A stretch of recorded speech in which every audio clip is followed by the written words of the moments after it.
up, Boomer? What's up, DC? What's going on? I just started the stream. Just started, so bear with me. I did not expect my pizza to come in. I tried to do the timing just right. I was trying to order it, have my pizza come, like, be here in like an hour or like or whatever. But that didn't happen yet. So before I start,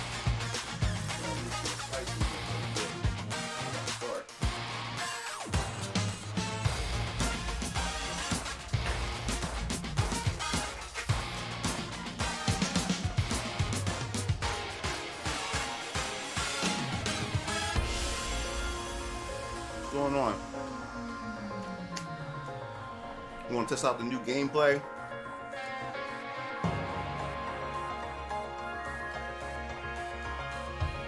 What's up, Grant? No, it's half plain, half sausage.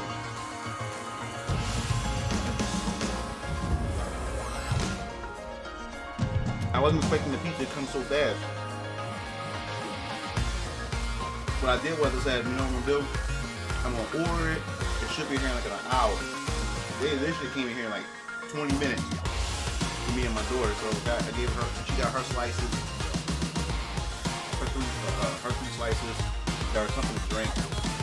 My daughter, she's not really an eater. She's very thick. So on Friday, I decided to order pizza or some things or something, some tacos or whatever.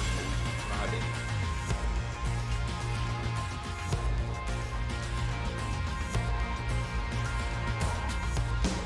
You guys hear me? Let me know. I'm gonna check just in case. I wanna make sure I got my mic and everything set up the way it's supposed to be set up. Yeah, alright, I got everything. Alright, so I'm gonna test out the new V-shift mechanic tonight. Give that a try. See how it works out for me. Okay, also got the Season 5 Fires Pass. The music too loud? How about now? How's it now? Let me know.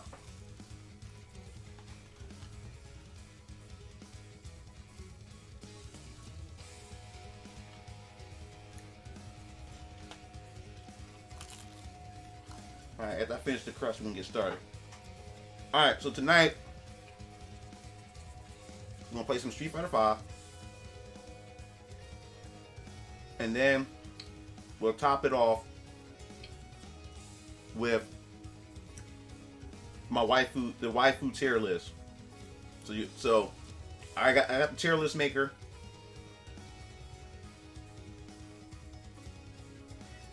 Wow, a while ago. Oh, really? Like my Mugen tutorials are so like old, and yet it's still so useful up till now. Oh, appreciate you, Nato, for hosting my stream. That's dope. That's dope. Yeah, I'm surprised. Like, the tutorials are still useful to this day. I'm really surprised about that. I'm really am surprised about that. So glad I'm able to help and everything. I'm glad that it's still relevant because people still comment on the tutorials, even though what, they're like 11, 12, 13 years old now. And people still subscribe to me based on these tutorials. So that's dope. All right, so we're gonna get started. I guess we can start with Dan first. I did download the Fighters Pass, the Fighters Pass or Character Pass. So I guess we can try some Dan story first. Add the Dan story.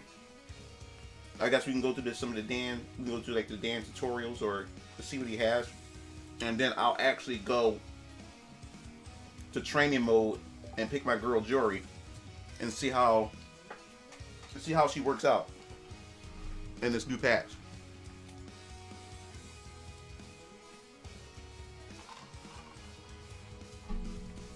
right, so let's get this baby started.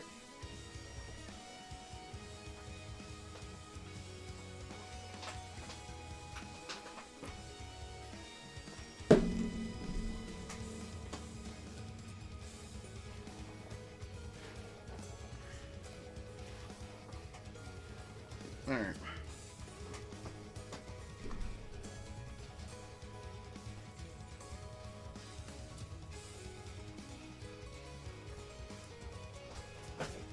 All right, let's see what we got here.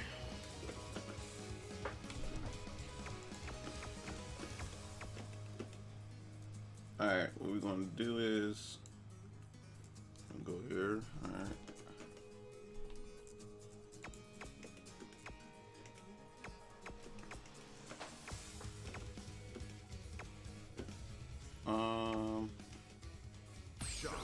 What's the shot? Good. Next up are my brother's suggestions. Stages. Thanks for waiting. Dancing Geeky will come out next. I still don't have that yet. I'm about to buy it. I'll buy that later. See you again. All right, let's see. We've got let's try the story thing here. You know, I was born. You was born in 2006. Holy crap! Oh, you a young boy. Oh my God, you making me feel old right now. You making me feel real old. You was, oh my God, Jesus, I feel so old right now. My awesome legend be. All right, so I'm gonna try this Dan story thing here. Damn it all! How come nobody's interested? Yo, what's up, Smith? What's going on? What's wrong with it? I can think of nothing but good things about it. We're the strongest. Yeah, we do tend to forget that kids use the internet at times. I won the championship tournament. Cause I feel old just hearing that. Our fighting style Dan is such a troll character, such a wacky, wacky character. Besides, it's got the best master in the world. Yeah, so I'm going in blind with this. I haven't went to the lab to test them out or anything. Master is extraordinarily handsome. Maybe that's going a bit too far, but not that far. Hey, look at this. So cute. Well, I guess I might look cute too, but you know, there are many layers deep inside this. Oh, what's up, Ryu? What's going on? Welcome to the stream. I just started it. No, it's creepy. Creepy. That's right. I can't. Let me know how the sound quality is. No, that's wrong. Who the heck you calling cute and creepy? Huh? What's this? All right. Looks like Jimmy. Look at his face. Jimmy! Such a clown. Dan is such a clown, yo. He is such a clown. Got dolls of Jimmy. While I wasn't looking, Jimmy got famous by releasing his dolls in Japan. When that happened, how'd he get so popular? Yeah, I don't really have time to grind. I think there's only one time what character did I buy with fight money? I did buy one character one time with fight money. I can't remember what the character was.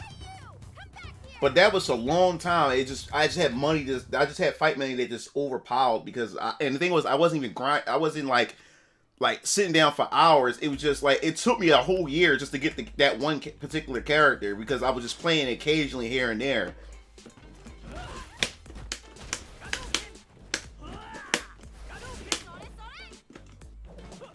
Oh. Okay.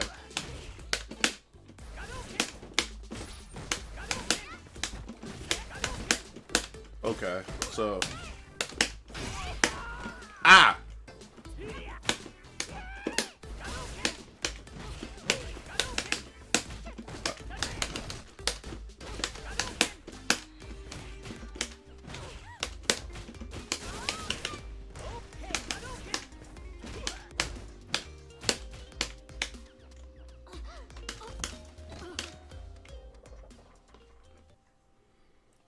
I'm doing good, Ryu. What do you think you're doing? Oh, he's way. I heard that he's way better. Like from what I've seen, he looks way better If it wasn't me, in this version. right Yo, what's up, Arcana? What's going on? Well, it's that doll inside the Krang game. Doll? Is something wrong with the Blancatron doll? Blancatron. So, it is Jimmy. Yeah, everybody, like, he looked like a complete beast. Somebody already found an infinite with him already. It was popular for a while among teens. Is that true? Popular among teens? Then that's it! I love it! That's the perfect Oh, idea! God. This clown. I'm begging you! What is it? Can I borrow some money? I gotta get somewhere quickly! If, like, I thought he was successful. He's borrowing money from Sakura.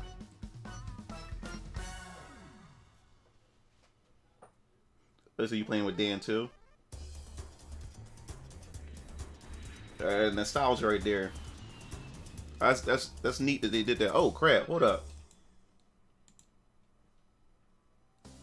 Hold up.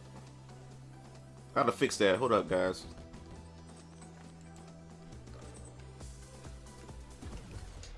Let me fix that window. Hold up. Because it's not showing. It's cut off. Oh wow! It did cut off the. Oh, because it's not Dragon Ball Fighters. That's why. Because Dragon Ball Fighters, had that weird black box on the screen, so I had to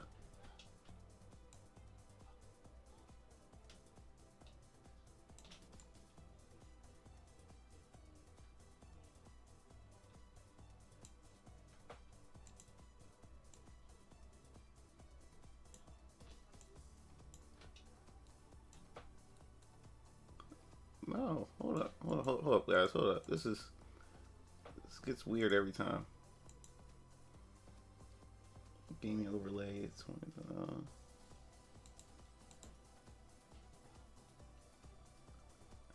I'm just trying to edit. I'm just trying to fix this window. Hold up. This gets weird every time.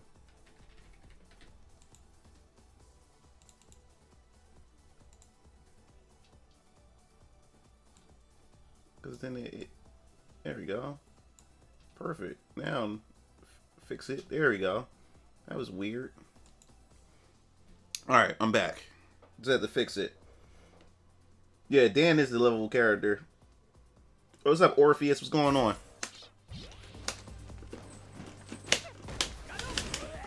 I keep forgetting his Hadouken don't have any range. He forgetting.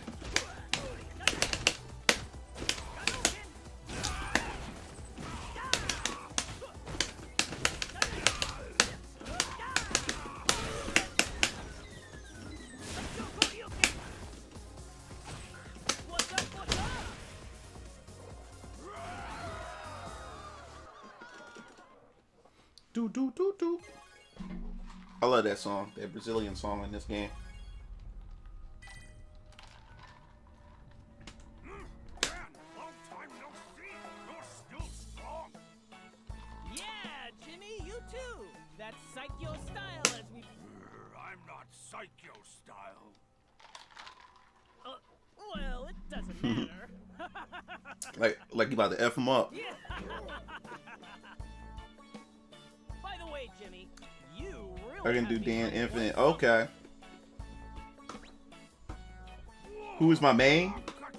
My main is I main Jury in Street Fighter. A doll like this would make such an impact. Very impressive. I'm not good at this game, but I try to play this game as much as I can. Well, that doesn't really matter. By the way, Isn't they adding or added 11 in this game? it's the Psycho Yeah, 11 style should be doll. 11 should be already on the roster already. I downloaded the DLC and stuff, so Jimmy, I copied you and mass-produced this. Isn't he it said also a little brilliant? tear guy. That's funny that you mentioned little tear guy because he started popping back up on my feeds again because he haven't been popping up on my feeds. Character to win the hearts of teens. So he been popping up, and I've been If that creepy it's been Blancatron quite is entertaining, popular, then say the my least. super cool doll will become 2 times, no, 5 times more popular. No doubt it'll be 10 times, or even 100 times more popular. Blanca-chan is not. So how's everybody evening? Well, I'm going to do it. Don't worry. Yeah! Psycho! Super cool! Psycho! Super cool! Psycho! Oh my god. So annoying.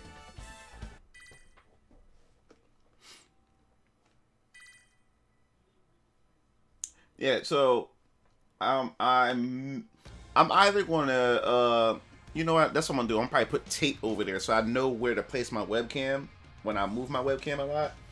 Because I'm thinking that maybe I haven't tried V-Shift yet, so I can't really give you my thoughts on it.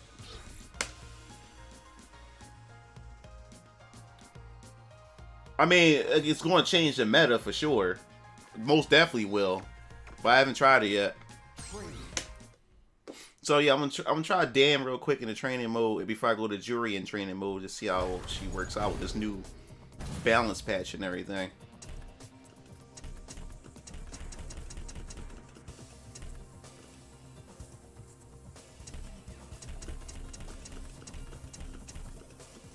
Where's my new train? Where's the new training mode?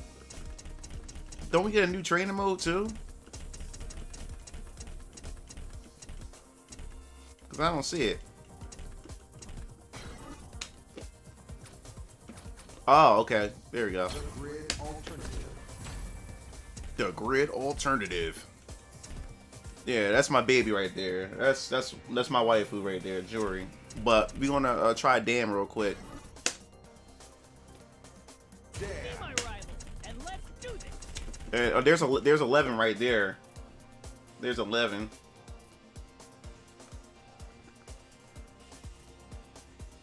I guess we could train against 11. Since he is, we'll just stick with, I guess, V-Trigger 1. Don't really know much, so. V-Shift is great to use on Wake Up to avoid that meaty throw mix-ups. I mean, that's just the basic use, but it's the way I use it the most. Okay. Also, good for avoiding command grabs. I used it against Zangief like 3 times in a row. I can't complain. Wouldn't do any good if I did anyway. What's up, Baka? Yo, what's up, Boris? What's going on? Playing some Street Fighter 5. Oh, what the hell?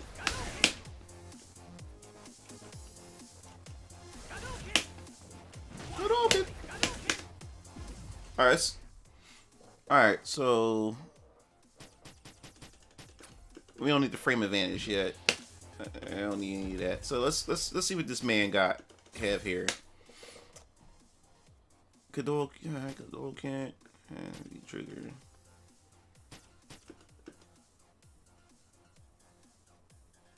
Input simultaneously.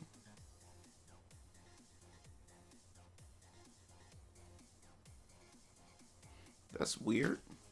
That is weird. How? I don't understand.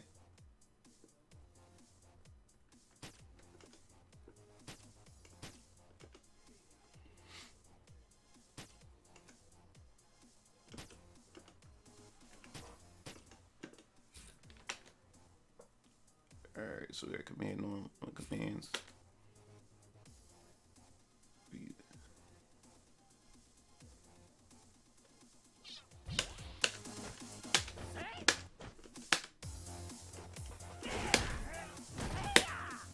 Oh, okay. I chopped the hell out of him. Just by principle. What arcade stick I'm using? He said I was beating up Capcom goons earlier on the stream just now. Okay. What's up? What's up? What's up? Oh, I'm using this arcade stick. My Xbox 360 arcade stick. The Super Street Fighter, which I love this one. Right here. Hey, let me, matter of fact, better yet, let me show you up instead of doing it like that. Yeah, I'm using this one right here. Yeah, this the one. Thanks, Boomer or Bomber. Yeah, that's the one I'm using. This is the Xbox 360 arcade stick. I got like 4 arcade sticks. Or no, not 4. I meant 5. Let me see. I have I have this one. I have my Marvel vs. Capcom arcade stick. Let me see. I have the Blaze Blue arcade stick. I have Tatsunoko vs. Capcom arcade stick. I have the Obsidian arcade stick. So yeah, I have five arcade sticks. The reason why that's another reason why I'm getting most of my fighting games on PC is because you know how these consoles are. Whatever console you get, it just makes your other arcade sticks like useless as hell or whatever, which like sucks. So when I got the PS4, I didn't get an Xbox One. When I got the PS4, I couldn't use none of my Xbox sticks or whatever. So it just sucked, you know. So I got a bunch of arcade sticks, wasted money. But with the PC, I can use any one of the sticks. So.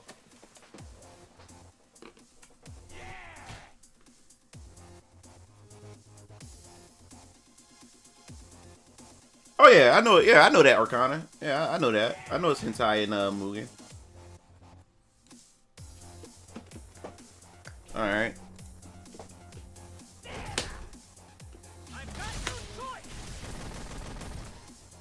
Oh crap! No, you don't. Darn. No, you don't. No, you don't. No, you don't.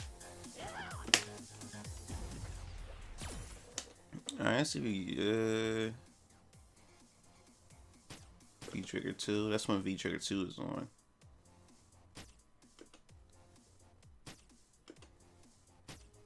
Oh, so all those are V Trigger 2 specific. I'm using V Trigger 1.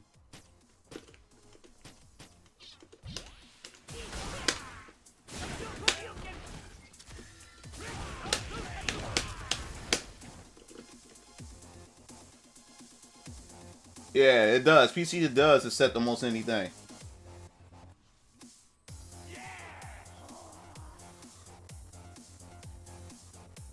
You said you play hard. You said you played Dark Souls with an arcade stick just for laughs. Oh my god.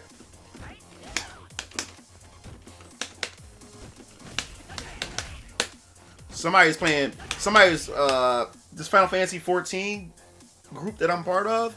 Somebody was playing Final Fantasy 14 with a flight stick. a flight stick. I'm like, are you serious? I said you have to be out of control with that.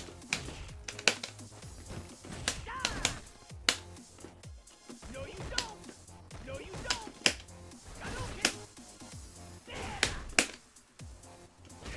Darn.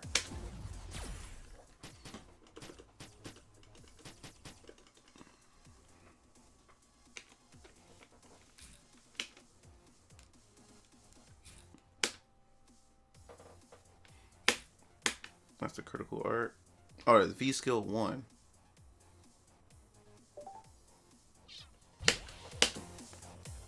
No, you don't. Come on. Come on. No, you don't. Come on. Come on. All right, that's this one.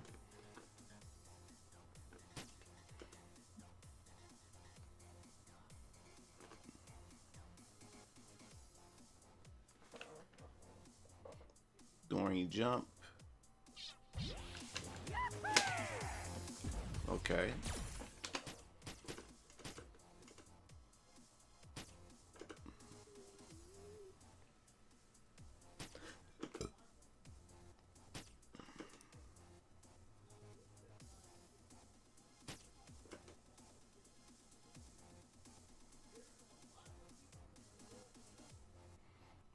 So active.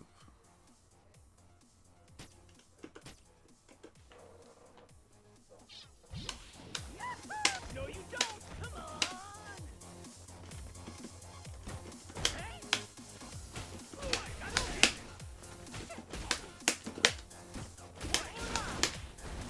Oh.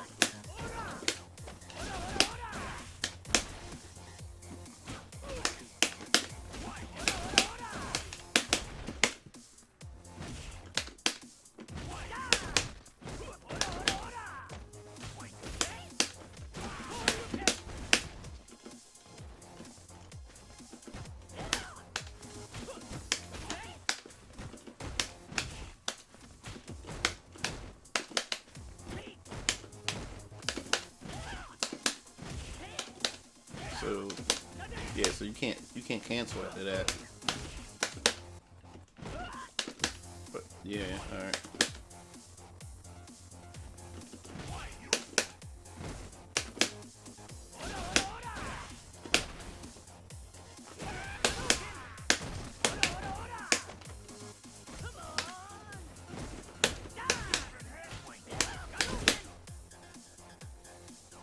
Oh yeah, he's definitely something. Dan's part of the new season pass. What's up? What's going on?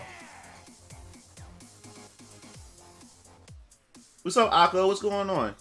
Yeah, he's part of the season pass.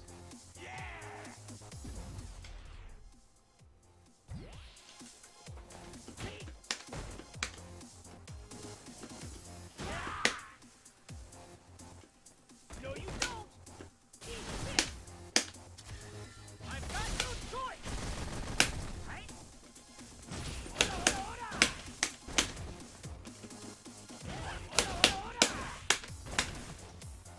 I've got no choice. Secchio Dialogi Rat. Secchio Dialogi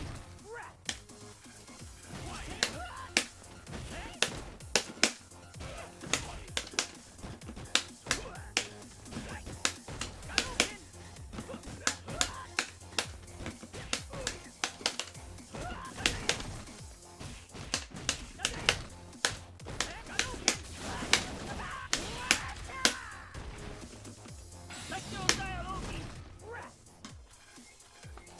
It's cool that they made Dan's outro reference to his pose from Marvel superheroes. Oh, cool.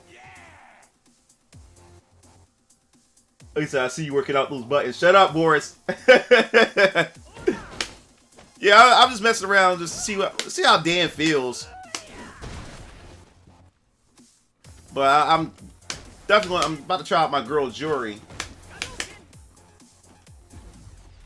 All right, let me. That's what I want to see.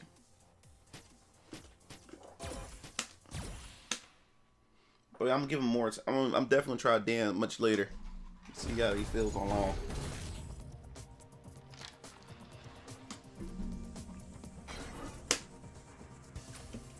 The grid alternative.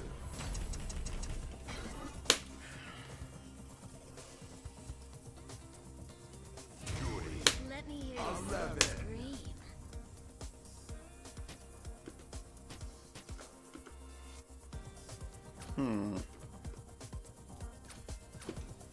I never even tried her.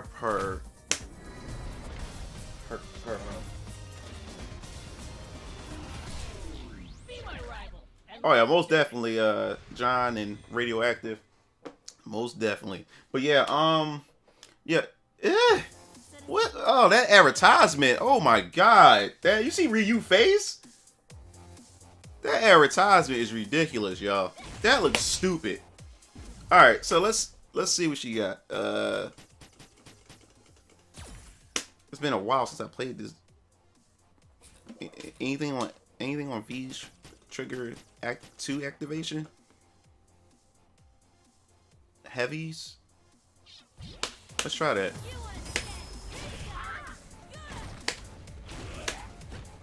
So what does this do? What it gives me?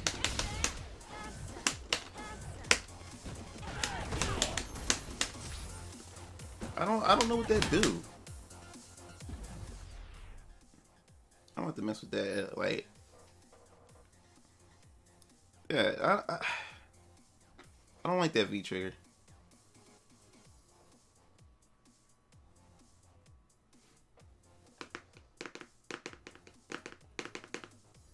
Yeah, that Fortnite that does not look right, y'all. It looks, that's blasphemy. All right, so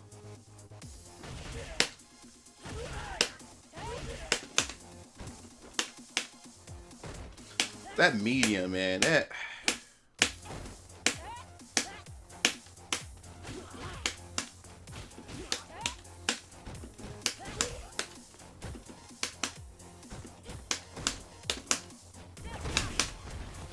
seems like I can. So I have to keep him. Oh, so I can cancel off the light. So it seems like medium version. Oh no, I can. It seems like the windows is tight though.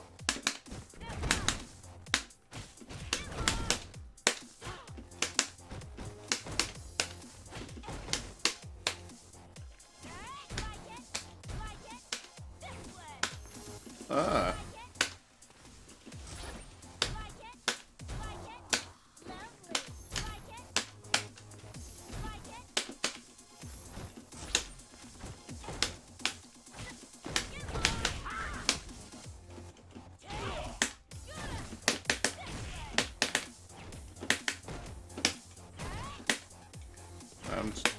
I'm just trying to remember. Oh yeah, there we go. It was this.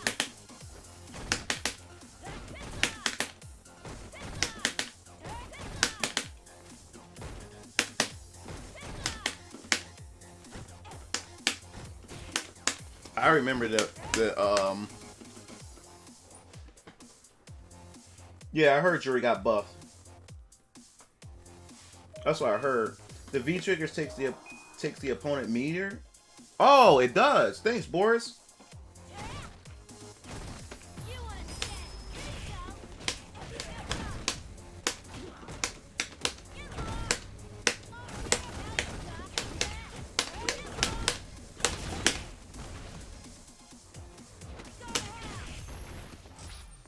I probably won't be using that one much.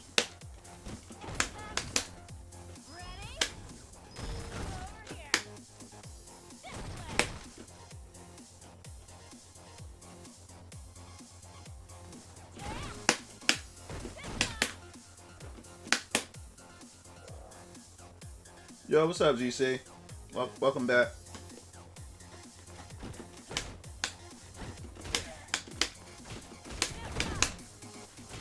So this is only.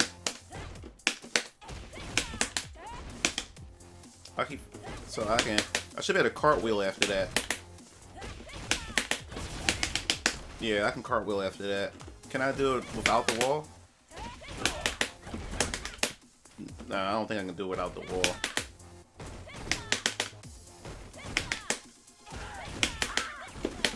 Yeah, that's only for the wall. To get the cartwheel in there.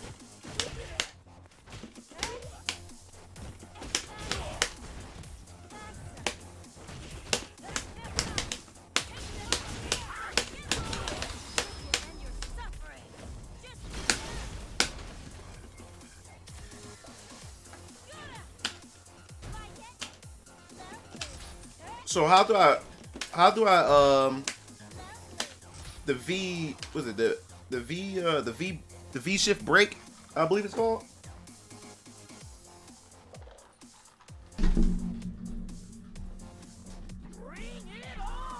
Oh, video games. I'm just updating my tier list. But we'll be talking about your favorites waifus as well while I'm doing mine. Yeah, you going video games. I'll do like an anime one, and like I'll do an anime one soon, but we're just sticking to the video games at this point.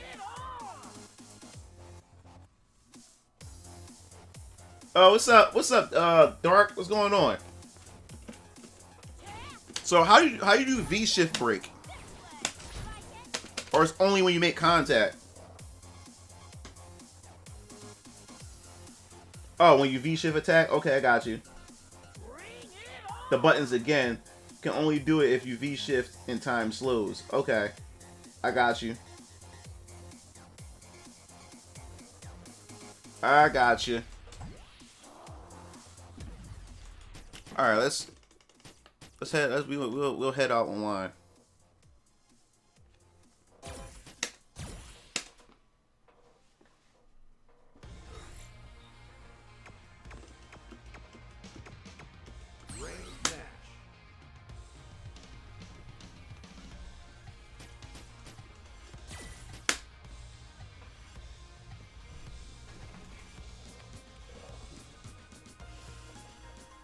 Only when we make contact. Gotcha. Thanks.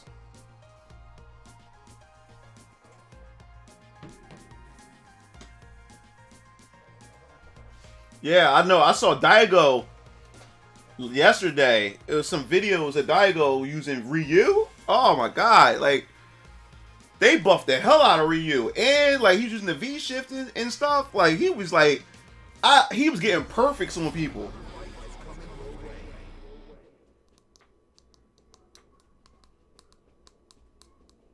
Okay, Baka.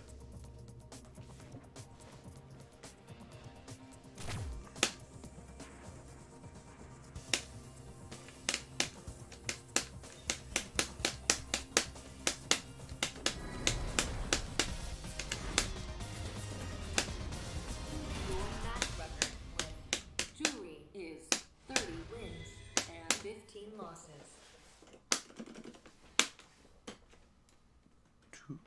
Do. All right. It's been a while since I played this game too, so hopefully the lag ain't bad. Fight.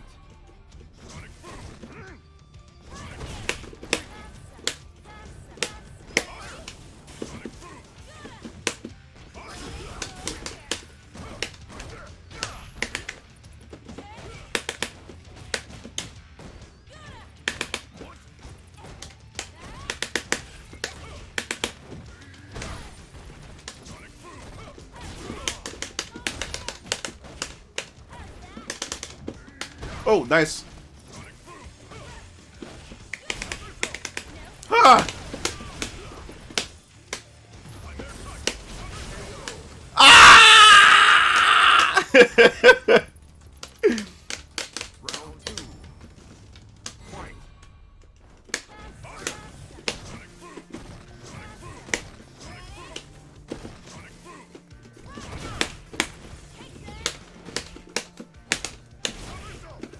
Alright, he knew I was gonna do that. Nice.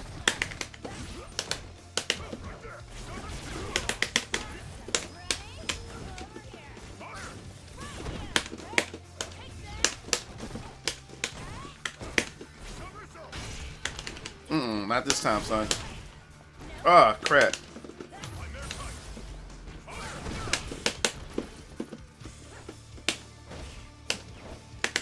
Ah, you jumped! She jumped! She jumped!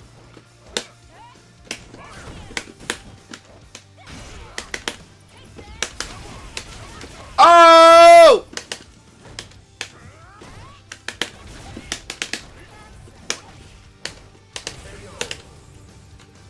Ooh, them pokes. Was it good? Final round. Fight.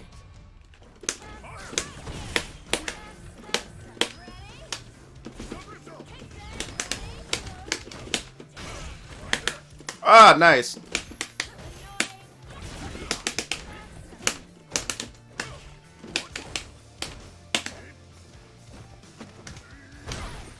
Alright, look out for that.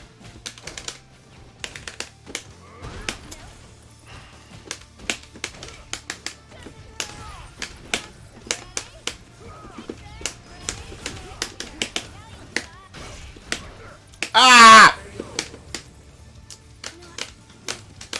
I don't like the fact is that they can just punch me out of my EX on Wake Up. Cause I was on an EX cartwheel. They just jabbed me and I just like that. It was never like that in the other Street Fighter games. Or maybe it's just jewelry.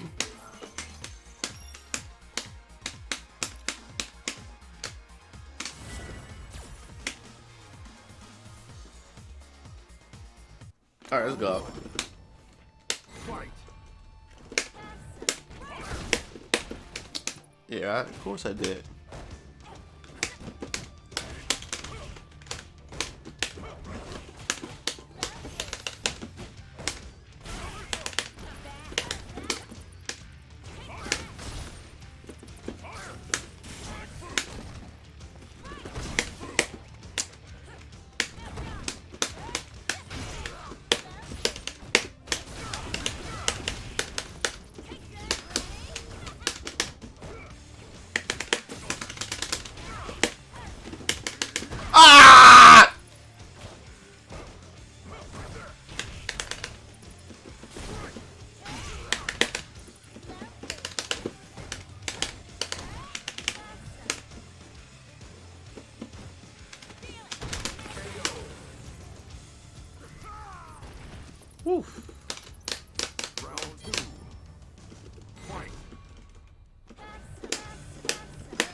doing? Is he not attacking me? What is this dude trolling down?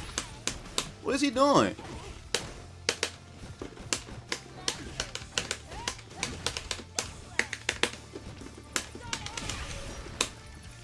What is this? What's this dude doing? He's not attacking me now. Oh, I hate when players do that. Is he doing something like eating or something? You win. Yeah, I don't like. Yeah, like I miss the anti-air invincibility. Like I can't get up. I can't get up with an EX at all. Like you can just jab me out of it. That's stupid.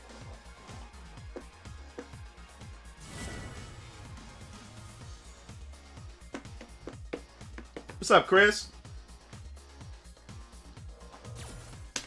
Is he gonna play me? He gonna probably play me now.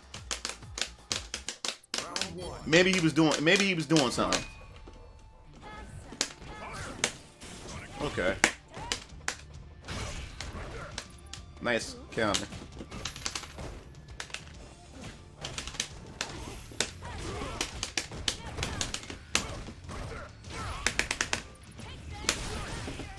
Ah!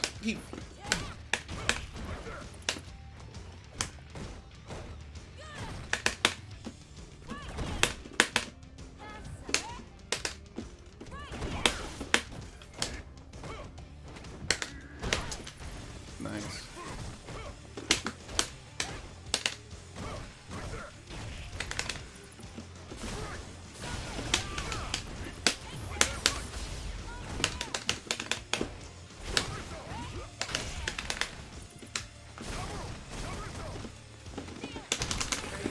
Woo!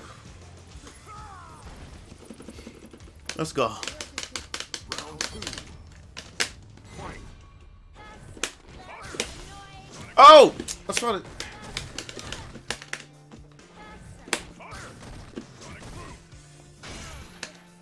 Oh!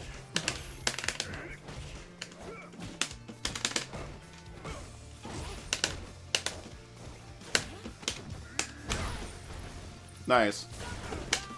Ah!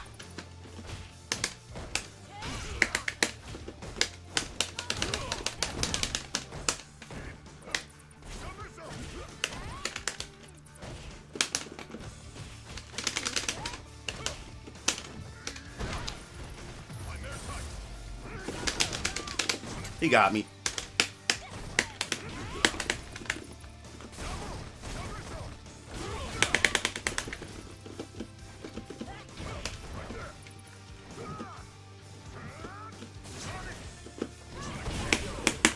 Woo!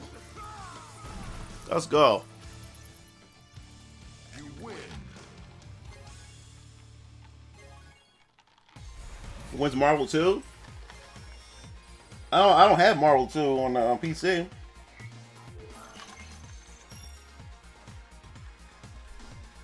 He said wife was calling him for dinner. I don't know what that was about. He was just sitting there. I'm like, what's going on? Oh, what's up, Slayer? What's going on, bro? Yeah, I made a post saying I was streaming Street Fighter 5 tonight. If any of you guys got Street Fighter 5 and want to play, we can play. I more so prefer to play you guys than to play online against randoms. Because it's more like a training session when I play with you guys. I get to learn the game, have fun, and talk with you guys. So if you have the game and want to play, I have the PC version, and you subscribe, you're a follower, or you're a member of the Discord or whatever you want to play, just let me know.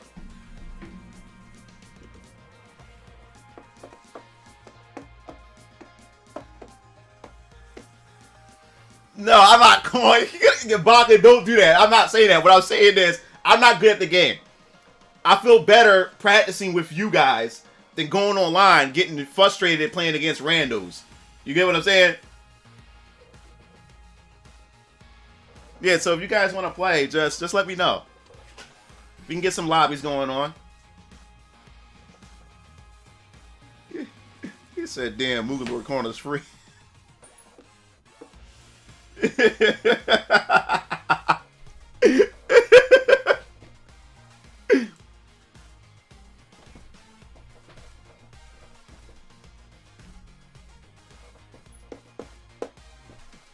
All right.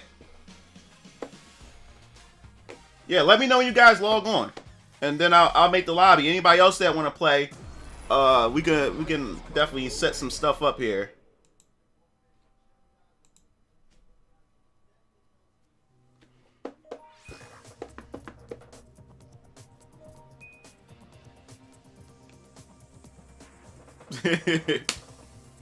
I'm free at this game too, man.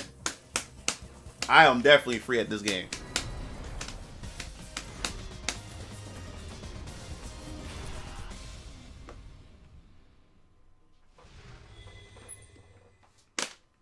Oh man, fighting Ryu. I do not like that Fortnite picture at all, yo. That looks so stupid. Look at Ryu. That is a mockery. Well then, where do you want me to break you first?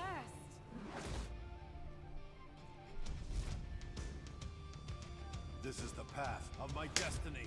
Round 1. Fight. Hadouken!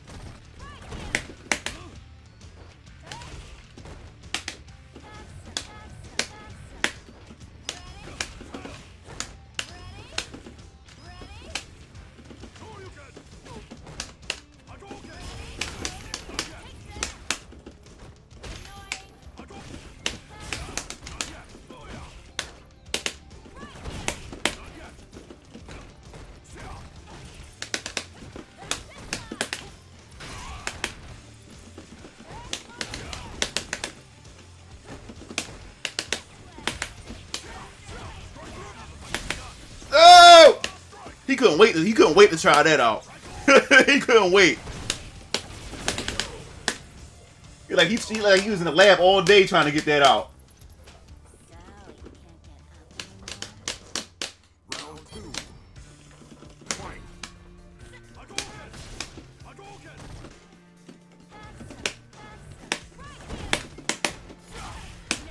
Oh, nice. I like that. Nice. Oh, I wish I could follow up on that.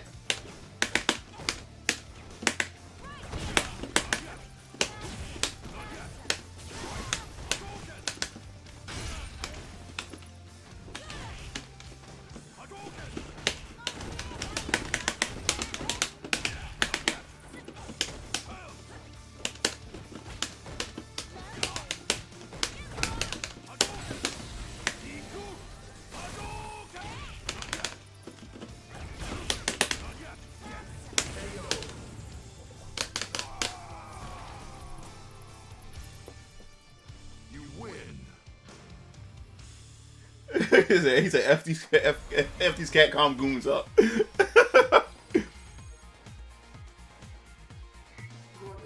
Oh, all right. I'm about to. I'll set up the lobby, guys. Hold up.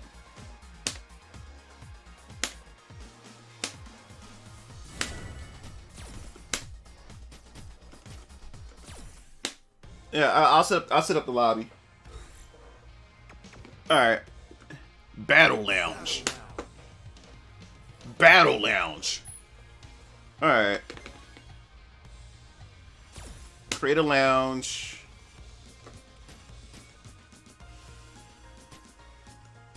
Number of players, character select on. No preference. Private slots. Yeah, bunch of private slots. The password is 4997. That's the password, guys. 4997 is the password.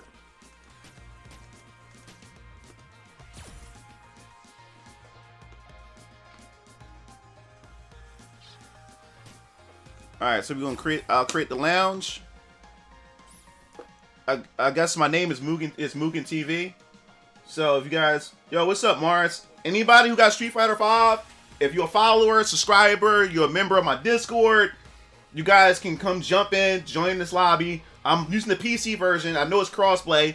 The password to this lobby is 4997. So if you guys want to come join, you can do that. Do do do do do do do do do do do do do do do do.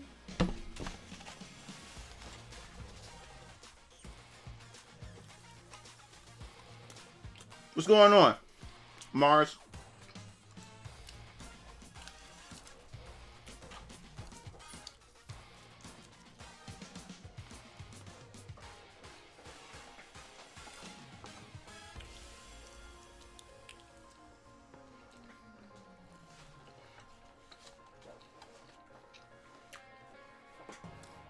Yeah, oh yeah. So you don't see me? It's Mugen TV. PC. Password 4997.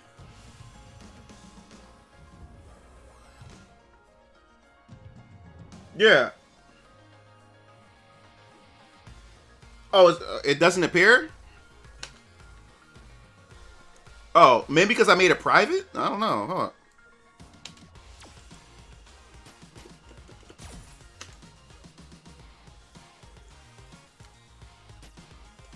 That's weird.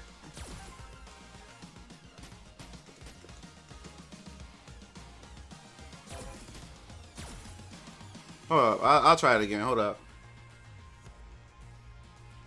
All right, yeah. Let me just send invites. I think that's better. Because that's what it seems like. Yeah, I'll do that. Hold up. All right. Give me your names, guys.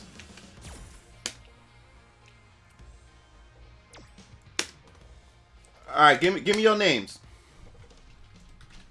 Julio. Oops.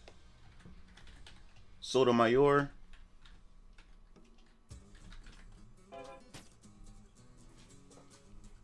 All right, I think I got that one. Okay. All right, give me your IDs. I'll put them in and just invite.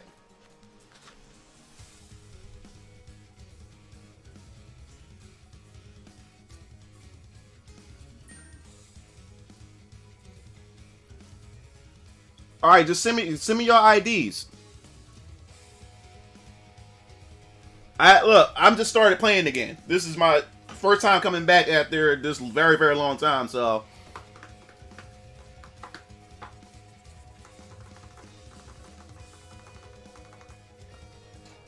All right. Enter the ID. Let me see. Lemore 5. Oh, no, hell! I wasn't trying to do that. What the hell? My fault. That was an accident. I wasn't trying to do that. What the hell?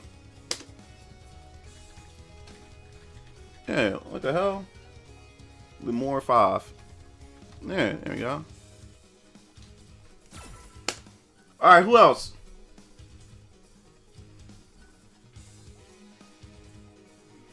Come on, Boris. What's yours? Oh, Matt. Twitter. Massive. Oh, same as your Twitter? Oh, yeah, I don't know. I was trying to see if there's more trash with your car radio. Yeah, that was them on there. Yeah, that's what they had the Dreamcast was, Sega was promoting them. I didn't even know that. I'm like, Master Boris. Yeah. UVGM. Alright, cool. We got Boris. Alright, who else trying to play?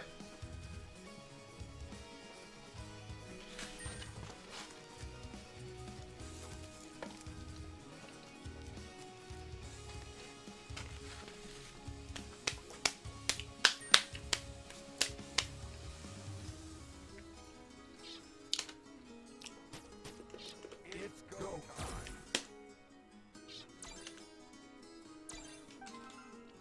Alright. Just let me know and I'll start. Yeah, just let me know. I'll start adding you guys.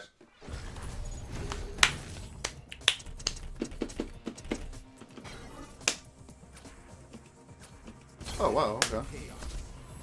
City in Chaos. Let me hear your sweet scream. Judy. Alright, oh, let me go back to full screen. Hold up, guys.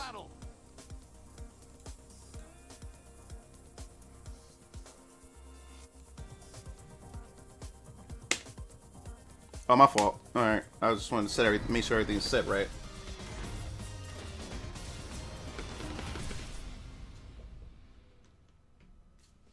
He said Chun-Li is Eon's ahead of all of them hoes. What's up, Nova?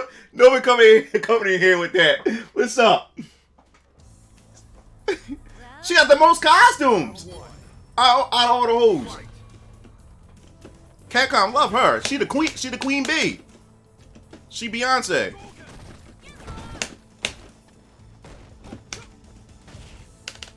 Nice.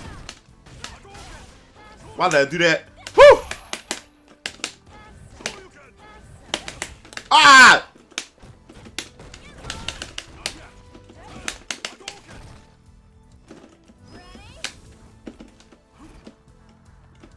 Oh, try to parry. Try to parry. Thank you, slick. Oh. Nice!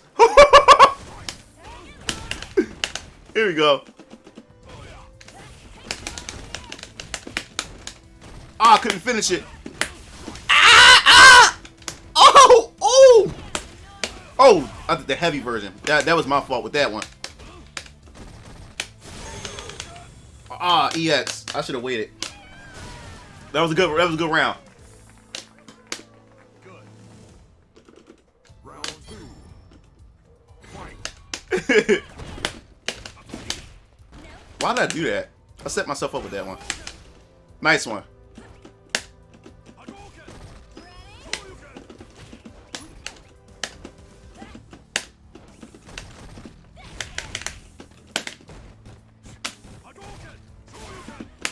Oh! Ah!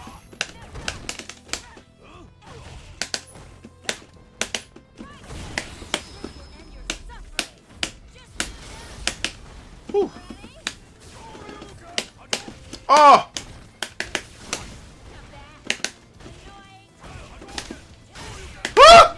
Ah!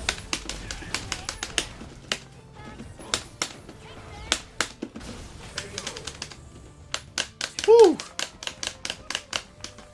Go round, go round. Ah!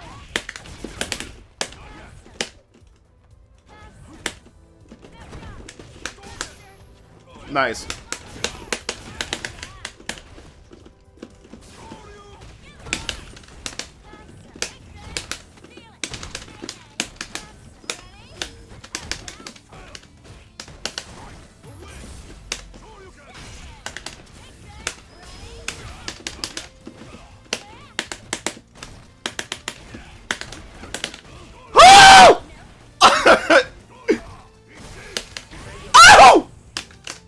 Oh! Good game, good game. Oh. I was about to start pressing buttons. I'm glad I saved back and blocked. I was about to start mashing. Good game.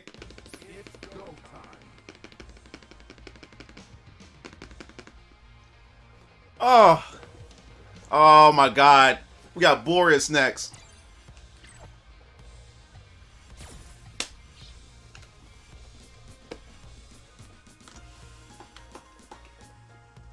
Oh my god. If I didn't hold the block button, I was catching all that. I was about to mash. I was seriously going to mash I was about to mash like crazy. Are you ready, Lamar? There we go. I was about to catch all that Ryu combo. I was about to catch all that.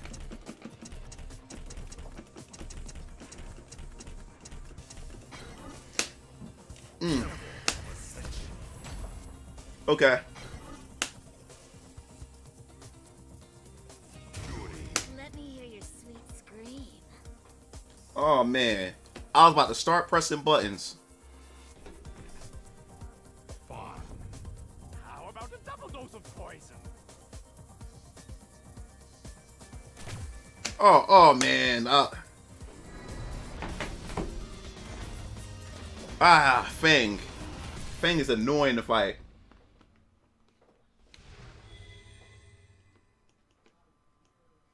Oh, you said you was mashing Shuriken on every wake up? Dude, I was like, when you did that combo, I was about to let the block button go. Cause I would have caught all that. You would have won that if I didn't let that block button go. Cause I was considering, I was about to start mashing. 2 minutes. I can finish you in 2. Round 1. And 2 minutes. Fang is so unorthodox. I'm still not used to fighting him. Because not many people use him.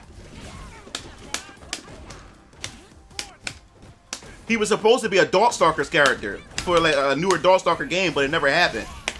And it makes sense. The way his playstyle is not very Street Fighter like.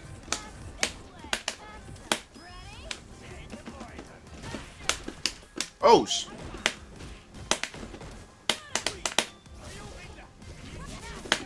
Oh.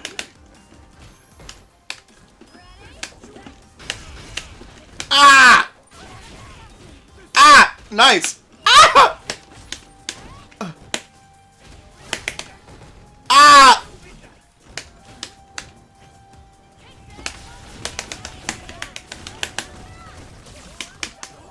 Whew! Oh, man.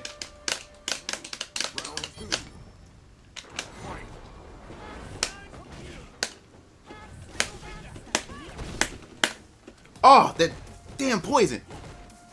Ah. Ah. What the hell?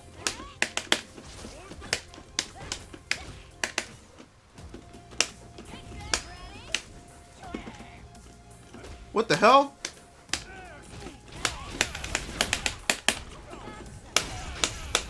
Nice, bro. Nice. Oh. Oh. Huh. Huh. Ah, ah, oh my god! How do I oh, I was trying to shift. I don't know how to do it. Good game, good game, good game. Good game.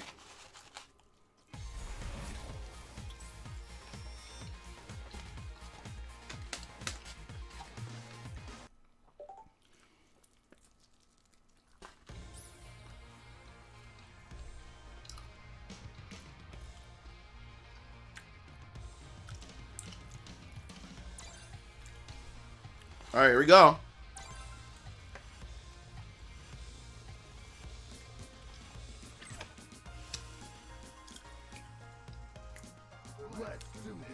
Oh, thanks, Sherry. Why? Oh my god, that feels so weird on the controller. I got hit heavy punch and medium kick. Why? I gotta get these weird finger like positioning just to press it, and then I have to time it just right. Oh my god.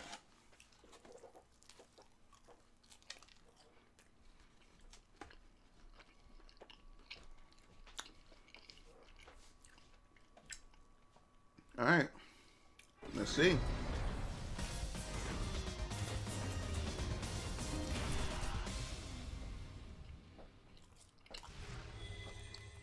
Oh, we have a final fight duel going on here.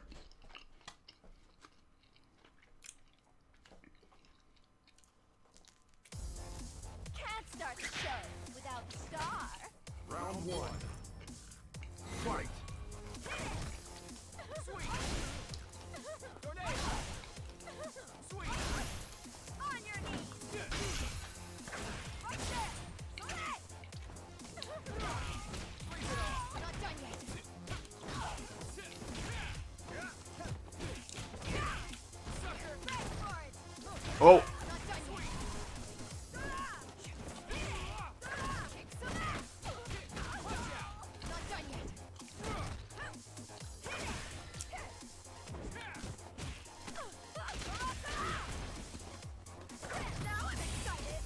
Uh-oh. Nice try. Don't go. Oh.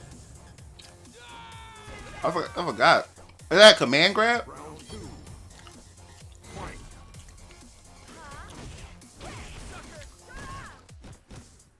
Sweet. Tornado sweet. Sweet.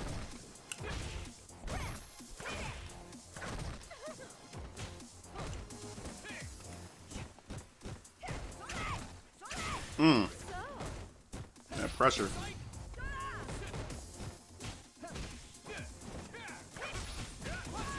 Mm. Uh-oh. Oh. Check the grab. Oh, it goes through projectiles? Mm. Oh. Wow, that pressure was crazy. Wins.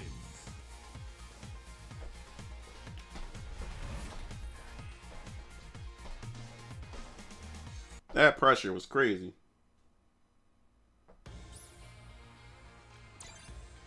That Poison got a secret.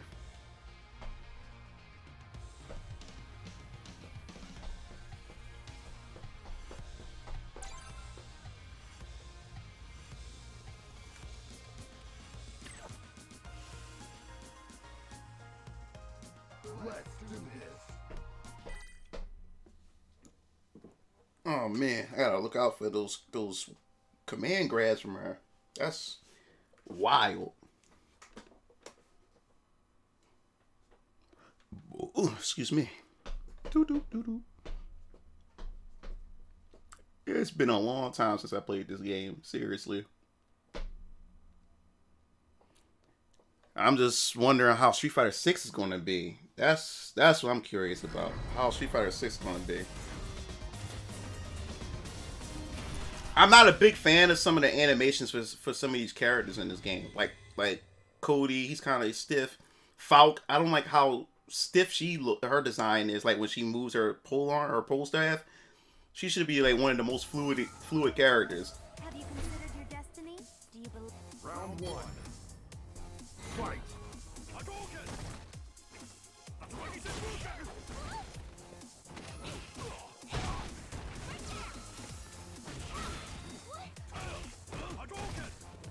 Nice.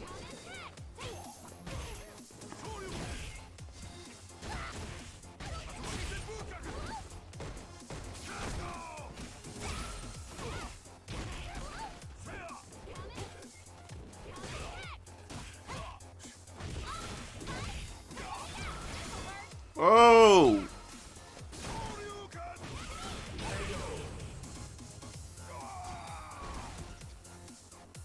The result is as foretold. Round two. Fight.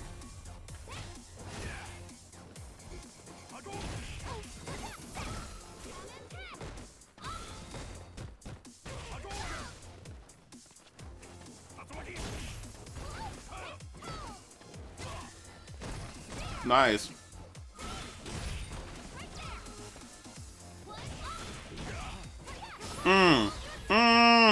Oh my god. I love that animation. Master, I really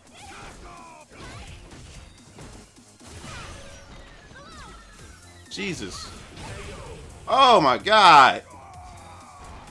Man. Minot wins. A really good Minot you have.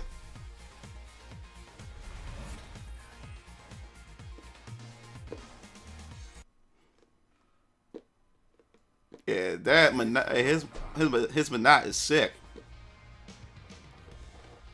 Cook ain't the word.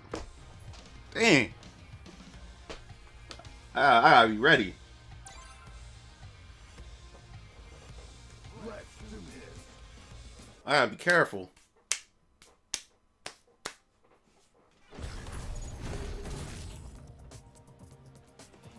Do do. Do do do do do do do do. Do do do do do do. Yes, Smash Bros. Ultimate streams are coming back when Power drops. So stay tuned for that, guys. You know me. Oh, I got that costume too. Holiday, school uniform. Oh, I'm not really into the Goths uniform. Lilith, swimsuit. Jewelry got a swimsuit? Let me hear your No, I don't want no mecha jewelry. No, I want to see that swimsuit. It may not seem too complicated for me. Characters that have like a puppet character, you gotta throw out like the other object and control it while fighting. Nah, too advanced for me. But I love her design. Her gameplay is sick, but not my playstyle.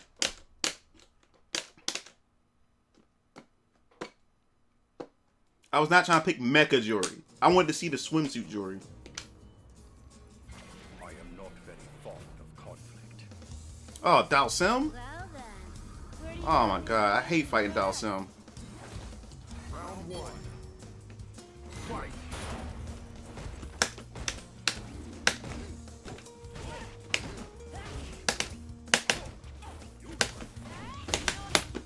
Oh, nice.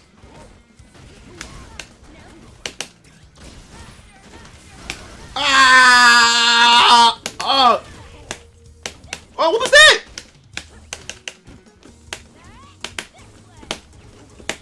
Did I?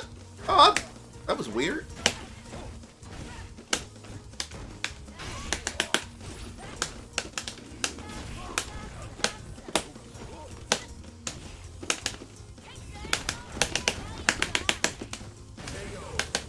Nice.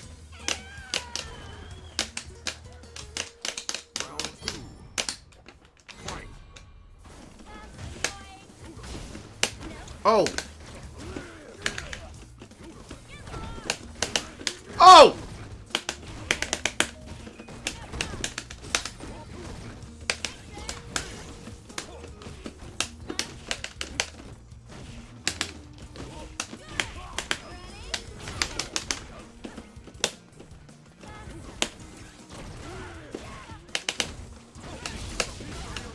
Ah! No! Good one. You lose.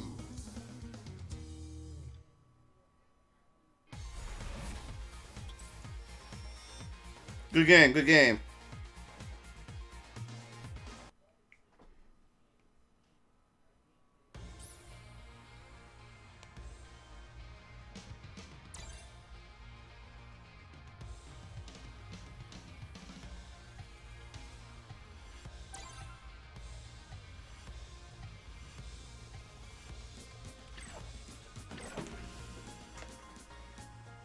What's up, Derpy? Let's do this.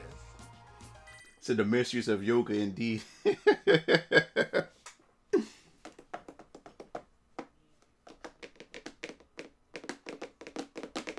Yeah, Dalsim has always been an annoying character to fight throughout all the Street Fighters, and he's like crazy in this one.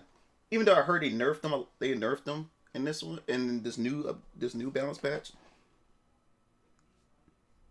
He said, "Uh-oh." He said, "Street Fighter 5, Nick, cool." I've been waiting to be invited. Oh, you gotta give me your name. You gotta give me your name, Slayer. If I didn't see the chat when I was asking for names, people gave me their names so I can add them. You gotta resend me your name so I can add you.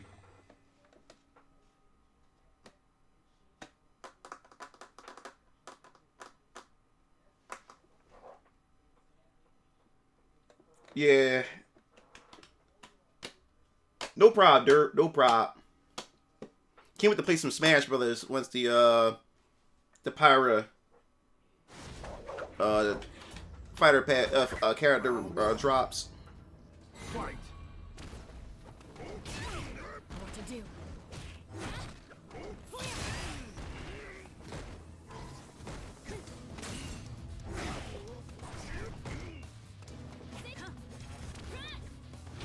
What to do?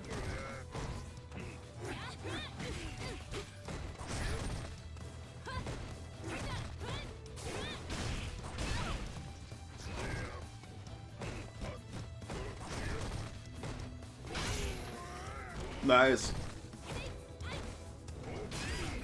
to do?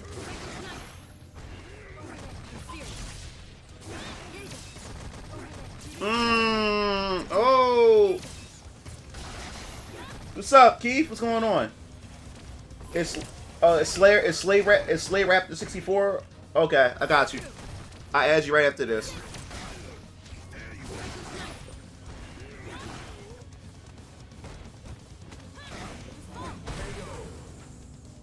Nice.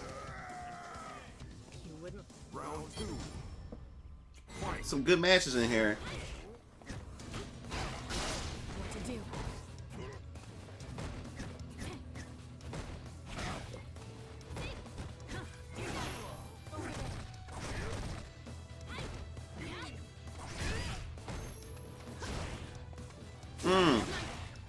Oh. Nice. That pressure. Oh! Wow. Alright, I don't know what her trigger do.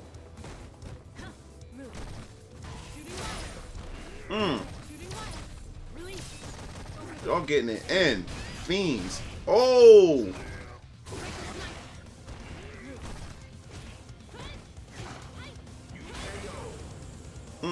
Good game. Good game. Alright, I gotta add Slay Raptor real quick. Folk wins. Good game. Oh, hold up, hold up. Hey, hit the sub menu. Hold up. I gotta add Slay Raptor. Don't start nothing yet. Invite. Let's see. Slay Raptor 64. Slay Raptor 64. Let's go. All right, we got Slay Raptor in there now. I'm back in there. Okay. Oh, okay. I'm ready. You say you're just chilling, eating some frozen donuts. Frozen donuts. Frozen the movie Frozen, or just frozen donuts? Just donuts is frozen.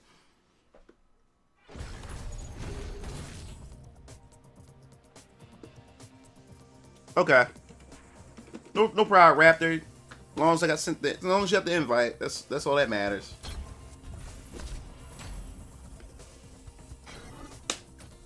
All right, let's see what swimsuit. She got a tracksuit too. All right, what's the swimsuit jewelry? Let's see what that look like. Go beyond the battle.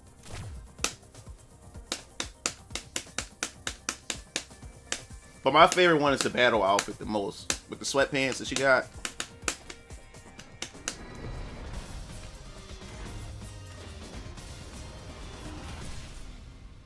You lost it how? How did you lose your turn? What happened?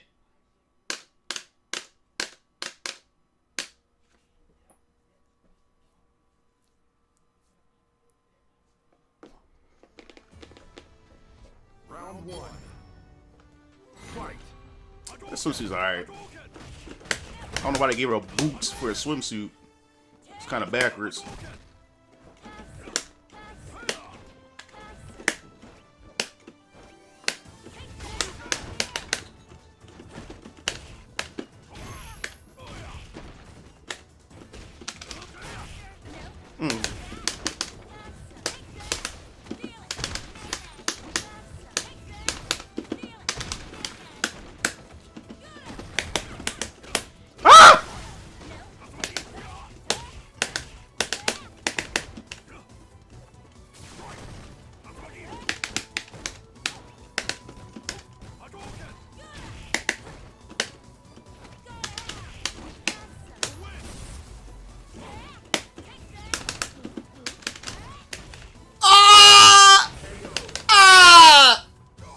Oh, that was close.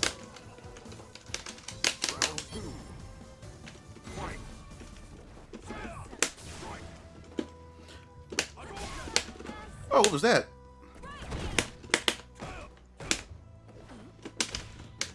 Oh.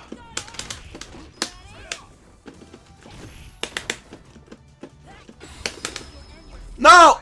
I wasn't trying to do that. Try to show off.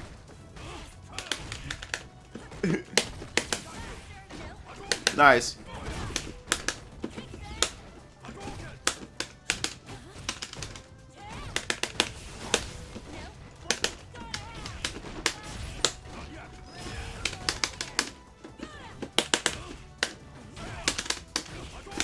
Oh, I couldn't grab.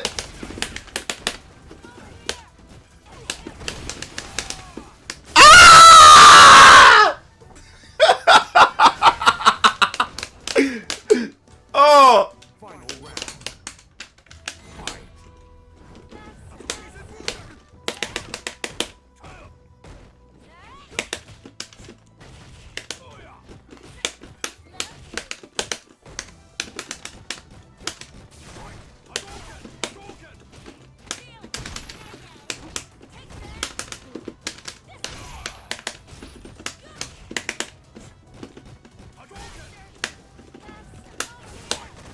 Oh! Gotta be careful.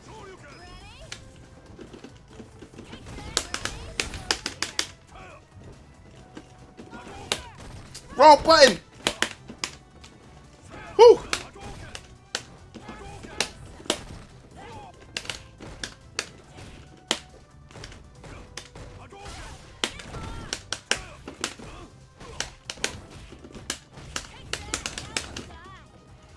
Oh.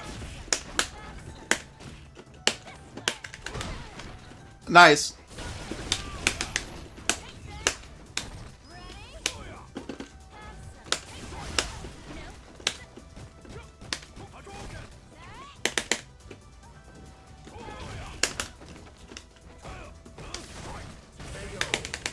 Oh, and that's safe. Ah, good game.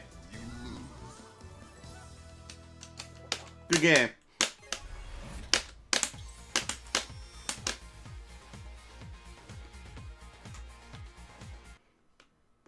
Okay, David, Keith. Good game.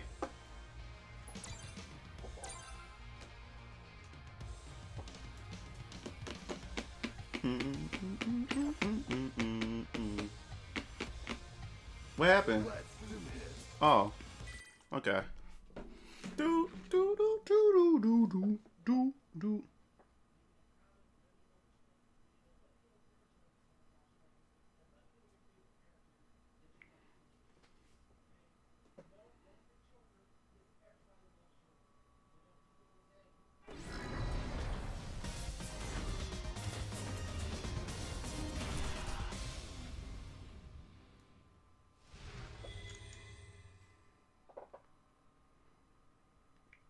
Alright, let me see something here.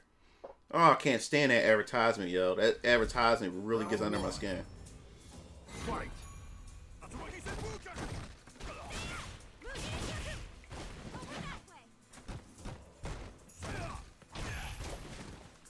Oh, the Ryu tracksuit.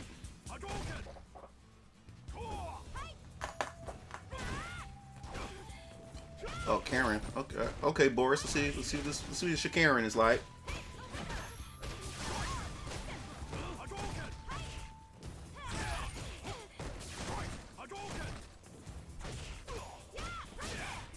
Nice. Okay. Oh, okay, Boris. Oh.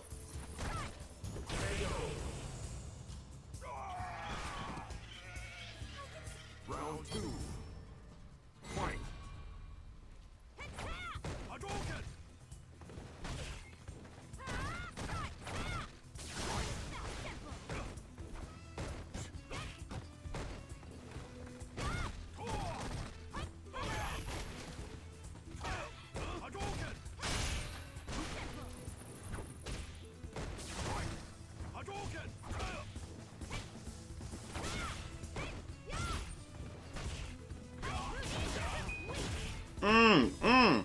This pressure is crazy. Crazy pressure.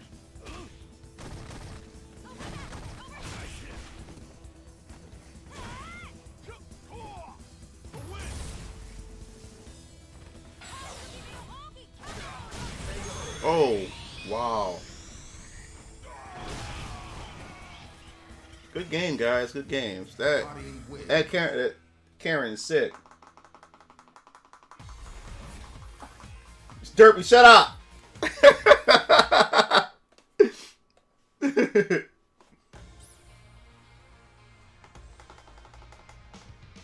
Good games. Alright, we got Slate Raptor in here too now. Oh, Kage? Interesting. Lamore, you gotta press the start button, bro.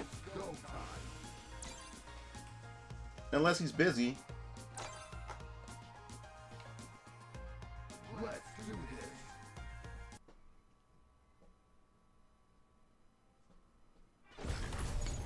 Oh, yeah, Dirt. Alright, it's time for me to get bodied.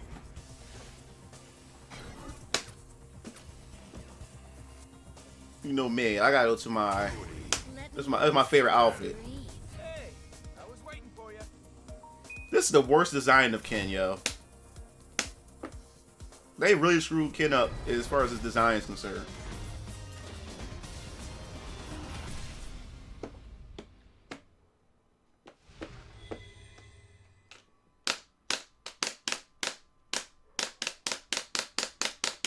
All right, let's do this. Come on, let's turn up the heat. Round one. Fight.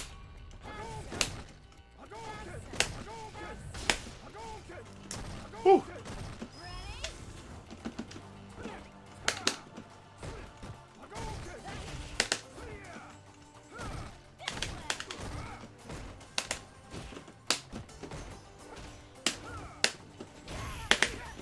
Hmm. Whew. Whew. Ah! Ah! Nice. Ah! I didn't know you had an extra kick out of that. What got me? Ah! Ah! Nice anti-air. Round two. Fight.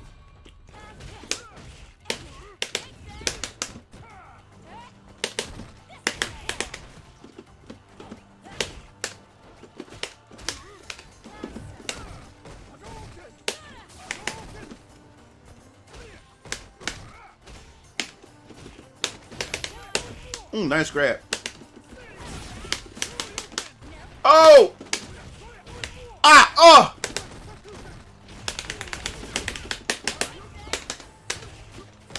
Oh!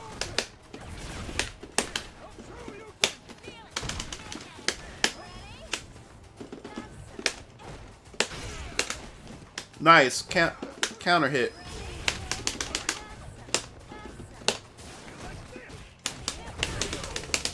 Woo! Gotta be patient with that one.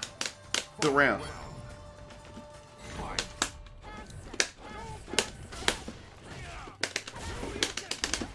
Oh, they got more priority over mine. Good to know.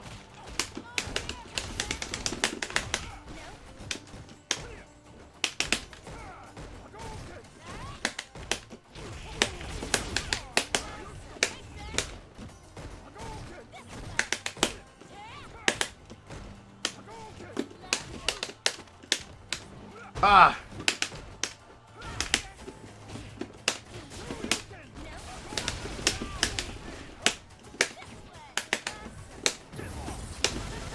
Ah!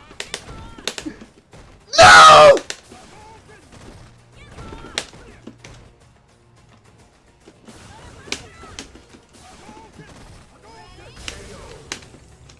Ah, I didn't hold it long enough. Good game.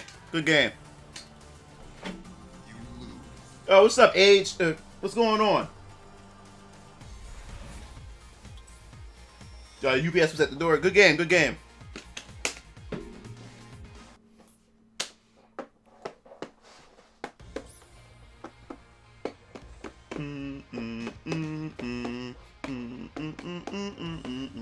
Getting some good matches in here, guys. Good matches.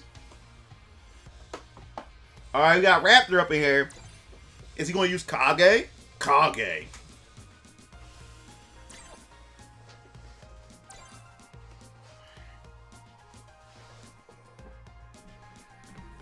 Let's see. Oh. Let's do this.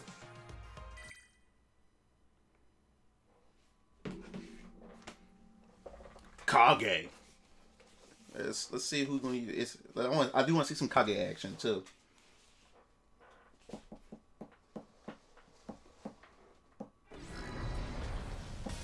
He said, I use all the characters no one likes to go up against.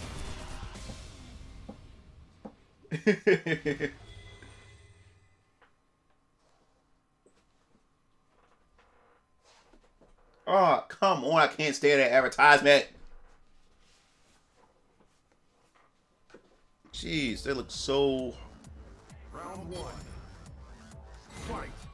horrible.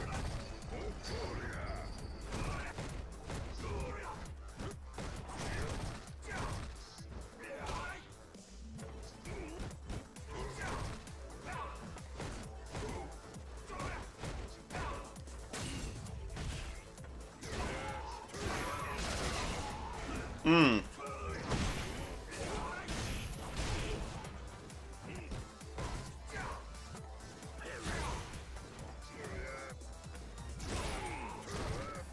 Oh, what's up, Unlimited? What's going on?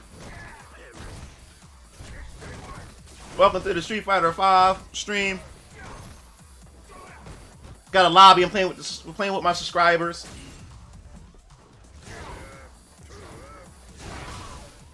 Hmm.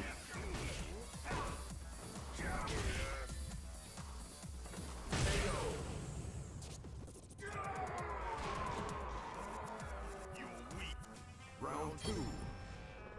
Fight.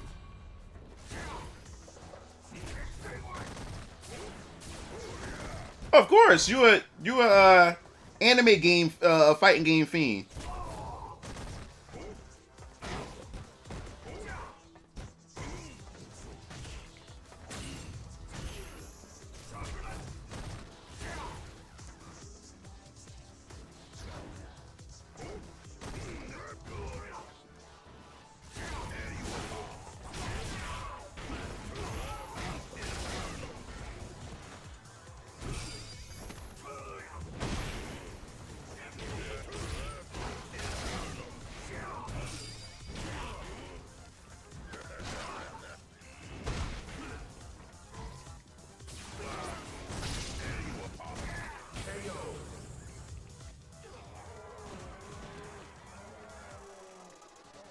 Bison wins.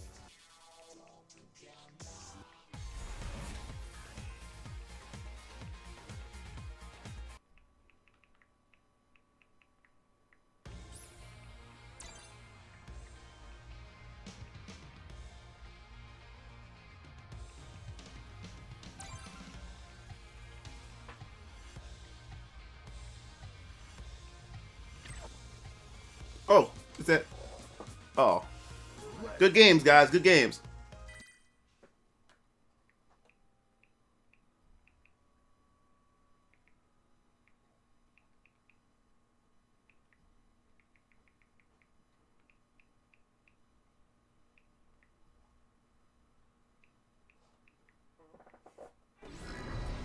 Efra and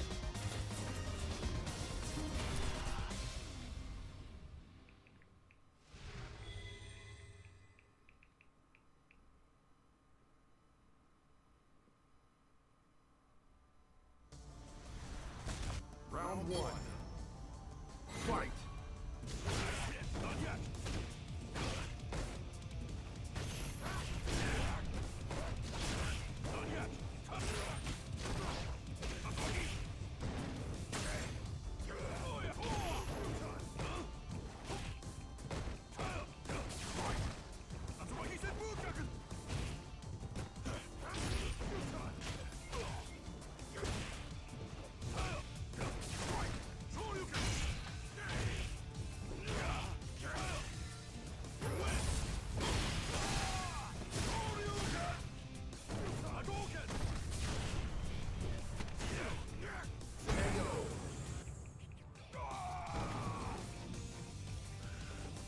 Round 2.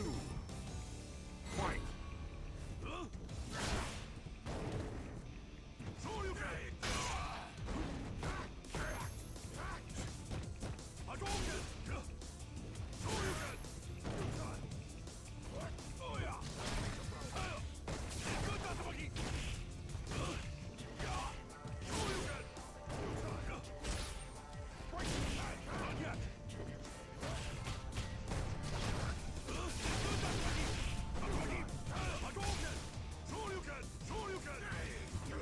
oh, hold up, guys. 1 second.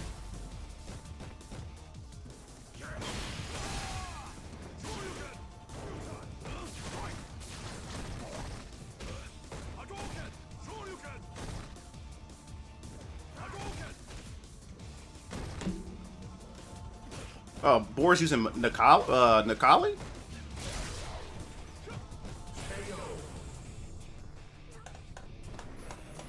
Maybe I should try it out again now they have the V shift and stuff. What's up, Lawless? Yeah, if you want to play, just jump in, man. I got the stream going on right now with the with my subscribers and stuff. So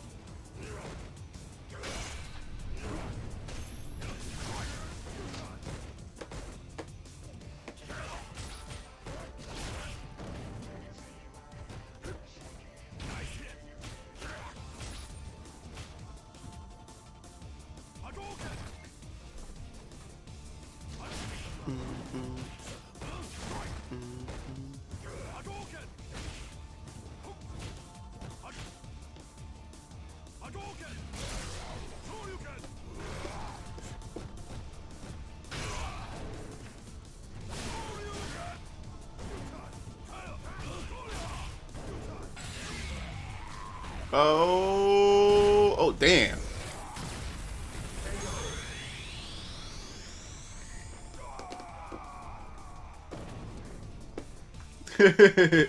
Good game, good game.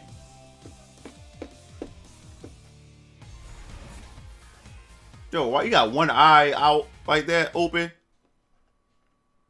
That must have been a glitch or something. What's your ID? Ah, it took me. No. Yeah, what's your ID? Damn, it put me all the way in the back.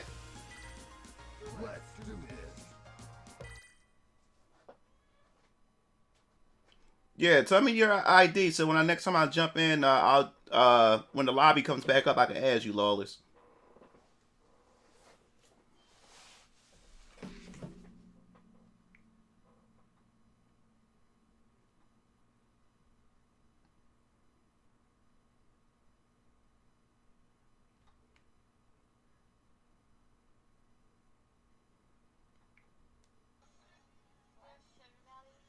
I do have a sugar daddy. Oh, who? Your daddy.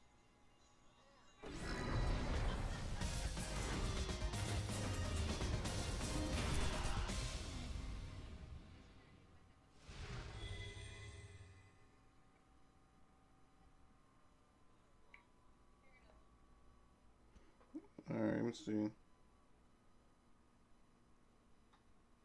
It's gonna be interesting.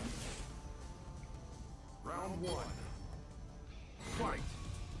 Got some more poison again.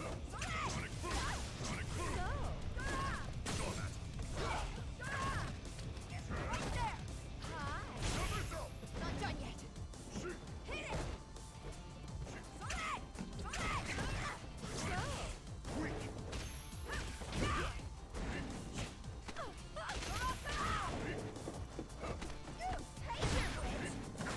Okay, Lawless. I forgot I made combo videos for Guilty Gear Strive. Oh, you did? Unlimited? I don't like the V shift button input is weird on arcade stick because I have to shift my fingers like this in order to use the V shift. That is oh no, I don't want to leave. Hell no. Yeah. I gotta press it like this in order to even activate it. I don't like that, man.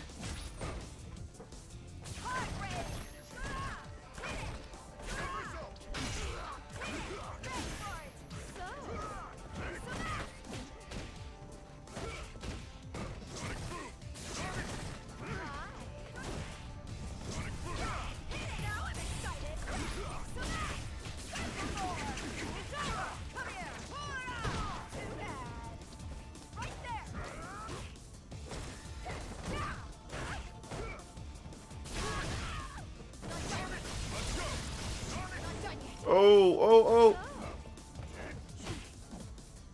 Rematch. Oh, that grab. Poison wins. So they made Poison. They designed her. Man. It's go time.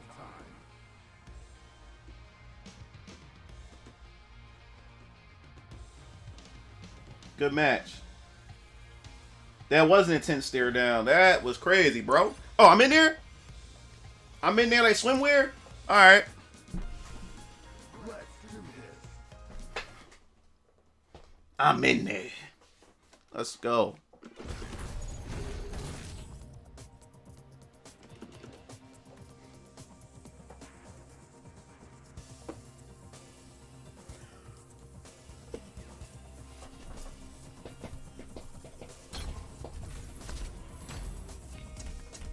All right. Let me hear your sweet scream.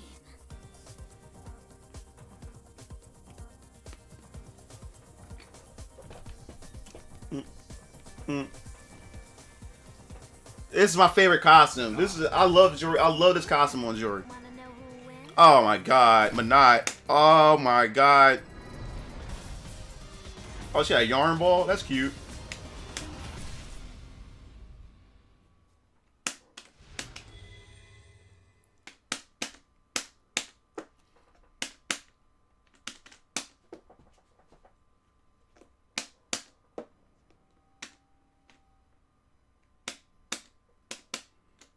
All right, let's do this. Let's do this. I gotta put my thinking cap on, fighting against Manat here. Have you considered your destiny? Do you believe in fate? Well then, where do you want There she is. first? All right, let's do this. Fight.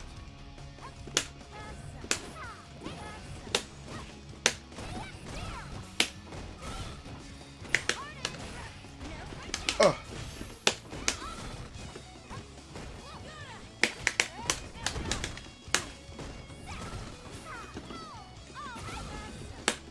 All right. Here we go.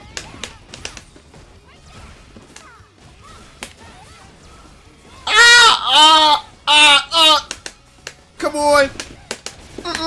Ah! Let's go! Ah! Oh! Oh! Oh! What is that? See, I'm not too familiar with her. Ah! I think they'll return. Dog Stalkers and Rival Schools. I think those games will definitely return, especially this generation.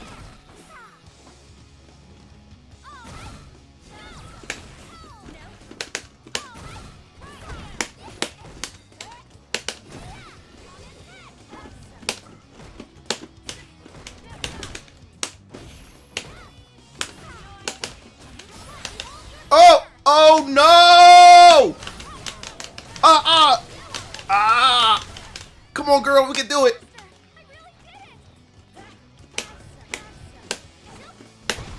Oh, yeah. Oh, I didn't know that. She gets a command grab for the air. Oh! Oh! Stop! I can't! I can't! Ah! You lose. Your ID is lawless install? Oh, okay. Good game, good game.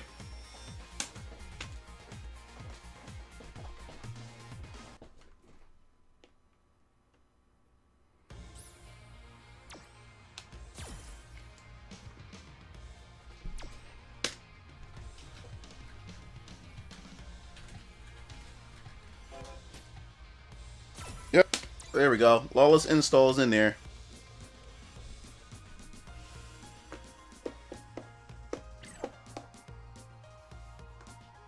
Good game, good game. Let's do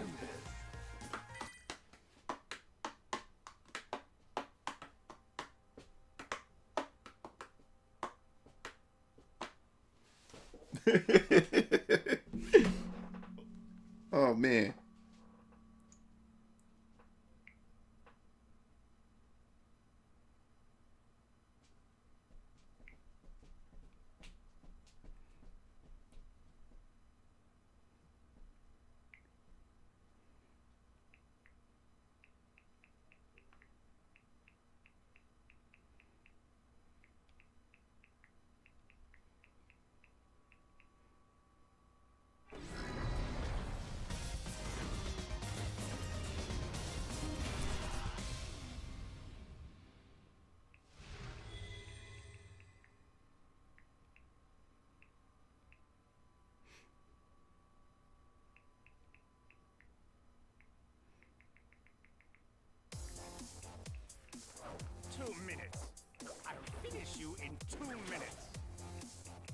Round one. Fight. Yeah, you can run. You can run.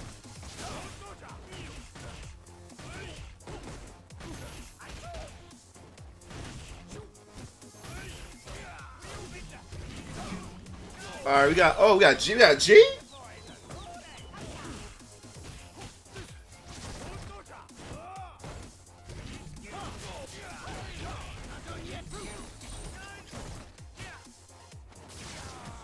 Okay. Got some lag going on there. Round two. What's up, Wild One? Yeah, you can join. You gotta send me your type in your what, CNF, whatever it's called, CFN, so I can invite you. We almost got a full lobby. That's dope. That's dope. All right, that's cool.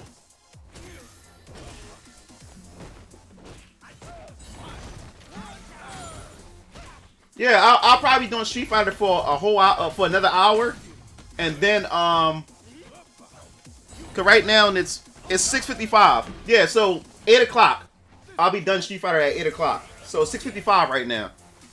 8 o'clock I'll be done, and then we'll move on to the waifu tier list.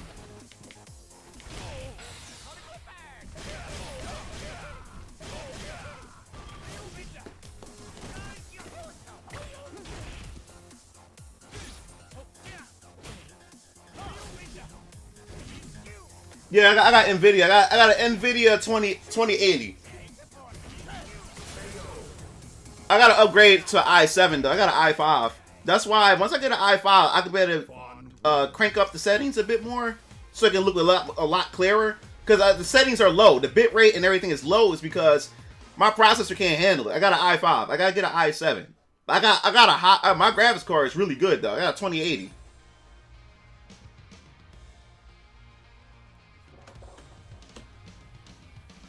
Okay, Wild One. Just let me know what your name is, so the next time I get back to the lobby, we can I'll add you.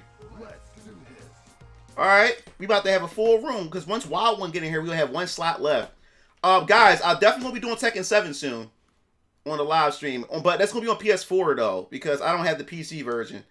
And if I get the PC version, I gotta buy the game and then I gotta get the DLC characters and stuff like that. So I'm gonna wait on that because I got a lot of other things I'm gonna buy. Because next month is my daughter's birthday, my birthday, so I got a lot of money to kick out at the beginning of the month, bills, and then get my daughter's like presents and stuff like that, and buy me some stuff. So we'll be doing Tekken. I'll be doing Tekken 7 on my PS5.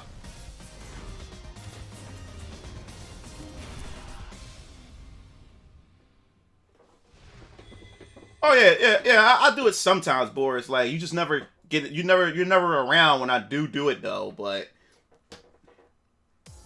yeah, Tekken 7. I'll let you know when I'll be doing Tekken 7.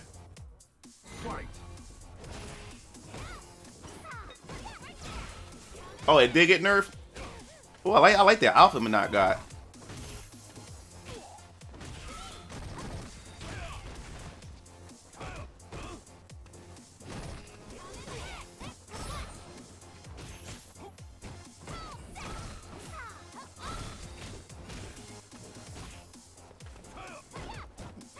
Yeah, tomorrow, me and my brother DX Strike, me and my little brother DX Strike, I'm streaming Donkey Kong Tropical Freeze co-op play since I've never really played it. I got it on Nintendo Switch, so we're gonna be doing some Donkey Kong tomorrow on live stream. And then Sunday, I'm live streaming Fantasy Star Online. So if you guys got Fantasy Star Online 2 for the PC or the Xbox or whatever, you guys can join in with us too. Oh yeah, Boris, I saw your phone calls. Dude, the days that you called me, I could not get back to you. Those days that you called me in the I wouldn't say the worst situation, but I was in some stuff. Nothing negative, but I was like caught up into some stuff. So I couldn't even answer you at that time.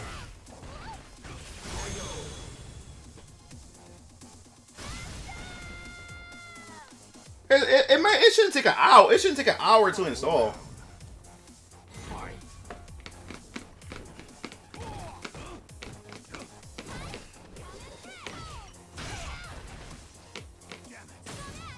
It's gonna show everybody just be uninstalling Street Fighter 5.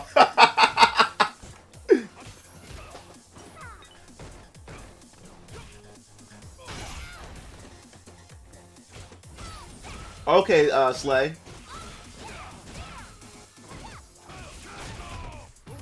Oh, I got you, Wild One. I understand. Yeah, yeah, we'll be doing some Tekken 7. I'll definitely let you know ahead when I'll be doing it.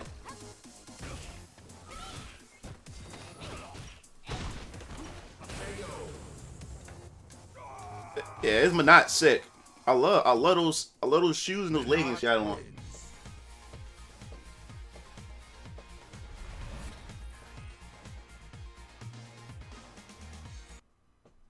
Yeah, everybody just reinstalled it.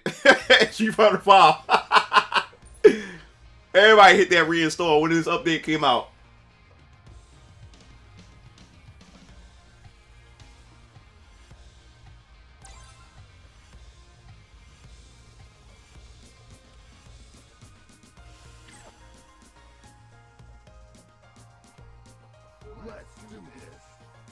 Yeah, like, and then I'm gonna do some Dead or Alive 6 as well, a live stream for that. And I want to buy that on PC though. I do have it on my PS4, well PS5. I'm using it on my PS5, but I don't want to like wear my PS5 controller out. That's the only thing. So that's why I rather get it on the PS, because this is the only fighting game that I use a controller with. I use arcade fighting games, except for Soul Calibur and Dead or Alive. All my other fighters, I use my arcade stick.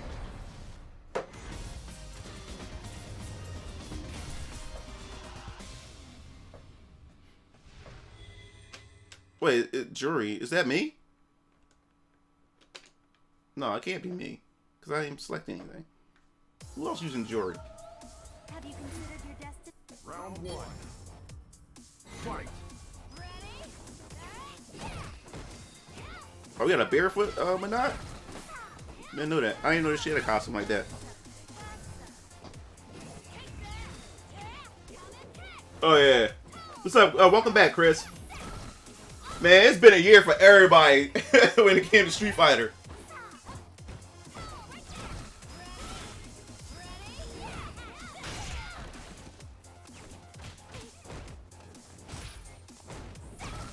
Yeah, this game doesn't hit the mark for everybody. I can say one thing, like, I like some of the designs for the characters, but then at the same time, like some of the characters is not as well animated as Street Fighter 4 was, and whatever like that. And like I said, the gameplay, I mean, it's much more it's much more open compared to the earlier season where it was very restrictive, and then they have a lot of creativity. It's like they hid a lot of the creativity behind your V trigger, or like behind meter and stuff.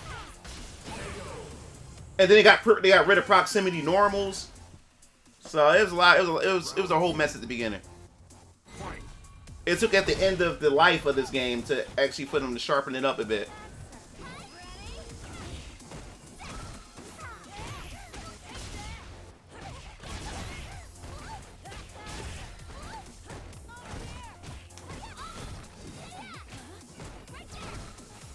Oh yeah, because that's where the money at. The legacy characters, you make them DLC, and because the thing is, it's kind of like the Third Strike approach, where they wanted to get away from legacy characters because they wanted to start new. They wanted to bring a new generation, and that's why Street Fighter 3, most of the original cast wasn't in Street Fighter 3 because they wanted to try something different. They wanted to move on or whatever like that, and they realized they couldn't do it because the fans like the original characters so much and stuff. So it seemed like with a lot of these fighting games, they want to move on, bring in new characters, and then want to sell you the older characters.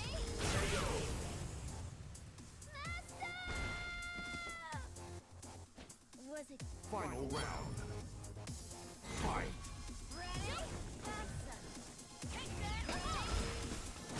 Good match. That was a good match.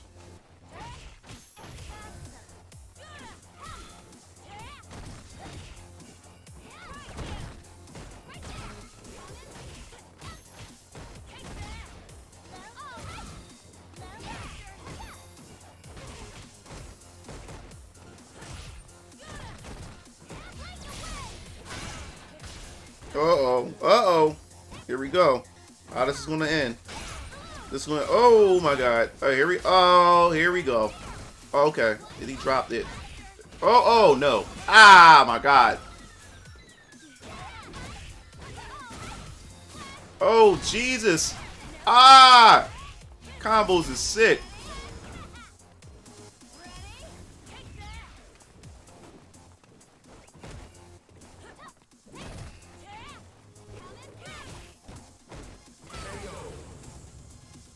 Okay, Unlimited Blade, Cameo Minot. Minot wins. Yeah, your Minot is good, man. The combos.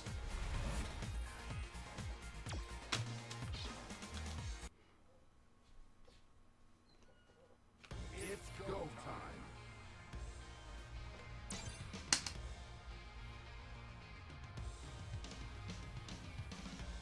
Do do do do do do do do do do do do do do do do.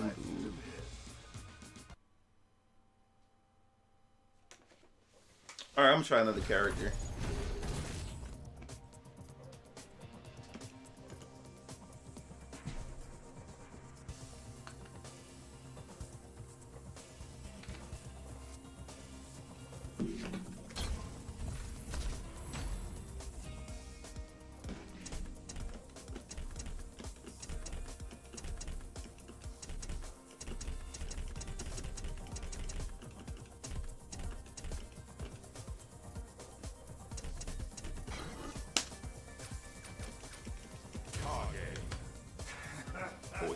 Kage. Let's try Kage.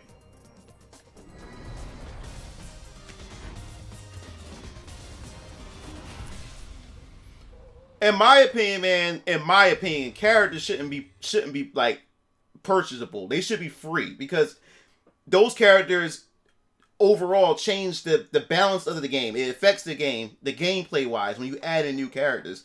Like, I love how Overwatch don't charge you for characters, and some other games don't charge you for characters.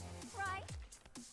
Like, characters should never be you should never have to pay for characters.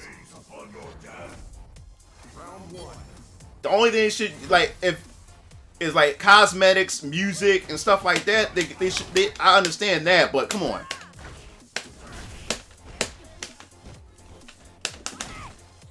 It's my first time. It's my first time playing Kage.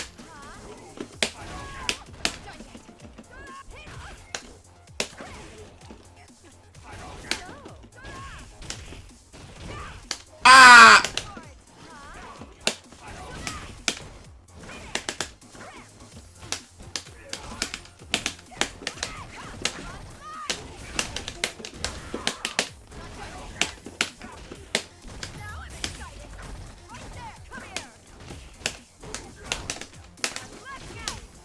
Ah! Oh God! Nice one. Come back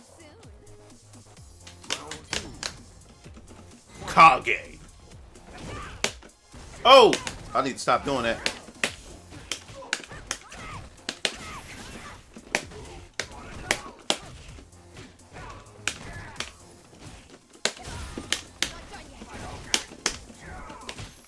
What was the? Oh! I don't know how I did that.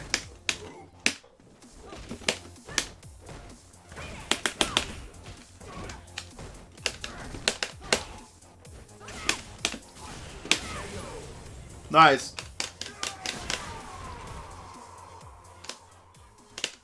You lose. Oh yeah, Unlimited. Yeah, she has this version of Street Fighter. They get poison a whip in this one, which I think was the interesting choice because they always like portrayed her with a whip, but she never used it. And I like that the fact is that Street Fighter need to start introducing other characters with weapons too. You know, because I think that's the only thing I can give KOF. Like, KOF introduced characters that have weapons and stuff like that, which I thought was pretty neat or whatever like that. Street Fighter don't do that enough.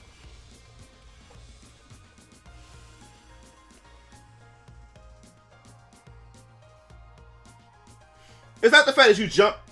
It's not the fact that you freeze when people jump in. Sometimes it's like you still haven't adapted to the fact is that the look out for the jump in.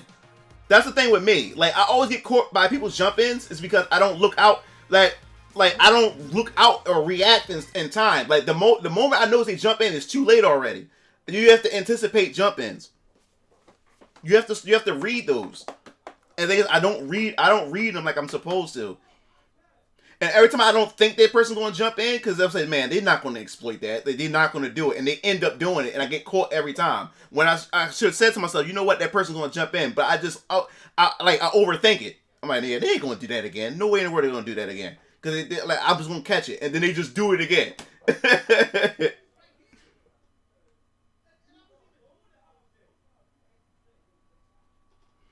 Well, the only reason why Poison is considered a trap is that's because of the translation and the fact is that, like, Poison was initially, and to me, in my opinion, is still a female character. It was the issue about the whole violence against women in America, so they decided to change that to make an excuse to bring Final Fight here. But I don't believe that, like, Poison is actually a trap. I think they, like, Ono and the developers or like that, just kept that there because of the mystery, and that's what made the character popular. So if you come out flat out and just confirm what the character actually is, then it destroys that mystery of the character or the popularity that surrounds that character.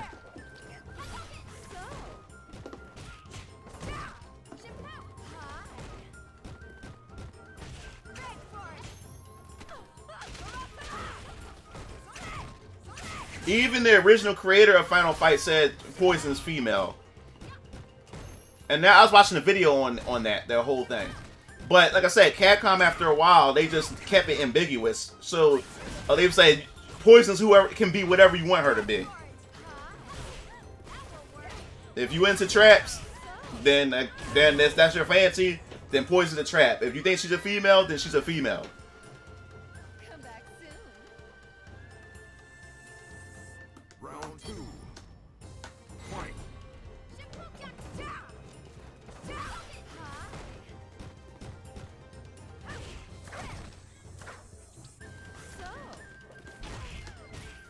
Yeah.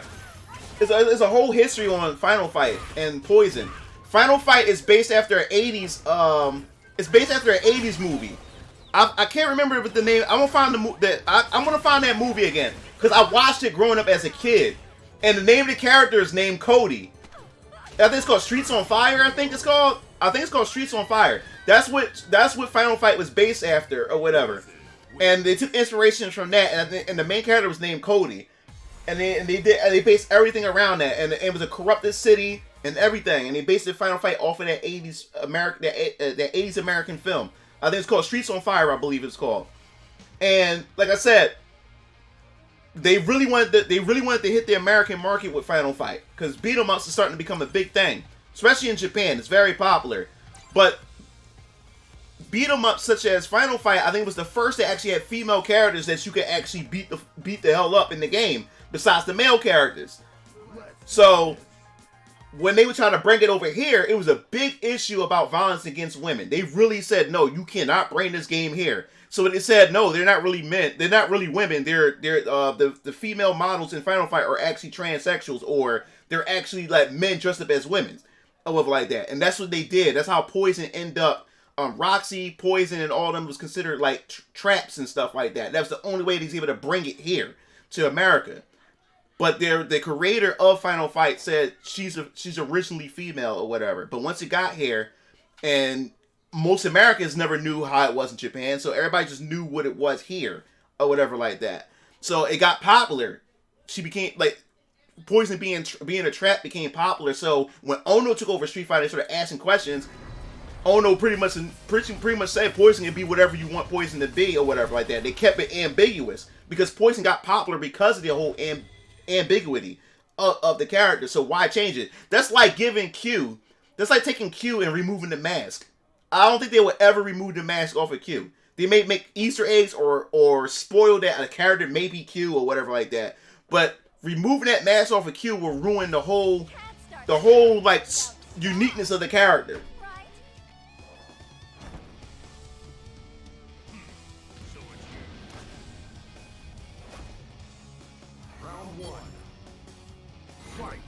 Oh, Williams Defoe character? Yeah. Yeah, time code. Yup.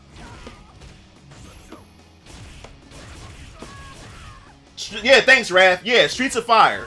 Yeah, Final Fight was based off of that. And you guys know that and the soundtrack too. You know what that if you hear the song to Streets of Fire at the end of it, it's a popular 80s song. And I never knew it went to that movie. Once you hear that theme song, once you hear that song at the end, they're like, oh wait a minute, I didn't know it went to that. But yeah, Final Fight was based off of that.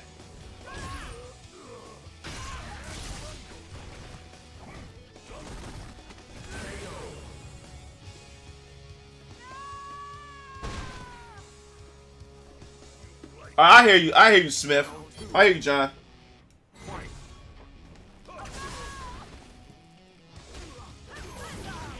Yeah, Japan makes a lot of games based off of American properties. Like, for instance, Metroid. Metroid, and I already knew this. I knew it when I was a kid. It was so obvious. Metroid is inspired by aliens. And during that time, Sigourney Weaver was really popular. And she was like one of like the pioneer female action-led character actresses at the time. So, Ridley, the Ridley that you fight in Metroid is named after the director Ridley Scott. Now, have you ever watched the original Tim Burton Batman, the first Batman with Michael Keaton? Yeah, the actress who plays Vicky Vale, Kim Basinger. Zero Suit Samus. Samus herself is based. Her design is based after Kim Basinger. If you don't know who Kim Basinger is, type up Batman. Batman 1. The Tim Burton Batman 1. She was Batman's love interest. Vicky Vale. Kim Basinger is an actress. They based Samus off of her because she back in the day she was gorgeous before she got on drugs. But Kim Basinger was a gorgeous woman, and they based Samus after her. So all the Zero Suit Samuses that you see is think that woman. They based her design off of her. I don't care for tears for fighting games either. I never cared for tears. Akuma wins.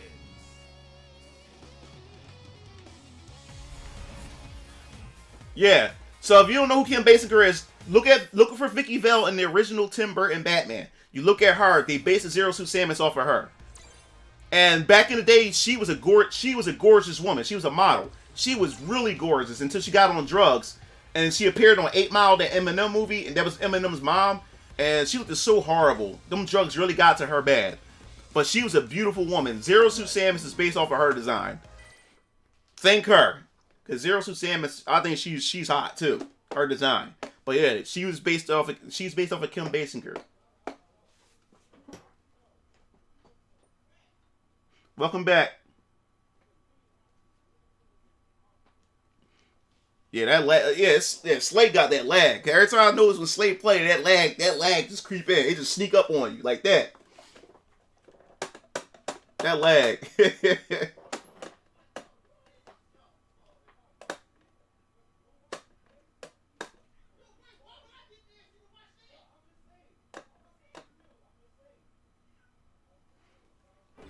Yeah, but they're not going to do that, Keith, because at this point, keeping her as a trap, that's what makes her popular.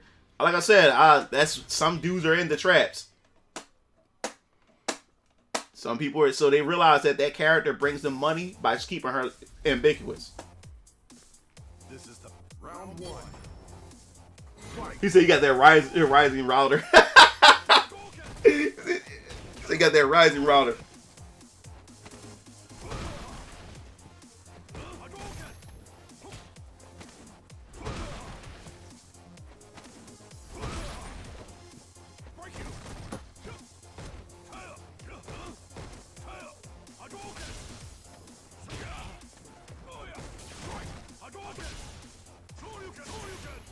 Yeah, I'm gonna try to get in the Strive. Like, so far, the game, that was crazy. That was crazy, guys. Hold up.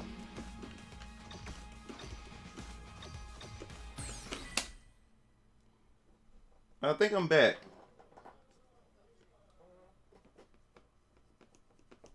I think I'm back. I don't know where. I have no idea what happened. I had no idea what happened. I was like playing, and it just cut me right off. That was weird. All right. Send me y'all your usernames again. I didn't get a chance to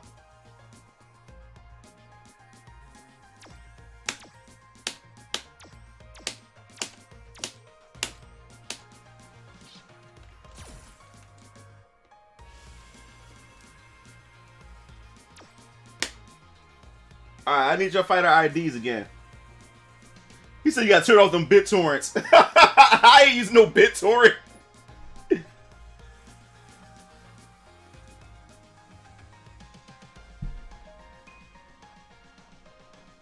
Oh yeah, Eno, yeah. I wasn't good with Eno. Damn, you had 23%? God damn. It's almost. Alright, send me your IDs again. Julio Sotomayor.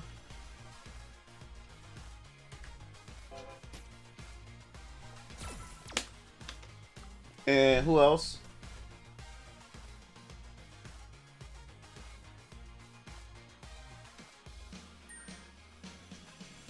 Who was it Master Boris?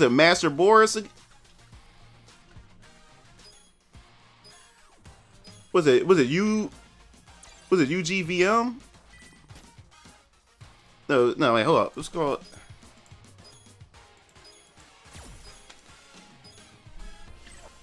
Lamore, alright. Okay. Lamore 5. Who else we missing? Okay, Wild One.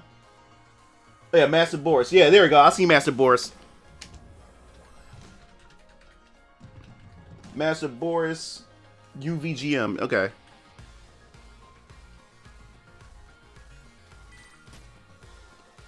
Can I? Wait, oh, hold up. Maybe I'm probably pressing the wrong button. Hold up. There's no capitals. Let me try no capitals. Boris. Oh, UVGM. Yeah, my fault. That was an accident. There we go.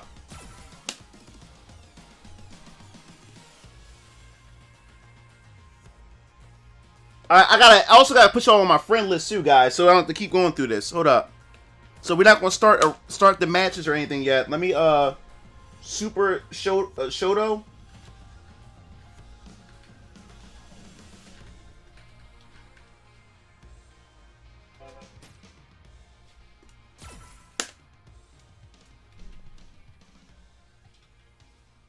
And what was it?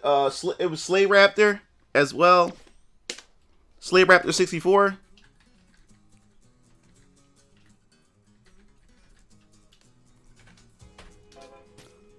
Guys, I want to apologize to y'all. I saw that Kyo trailer for King of Fighters 15, and Kyo got me hyped. Kyo's gonna be on my team. And what's that other chick? I'm not familiar with King of Fighters, but that other chick that's part of Kyo's team, she's gorgeous. She looks neat too. And they announced rollback netcode for King of Fighters, guys. They announced rollback netcode for KOF 15. Now they got me sold, guys. They got me sold. Wait, hold up. I wanna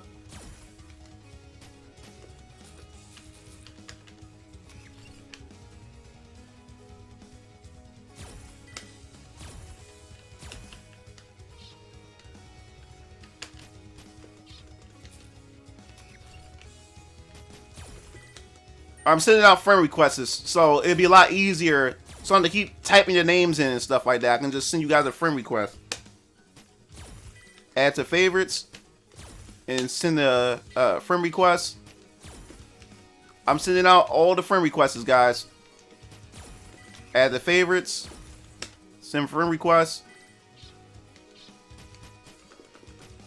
I think I'm sold, guys.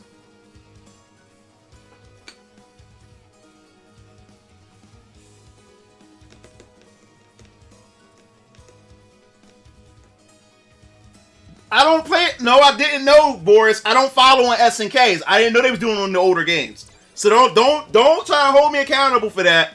I don't follow SNK. You should know that. You know how I feel about SNK characters. We talked about this over the phone, bro. We talked about this. You know this. I do not follow SNK. I do not follow any news, updates, or anything.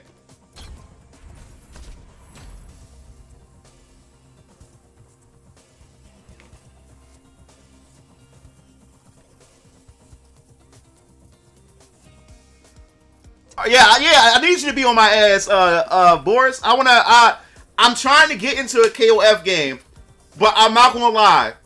That Kyo trailer, that Kyo trailer it sold me. Kyo looked dope. I'm not gonna lie. That KOF 15 Kyo, it took Kyo to do that. Shut up, Boris. So I'm looking forward to what other characters. There's going to be a lot of characters. I'm telling you that now. But Kyo's going to be on my team. Kyo's definitely going to be on my team. And now that we know it's rollback netcode, oh my god.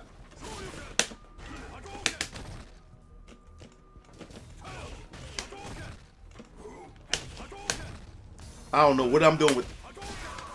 Ah! I got first.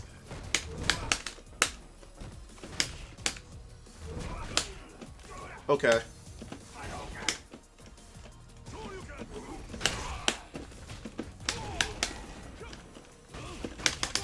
Oh! Oh!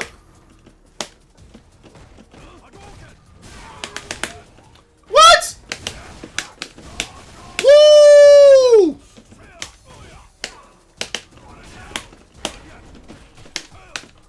What?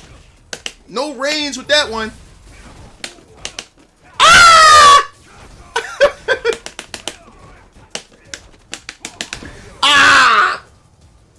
I want y'all to learn Kage, y'all.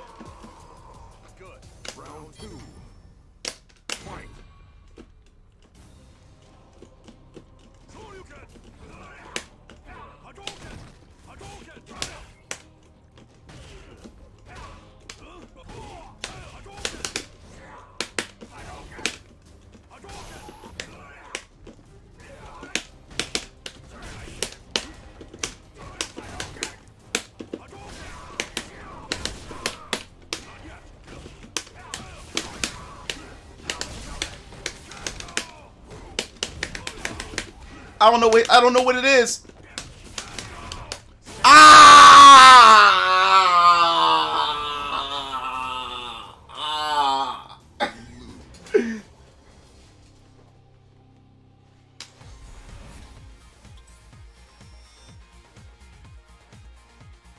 Yeah, like just hearing the netcode in KOF 15, that alone got me sold. Now, like, I'm willing to give it a try because KOF 14, 13, all their like SNK online suck. And you heard Harada's excuse for Tekken why he's not doing rollback. He said at the fighting roundtable that because 50% of the user base or 60% use Wi-Fi, that's the reason why the connection is horrible. So he's pretty much insinuating that if everybody just be wired, then you wouldn't have to worry about lag. That's pretty much what the monk was saying to y'all Tekken lovers out there. So he's pretty much saying that he's not going to do rollback anytime soon. He's pretty much telling y'all to get wired and get good. That's what he's pretty much telling you guys.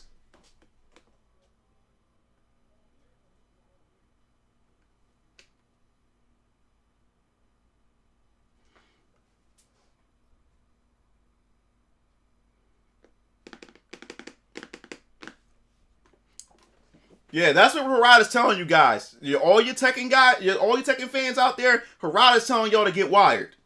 That's why he haven't considered or even looked into to the rollback, because to him he think the online is fine. It's just that y'all guys are like 50 or 60% of y'all use Wi-Fi.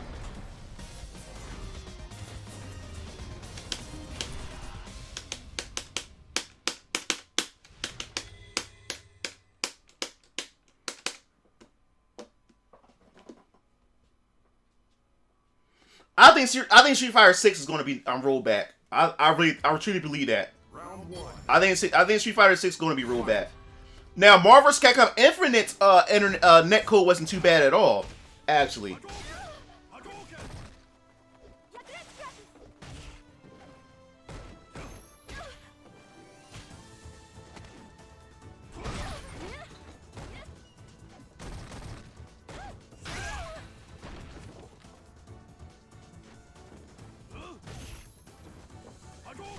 So that's what Harada is saying, guys. That's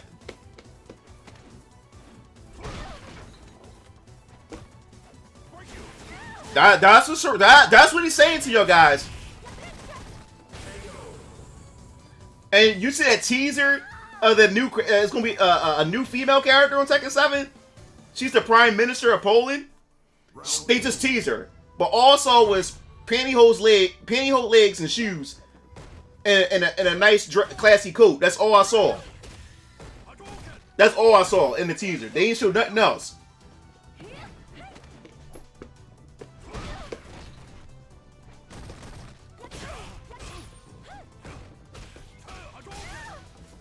Yeah, that's true, Derpy. That is true.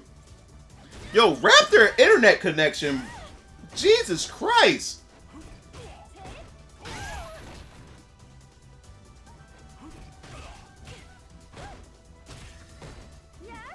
It's only when Raptor plays.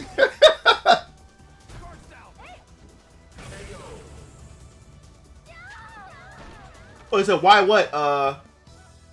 Ryu wins. Why what, Ryu? I didn't see it. What was your question?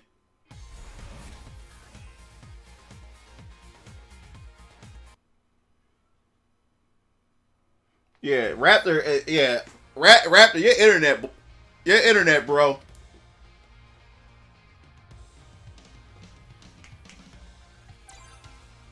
Who else are we missing? Are we missing anybody else?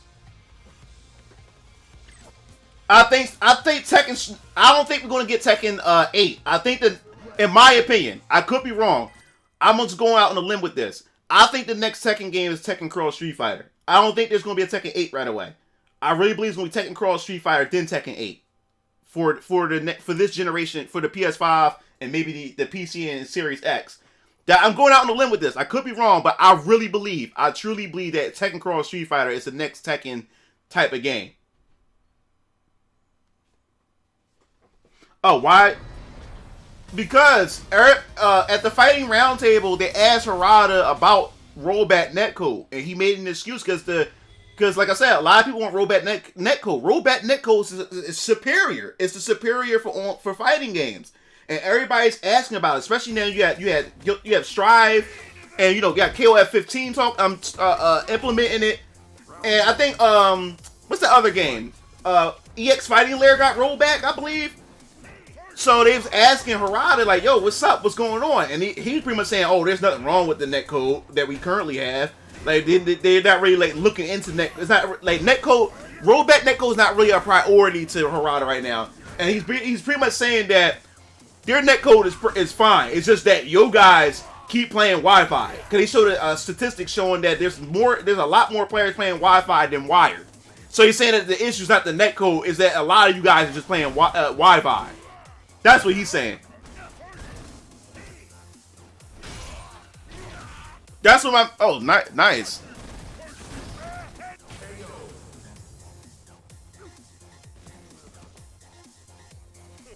Where you from, Slayer? Slay? I'm not sure where you from.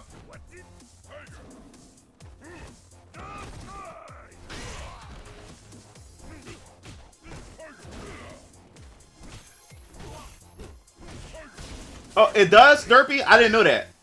Derpy. I stand corrected.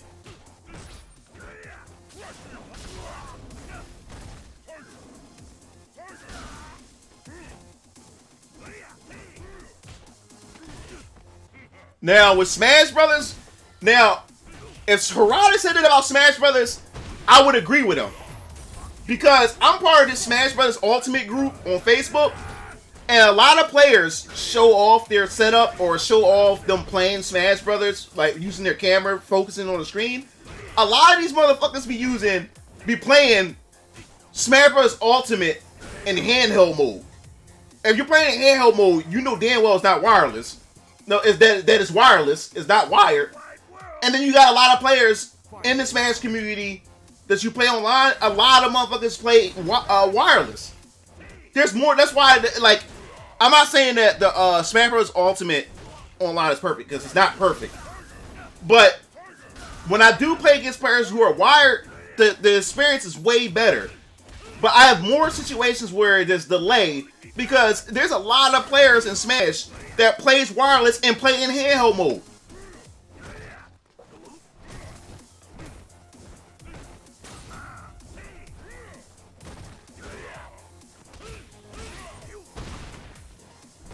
Oh yeah. No, Mortal Kombat 11. No one's complaining about Mortal Kombat 11. It's more so the Japanese developers that people are upset about with their online play.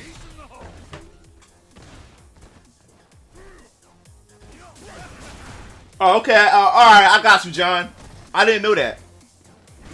Yeah, people praise NetherRealm for their netcode. No one has issues with that. And also, Killer Instincts netcode is good. No one complains about Killer Instincts or Mortal Kombat. It seems like the American developers are like really pressing the issue with or doing the right thing with the rollback. But it's Japanese developers that always ignores the rollback.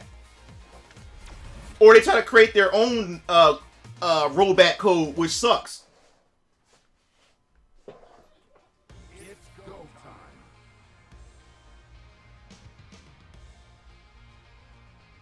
So I can't play on this lag. Yeah, because Slay is destroying everybody with this lag. Let's do this. Oh, you live in Puerto Rico right now. Okay. Yeah, no one has complaints with Mortal Kombat or Killer Instincts netcode. They said that's really good. It's just the Japanese developers and their games.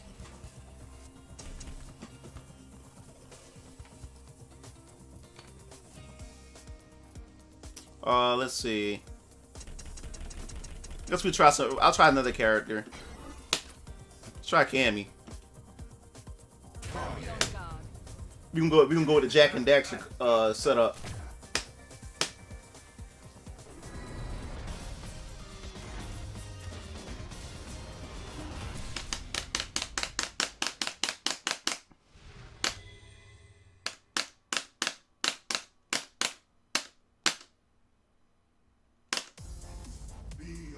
Yeah, Tatsunoko was a nightmare. Tatsunoko vs. Capcom was.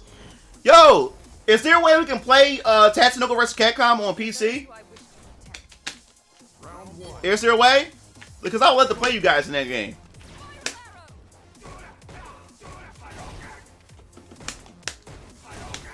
I never used Cammy before. Oh my god, this lag. Ah!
Sounds sounding unfamiliar right now. What are you talking about, Boris?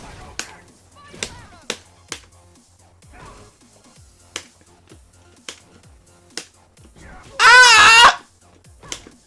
This lag! This lag! Oh my god! Ah!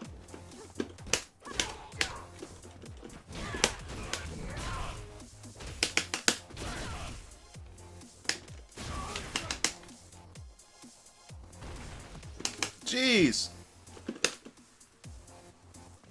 Oh my god.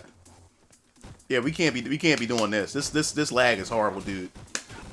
This is like, this is ruining the experience right now. Oh my god.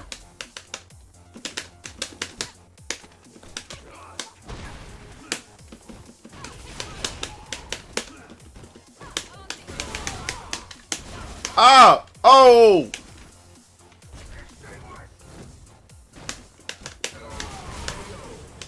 Yeah, Raptor, we can't do this, man.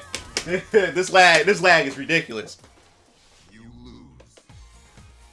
Yeah, I have Soul Calibur 6. I don't know when I'm gonna play that again though. But I will stream it. I don't know when though.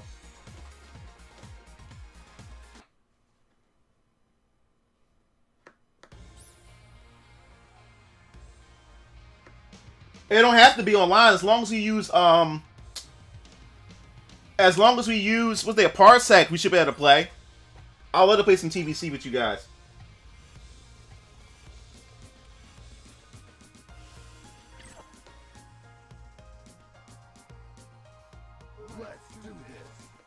Dude, I don't mess with emulators. I'm not an emulator guy. I don't emulators, no matter how many emulators out there, I ignore emulators. I don't really use emulators.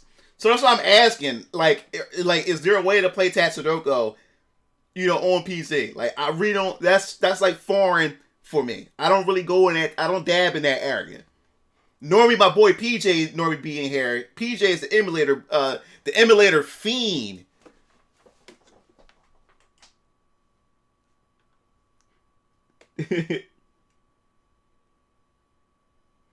So probably the Dolphin emulator. You could probably play Tatsunoko with the Dolphin emulator, and we could probably play each other like that through Parsec or something like that. Cause I love to play that game.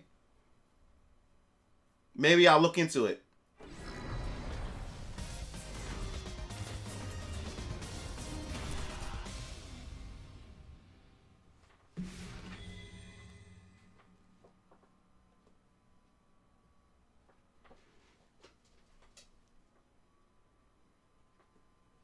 No, I don't know. Like even when I was young, the only emulator I really played was the Super Nintendo. Like the Super Nintendo emulator. That's the only time. Like, I'm just not like, I don't know. I just can't get into emulators.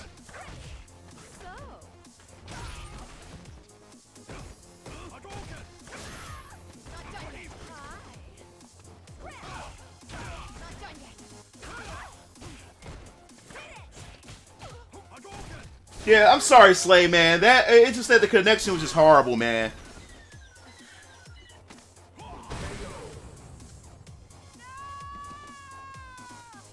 Good. Round 2. Fight.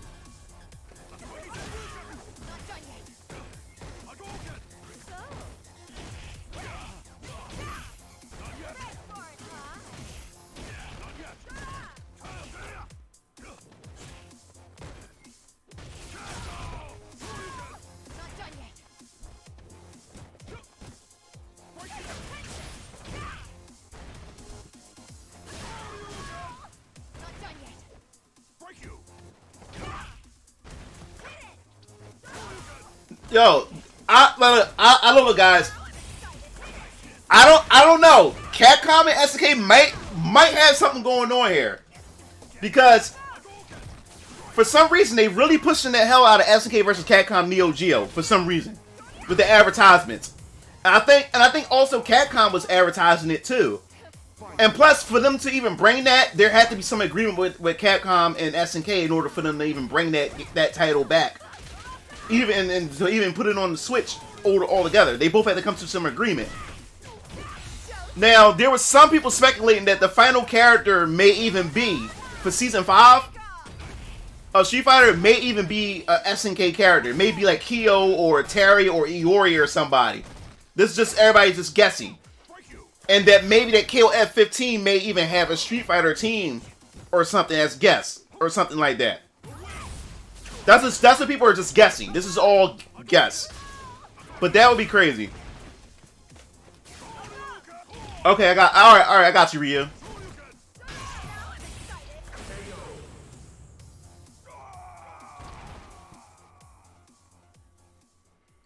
Well, Akira from Rival School, she's a character in this. She's in this season pass.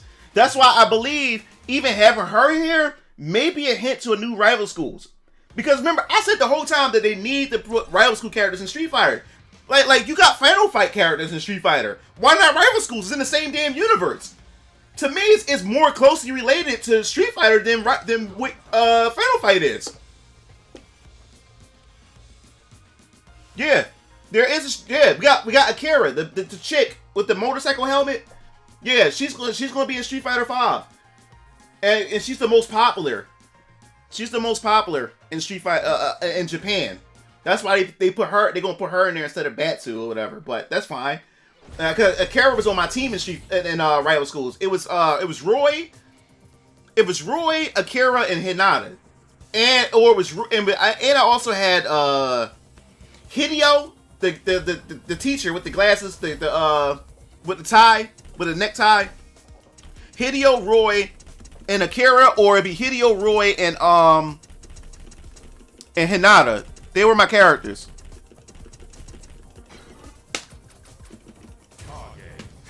Kage.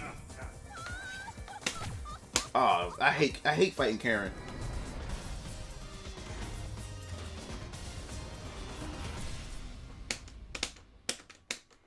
Yeah, they showed her. They showed Karen on the advertisement at one point. They may show it again. No, this stupid ass advertisement, this Fortnite crap. But yeah, they've been announced Akira from Rival School. She's in this.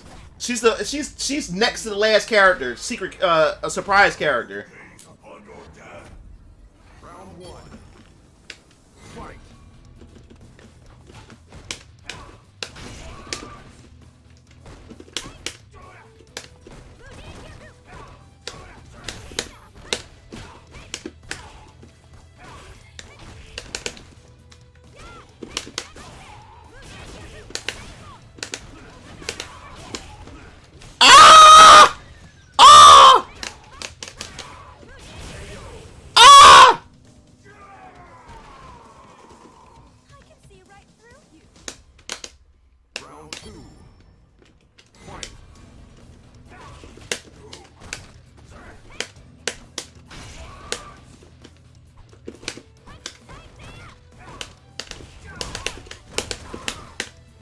Oh, miss. Oh, nice counter. Oh, nice counter hit. Oh my god. Like Buzz Lightyear would say, not today. Not today. Ah!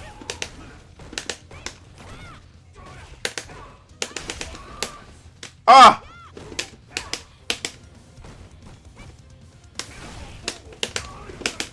Oh, missed! Ah!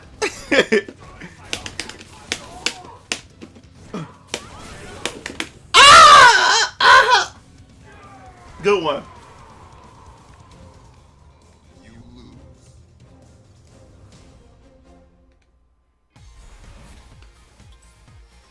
Yeah, I used to on Rival Schools. I used to Hinata. My team consisted of in Rival Schools Roy, Hinata, and Hideo. Or I would rotate one of the characters out and put Akira in my team. Oh yeah, and then in Project Justice, I used the tennis chick. I used her too. I forgot all about her in Project Justice.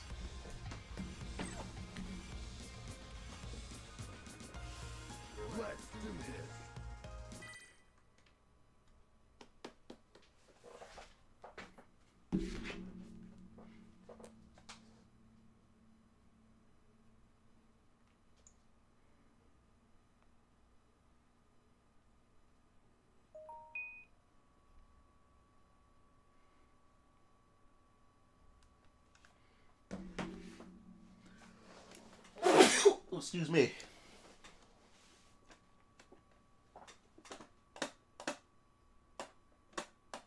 Oh, you said you used a volleyball chick, you like tall Japanese girls? Yeah, tall Japanese girls. Just tall Asian girls, period. It's just very rare to come by.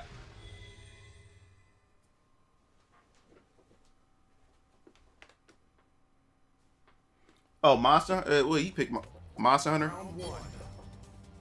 Fight. Hadouken! Hadouken! Hadouken! Hadouken! Hadouken! Shoryuken! Hadouken!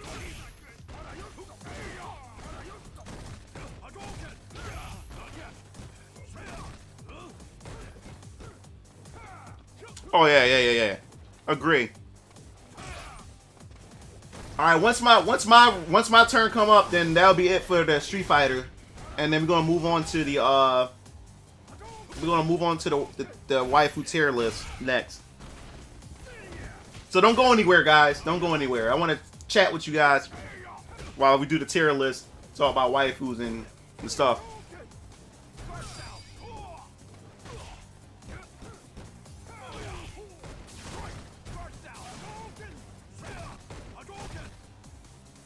So you want the new Minot costume?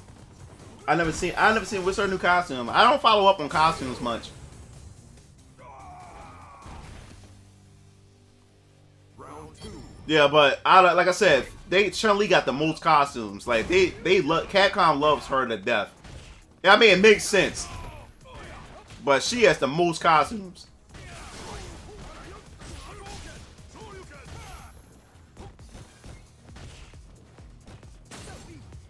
This song sounds like Street Fighter Cross Second, the elevator stage. The space elevator. I ain't gonna lie, Street Fighter Cross Second will be dope in his graphics.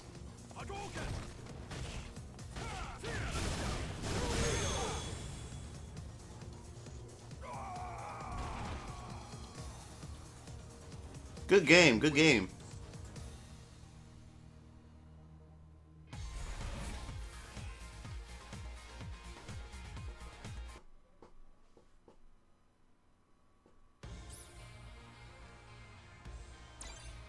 Yeah, so after my turn, guys, we're gonna wrap it up after my turn. Then we're gonna do the tier list, the waifu tier list, video game waifu tier list.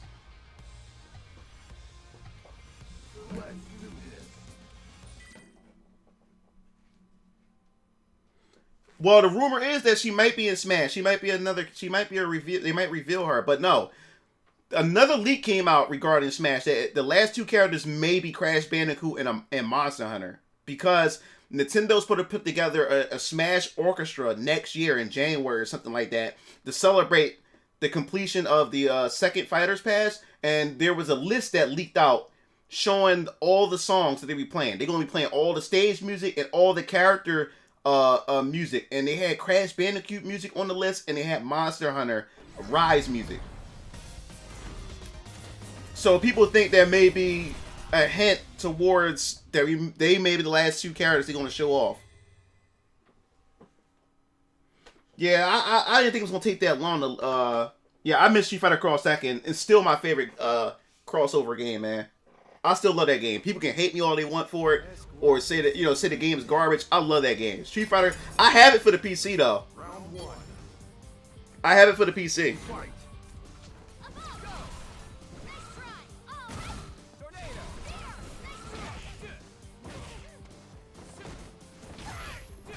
I don't want Dante in Smash. We don't need Dante in Smash. We got Bayonetta. That's another Bayonetta incident waiting to happen. Hell no. I don't want Dante. Leave Dante out of this. Like Dante's not even like I'm already conflicted with third-party characters being in Smash to begin with, because now it's no longer a celebration of Nintendo characters, which should continue to be. We overlooking a lot of potential Nintendo first-party characters. Like we getting a lot of third-party. And the last thing I want in this game is Dante. And I'm not gonna lie, I'm about to contradict. I'm about to be a hypocrite and contradict myself. So I would have Soul Bad Guy. I would want Soul Bad Guy to be in Smash Brothers before I want Dante. And I'm really rooting for Soul Bad Guy to appear in Smash Brothers. When do you think they're gonna remaster Chrono Trigger? Hold that conversation, Baka. After I finish this, I want to talk about that. 'Cause I'm glad you brought that up. Cause it was something I was talking to my brothers about a while ago. I definitely want to talk about that. Hold that question. Okay, Boris getting nasty with Cody. You got an attitude.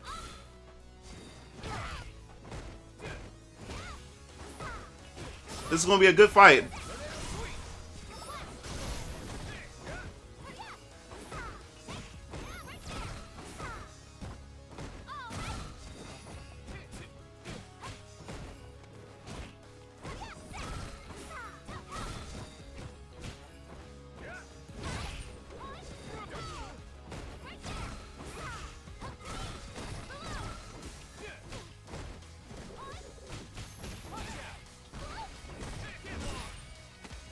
Nice. Oh, Boris getting nasty. He got an attitude. Hey, aggression. He ain't letting him breathe. Like, wow. Good game. That was crazy. Boris had a straight up attitude. It's go time. Alright, it's the last round. Then we can go to the waifu tier list after this. Last game. Let's do this. Let's do this.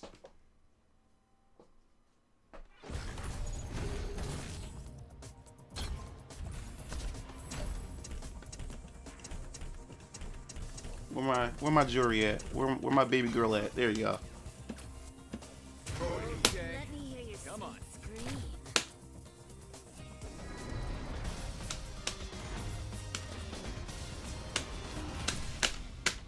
Alright.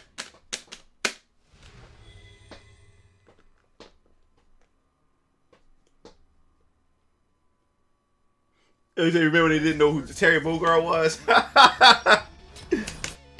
People, they called him Kim with a hat.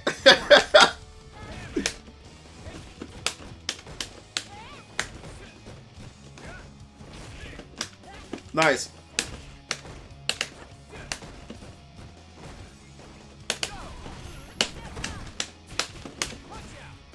Woo!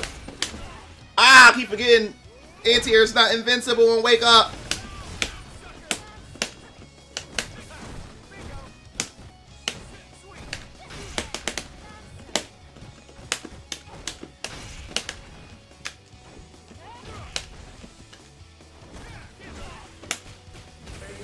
Oh! Oh!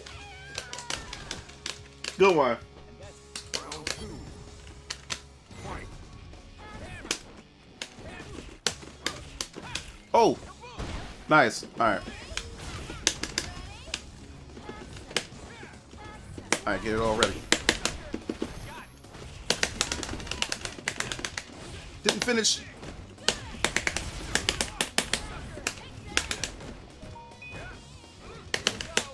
Oh, nice! He dipped the hell out of that. Oh! Ah! Ooh! Ooh! Ah!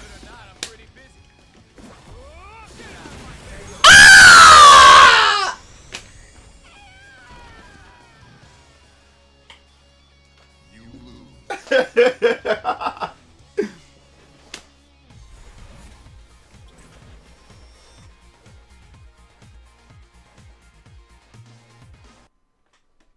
Oh yeah, Street Fighter 5 is a good looking game, yeah. Alright, so that pretty much wraps up the Street Fighter 5 segment of the stream. Good games, good games. We're gonna close out. Alright, we're gonna do the waifu video game waifu tier list now. So I gotta prep the tier maker up real quick. Good games, guys. Good games. Good games. So I'm gonna throw some music on in a second. So let me see.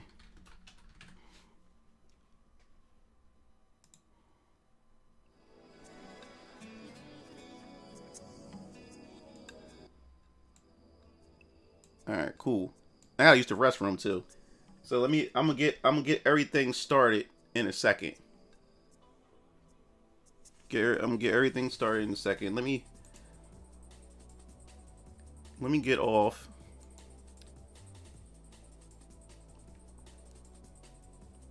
Yeah, so don't go anywhere, guys. let me get this started. Spoo-doo-doo-doo-doo. Alright, let's go.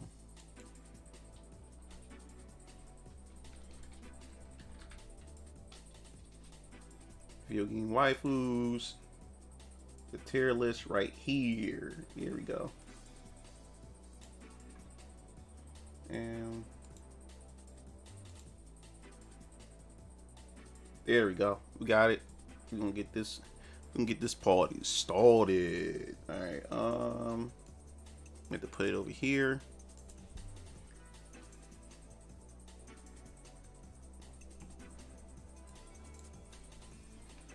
All right. So what we're gonna do now is let me see. So we have to go. Let's get this browser started here.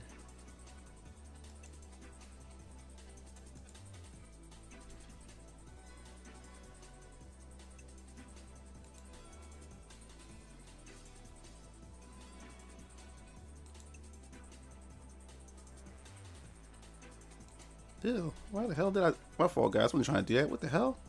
That was an accident.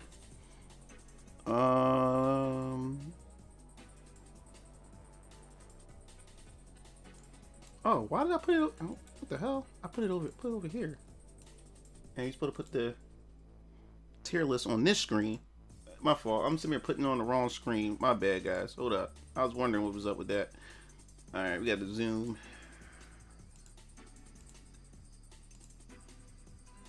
Zoom in. All right, there we go. And then take that off. There we go. Let's go back. What's it? To the web browser.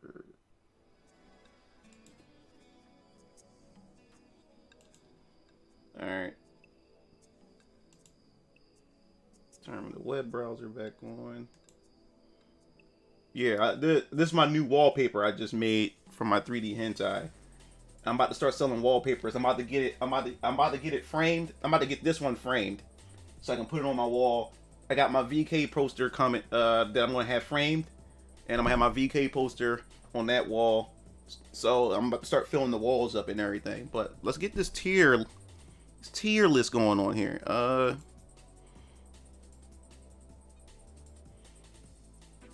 Make sure you guys, hopefully you guys can see it. I guess we can zoom in a bit more for you guys. Okay, so, all right, can you guys hear me? What's up, guys? What's up? What's up? What's up? All right, let me put my arcade stick up.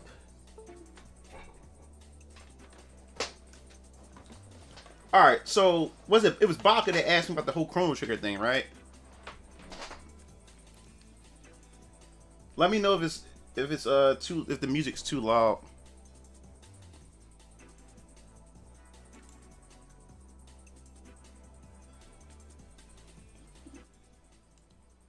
I don't want the music to be too loud. All right.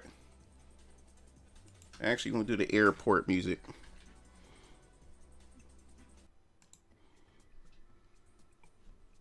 All right, so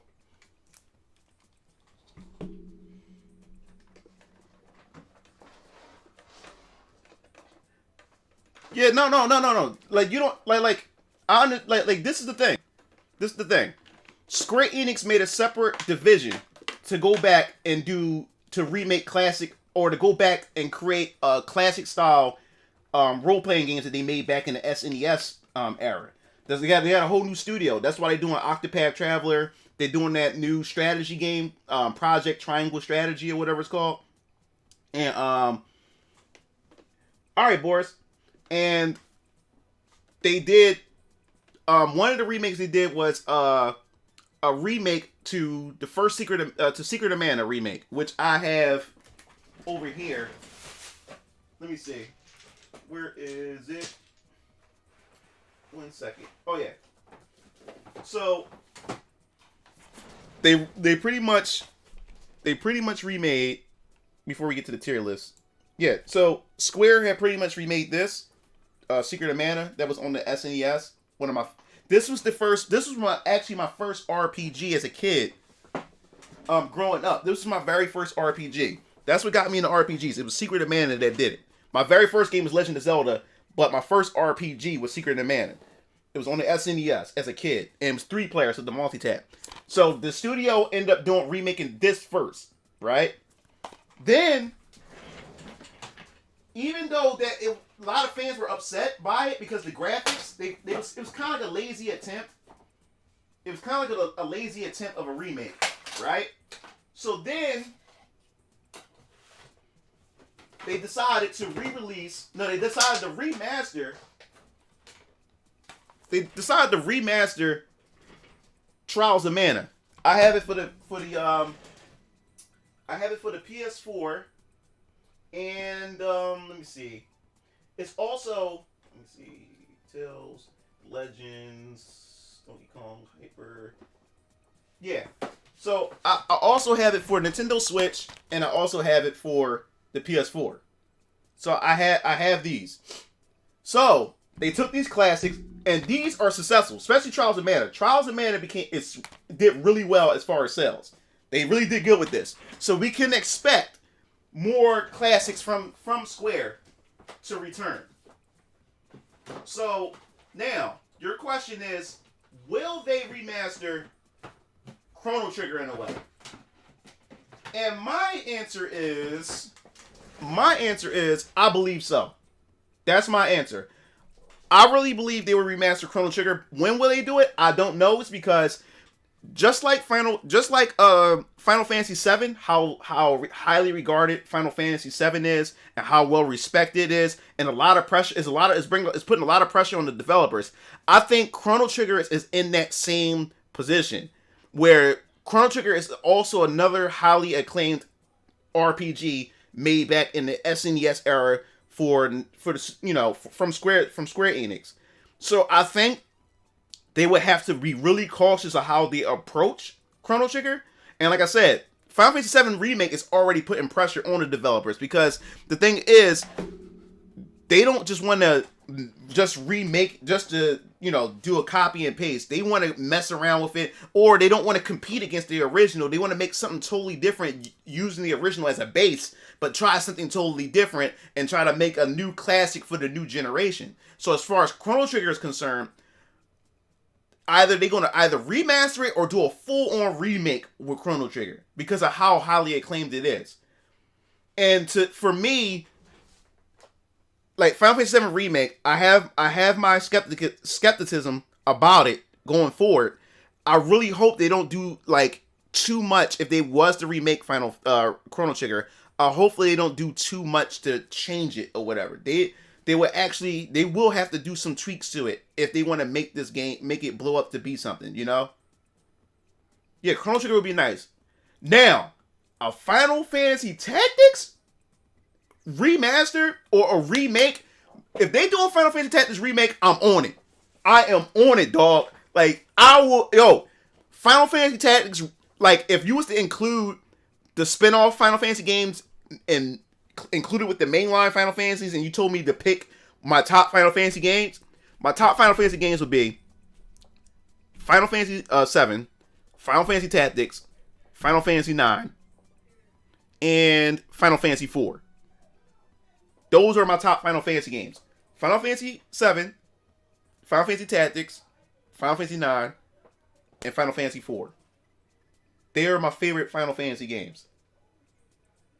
If they did Final Fantasy Tactics remake, I will be on that. I will be on it. Like, dude, I will fiend on that game. And keep all the hidden characters, because Cloud was in it. Cloud was a hidden character. Beowulf was a hidden character. They had all these hidden characters and secrets to that game. And Aerith had a feature in the game too. Like, dude, if they did that, man,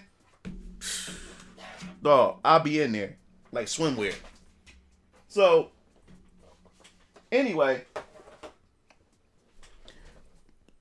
let's get to this tier list here.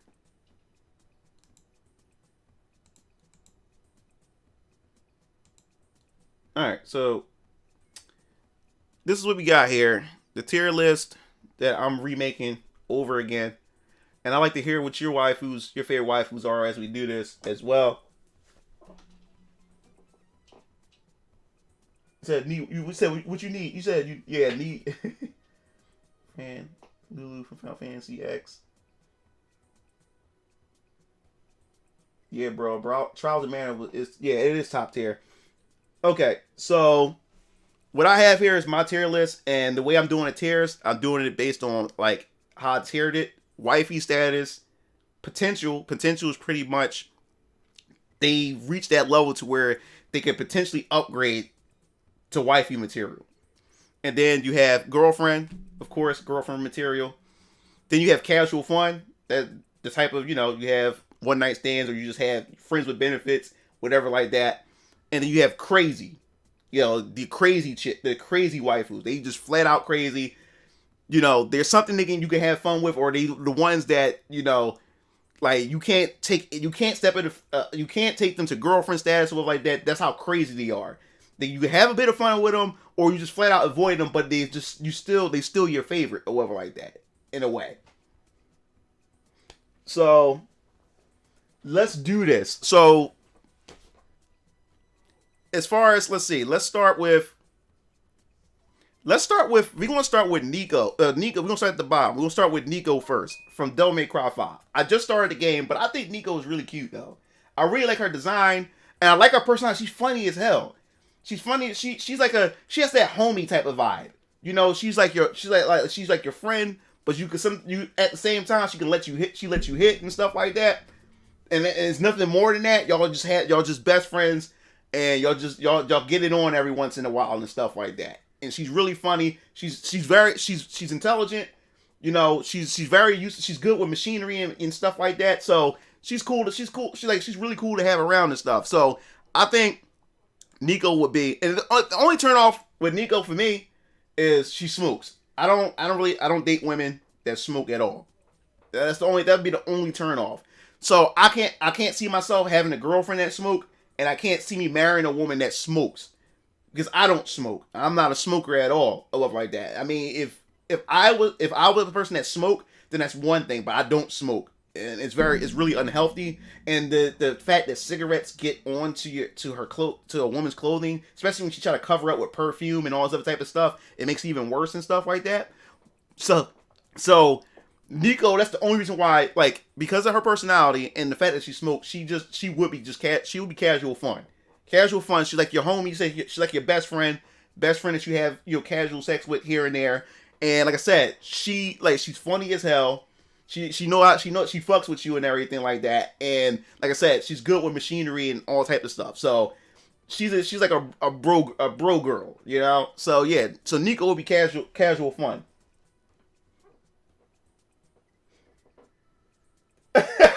Shut up. What's up, Mr. Piccolo? What's going on? He said Nico is basically roll. Yeah, I like that comparison.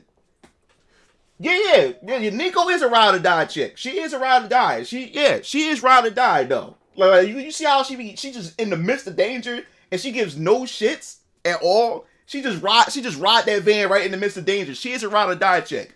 Like I said, she is cool to be around and stuff, and fun to be around, and she likes to fuck with you and stuff like that, poke fun at you. So I like chicks like that, chicks I can have fun with. She's like a homie, but y'all have like benefits with each other at the same time.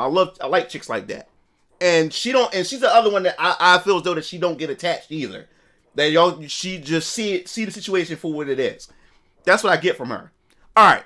So the next one we're going to move to is Scarlet from Final Fantasy VII. And this is the Final Fantasy VII remake design.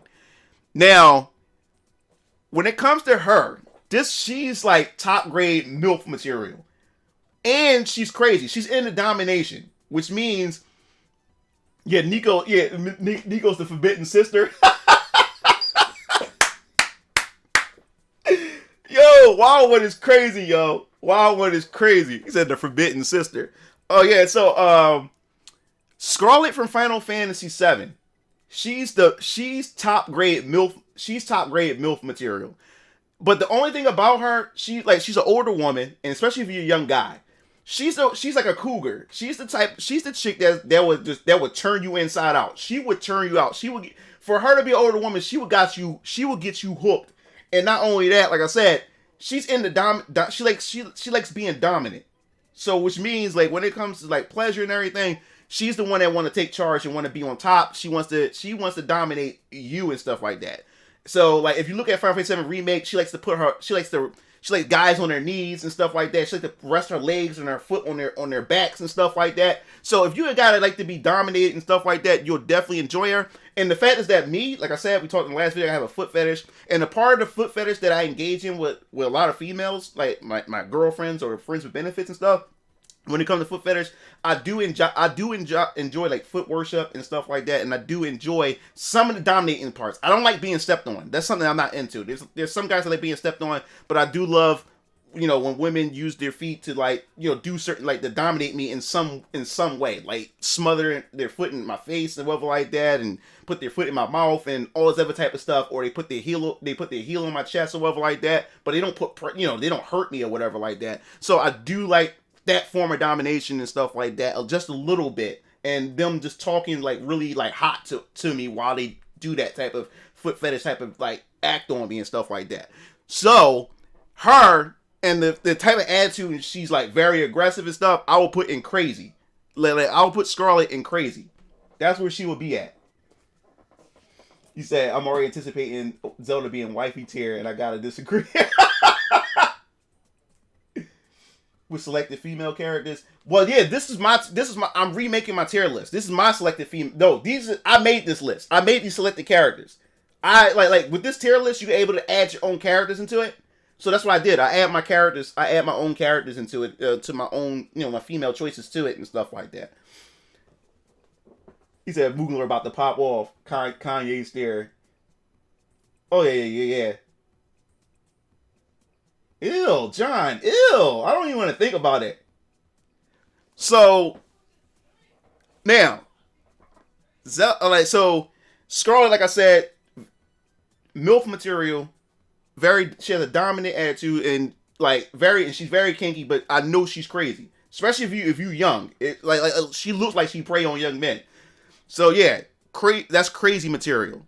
Now, we're gonna move on to Rose. Now, Rose. Oh my God, she either gonna be either potential or wifey material. Potential or wifey material. Like Rose have this class to her. That's what I love about her. I love about her outfit. I love her accent, the way she talks, the way she carry herself, and everything like that. And especially with the whole, fortune telling thing and stuff like that. She has that whole mystery and mystics about her and everything like that. Just look at her alone. I will put her. Oh man, this is really hard. Either wifey or potential. What should I put? Potential? Should she be in hey, oh, you just noticed Tifa's in there? Yeah, so I'm thinking. So all right, I'll put her in potential.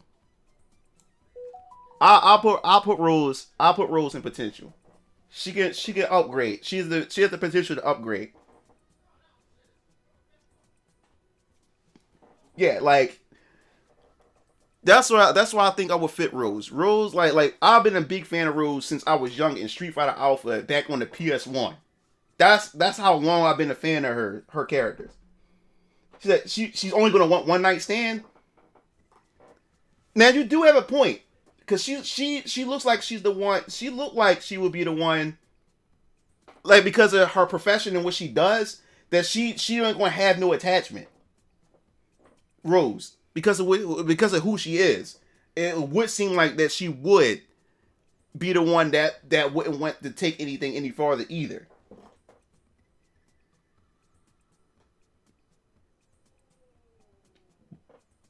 But she is a classy lady, so I'll keep her at potential.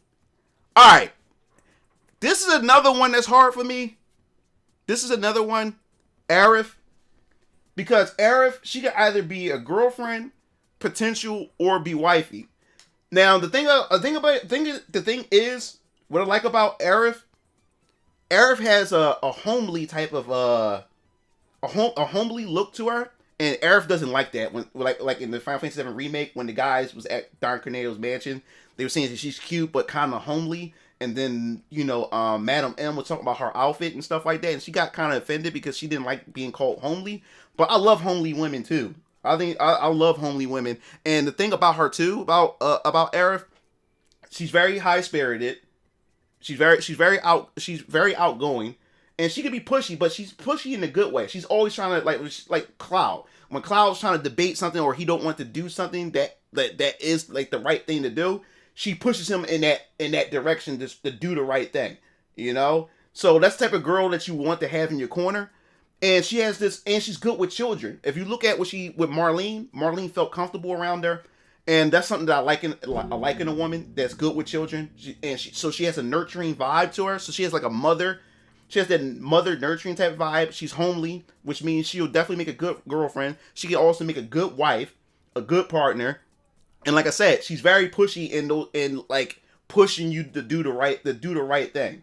And because you notice in Final Fantasy VII Remake, every time Cloud disagreed or debated something, she would push him anyway to do it anyway, and it ended up benefiting them in a way. So she can fit in either girlfriend, potential, or wifey. Now that's a hard choice for me where to actually put her at. Well, the thing is, but we already know the whole Zack situation. We know the Zack situation. The Zack situation, Zack wasn't there. I talked about it in my video. I talked about it in my video when it comes to Zack. Zack was Zack was out of the picture. Zack was out of the picture, and plus Cloud in a way reminded Aerith of Zack in a way like that. But like I said, she has that nurturing. She has that mother type quality to her. She's very homely, which I know she could probably cook a good meal too, or whatever. You know what I'm saying? So, and I know she she also can hold pretty good conversations. And like that scene where she was sitting at the when I was at the playground, I liked that scene. She gets into her emotions, her moments, and she loves to talk and stuff like that. Which I love a girl who can, a woman I can actually sit down and talk with or whatever like that. Like I said, when it comes to me, it's not always sex. Like I love a woman that I can actually hold a conversation with. She's smart. She uses her brain. She don't just use her looks to get what she wants and to try to manipulate me or whatever like that. She's actually fun to be around. I love a woman that she's actually fun to be around, hold conversations. She has a nurturing vibe to her. You know what I'm saying? And she's a woman. She's like my friend. Like she's not only my girlfriend or my wife or like that, but she's also my best friend. And those type of girls are hard to come by. You know what I'm saying? So I would put for now, because she can go between these three tiers. But for now, she would definitely make a good girlfriend. She would definitely make a good girlfriend. Aerith. Yeah. Wifey or girlfriend? Yeah. He said you can't make her your girlfriend. She doesn't date men.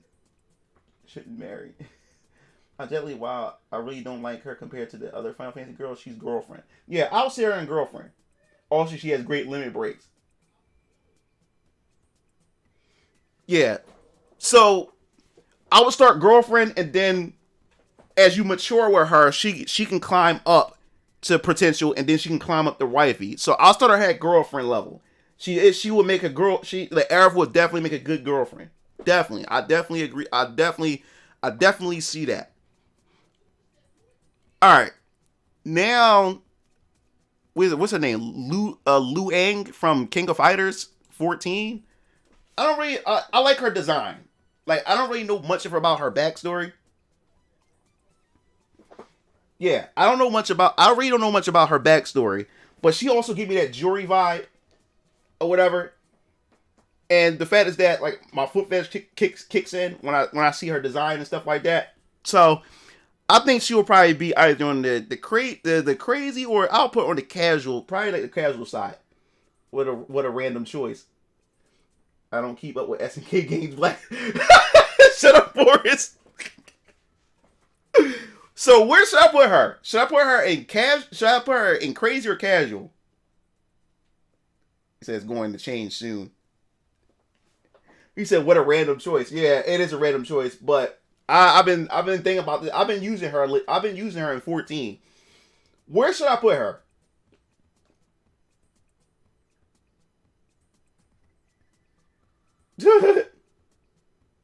Oh, she's Kim Master's wife? Oh, interesting. See, I don't know much. So, yeah, I'm definitely a casual.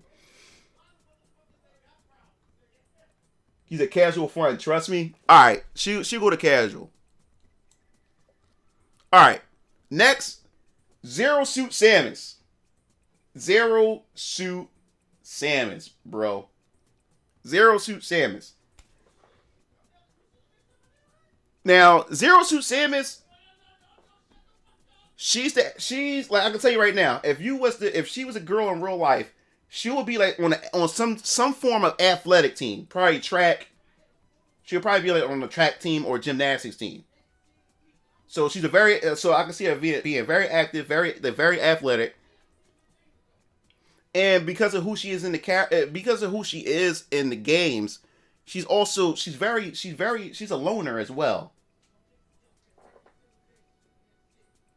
Most deaf casual. She is crazy. Yeah. But yeah, as far as Zero Suit Samus, I think she'll probably be casual, because as far as personality, you don't really get much. And she also has, like, if you look at Other M, because Other M is also canon to the Metroid lore. She has daddy issues. Samus has daddy issues. And she only has daddy issues because she lost her parents because of the whole Ridley thing. So she also has some emotional scars to her. That's the thing. She's a very athletic woman. She has some emotional scars, and she has daddy issues. Because if you ever play the story to Other M, her and what's his name? Captain Adam or Captain Malkovich? I think it's Captain Malkovich. He was like a father figure to her, and she was always disobedient to him or whatever like that. But that's only because of the father and daughter relationship that she had with him. She always wanted to just go against the grain or whatever like that. She had serious daddy issues. She really did have daddy issues. So I would think that Zero Suit Samus will most likely be for casual.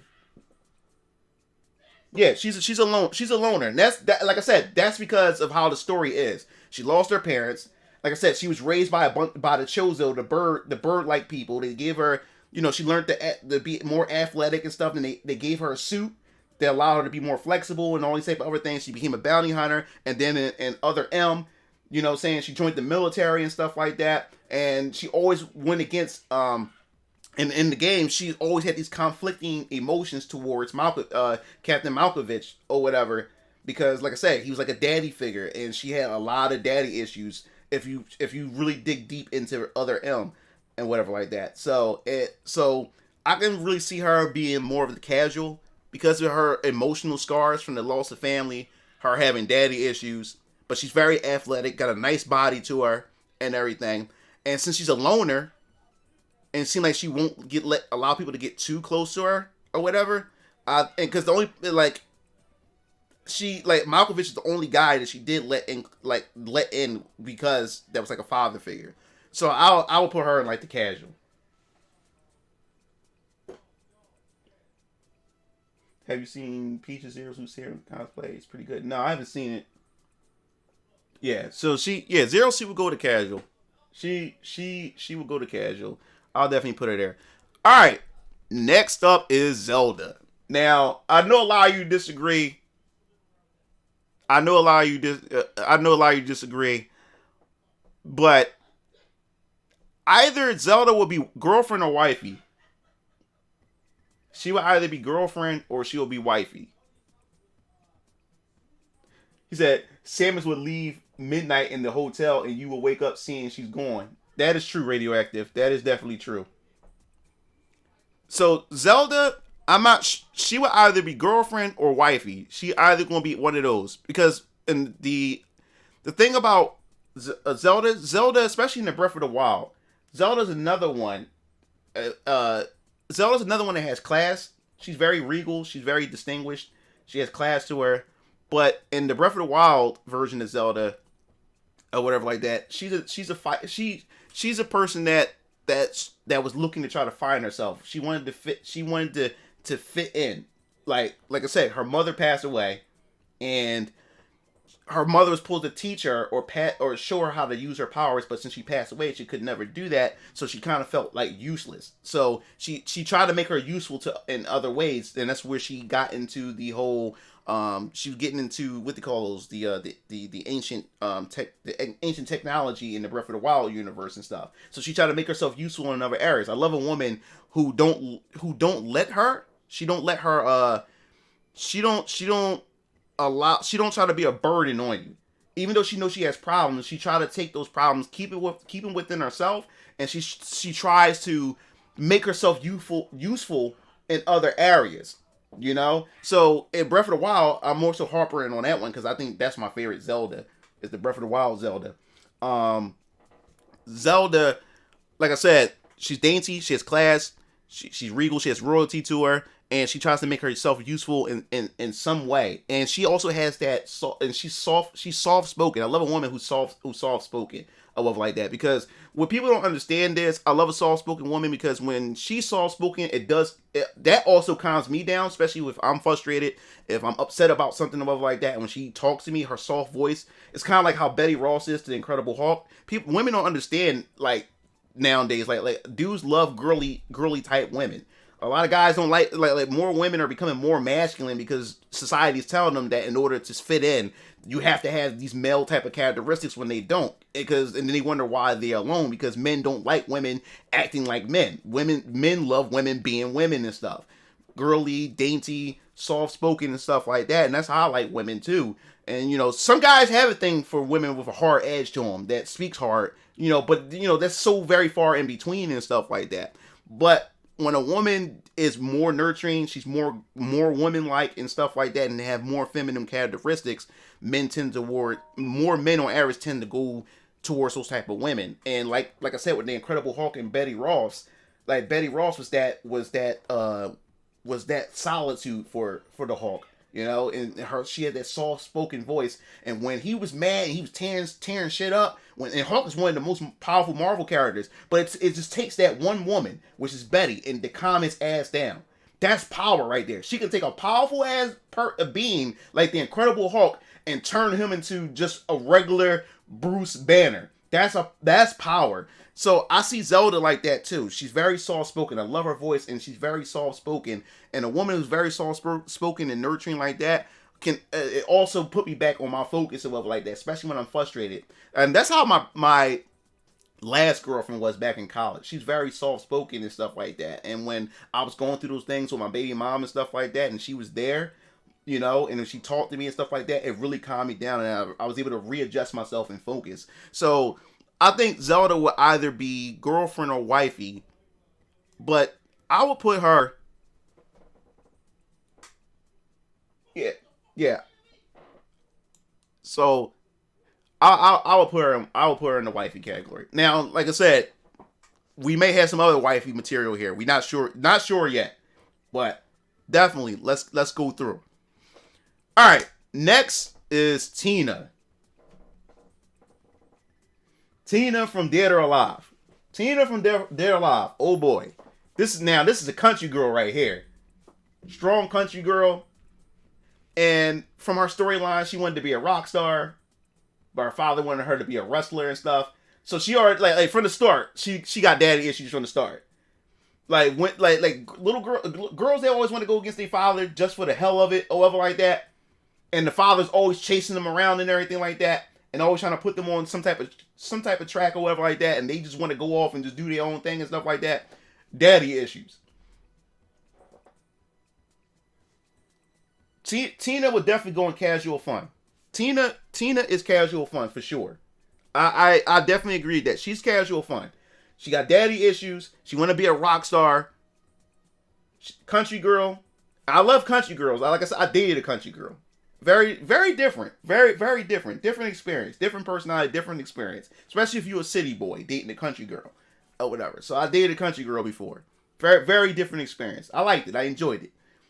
So And I love the way she dressed too. So you could tell that she loved to dress. She probably loves to shop and stuff like that too. She's a good, and she can fight. She can fight. So she can throw hands. But the way she's wild. She's wild, especially with the whole rock star background. And then she can wrestle too. And then she got a dad that's really strong. So yeah, she'll definitely be casual fun.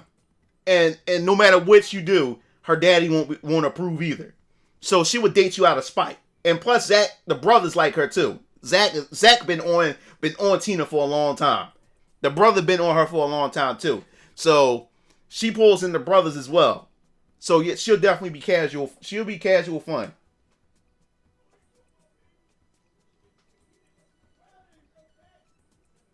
Yeah. She definitely is I would say that about Tina. She'll definitely be casual fun. And definitely casual fun. All right, next up is Tifa. We got Tifa, guys. Tifa's next up on the tier list. Now Tifa is a special case. Tifa is a special case. Like, she can either, to me, in my opinion, Tifa is either potential or wifey. Now, the thing about Tifa, one, she's very athletic. She got hands, so she can fight. She can take care of herself.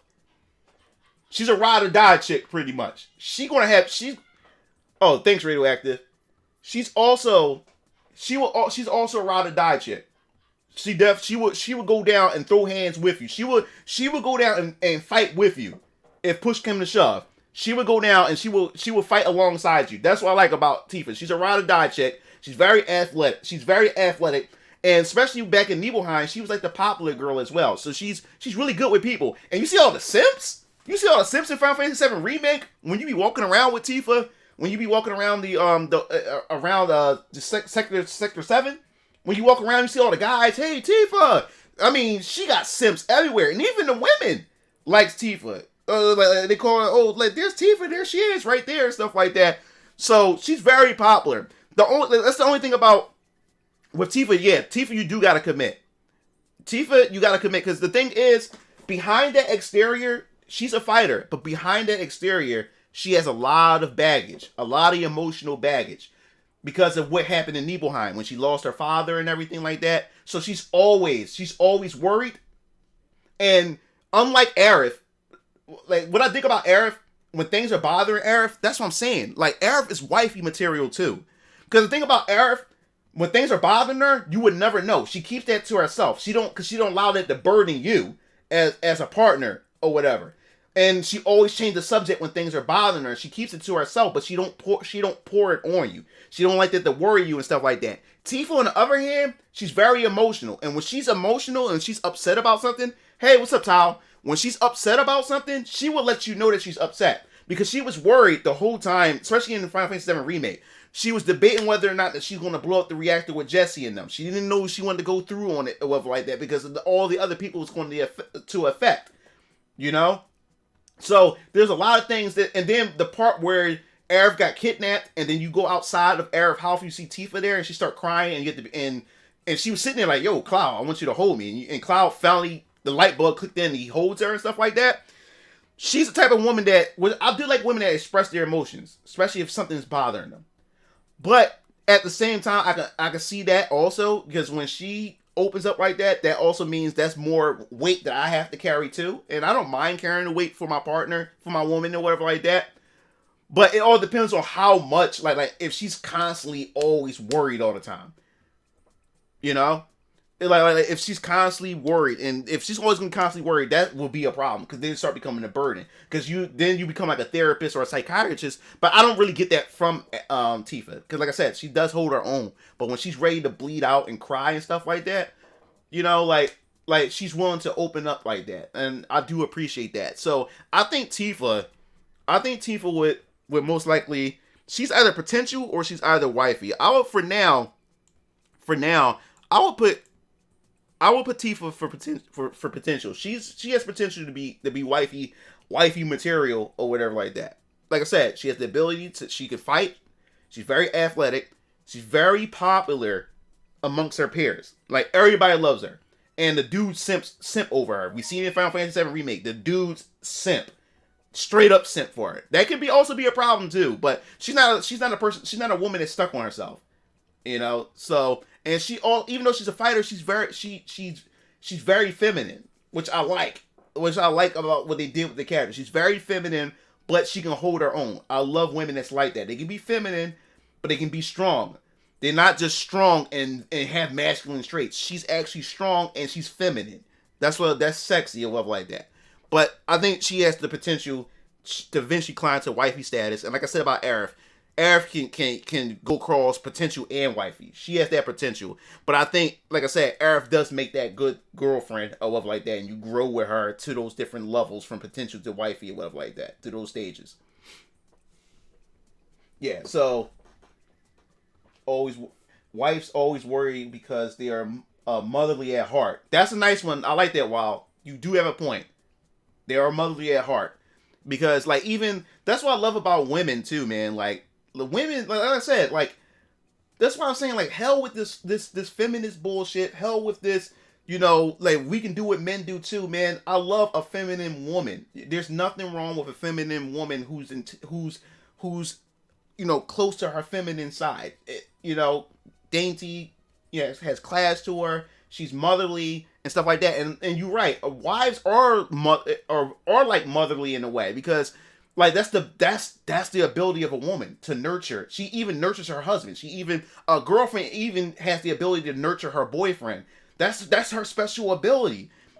Nurturing that's the best ability that a woman has or whatever like that. So even when you have a wife, you're like her at heart, like, as far as emotional, you're like her child too. Like, that she's always caring about, always worrying about, and always want to look out for and stuff. You know, especially if a woman is who's really connected with her feminine, to that feminine side, that feminine energy.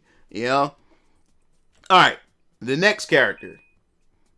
Alright, so we gonna skip over to the other side. We're gonna go to 2B. Now, 2B, it's either on the crazy or on the fun. Because 2B can never be a girlfriend. 2B can never be in the potential a wife. Because she's very robotic. She's very robotic. And she's really she really don't have emotions. Like, you see it develop when she was talking to, what's his name? A2? What's his name? I can't remember the boy or whatever like that. She's very hard. She really don't have that I mean, she has a body on her or whatever, but she don't really have that emotional connection. She don't have that emotion to, like, feel. She's an android. Exactly. So I think 2B, and she probably wouldn't even understand what sex is. Probably. Or she knows what it is, and she just sees it as a function. You know, she'll satisfy you, and then she don't get attached. She has no real emotions and stuff. She just sees it as a function that she does just to perform, just to satisfy you, and then there's nothing else more to it or whatever like that. To her, it means nothing. Or whatever. 9S. Yeah, 9S. It's an android potential. So yeah, I would put her in, because you can't say casual with her. I will put in the crazy. The crazy. I probably should have put another tier, but we'll just sit in the crazy or whatever like that. And she's always stuck on the mission. The mission is always important to her. She's always head first into the mission, into the objective. Nothing else. Everything else is irrelevant to her. So yeah, I'll put her in the crazy. You can't get attached. You can't even bond with her. You can't. That's just not who she is. So you gotta realize 2B's potential. Yeah, so I'll keep her there for now. Definitely keep her there. We definitely keep her there. 1 second. 1 second, guys. That is my phone.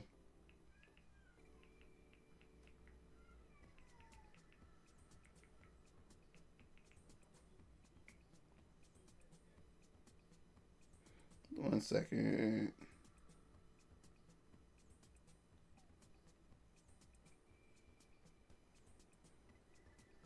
Ooh, I got a bathroom too.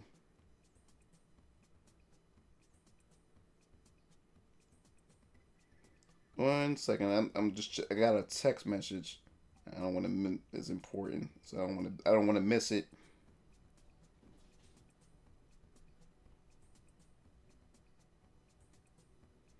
All right. So the next character we're gonna talk about is Ash from Overwatch. Now, Ash from Overwatch. If you ever see Ash from Overwatch, yeah, I like. Yeah, looks like I made it somewhat in time for the wire. Yeah, you made it in time, PJ. I agree, Keith. I agree with that too. That statement. You prefer, feminine exotic women. All right.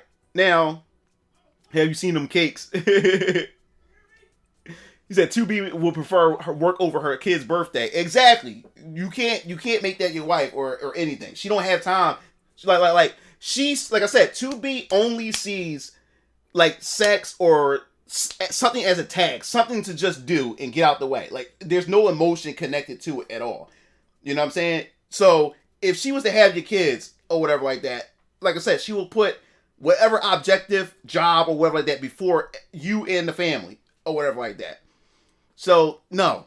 So she's just, I'll keep her in the crazy area. Now we're gonna move to Ash from Overwatch, because Ash from Overwatch, she can go either crazy or casual fun. She can never be a girlfriend, because we talked about this before. She can never be in potential or wifey. Because Ash from Overwatch, we talked about this before.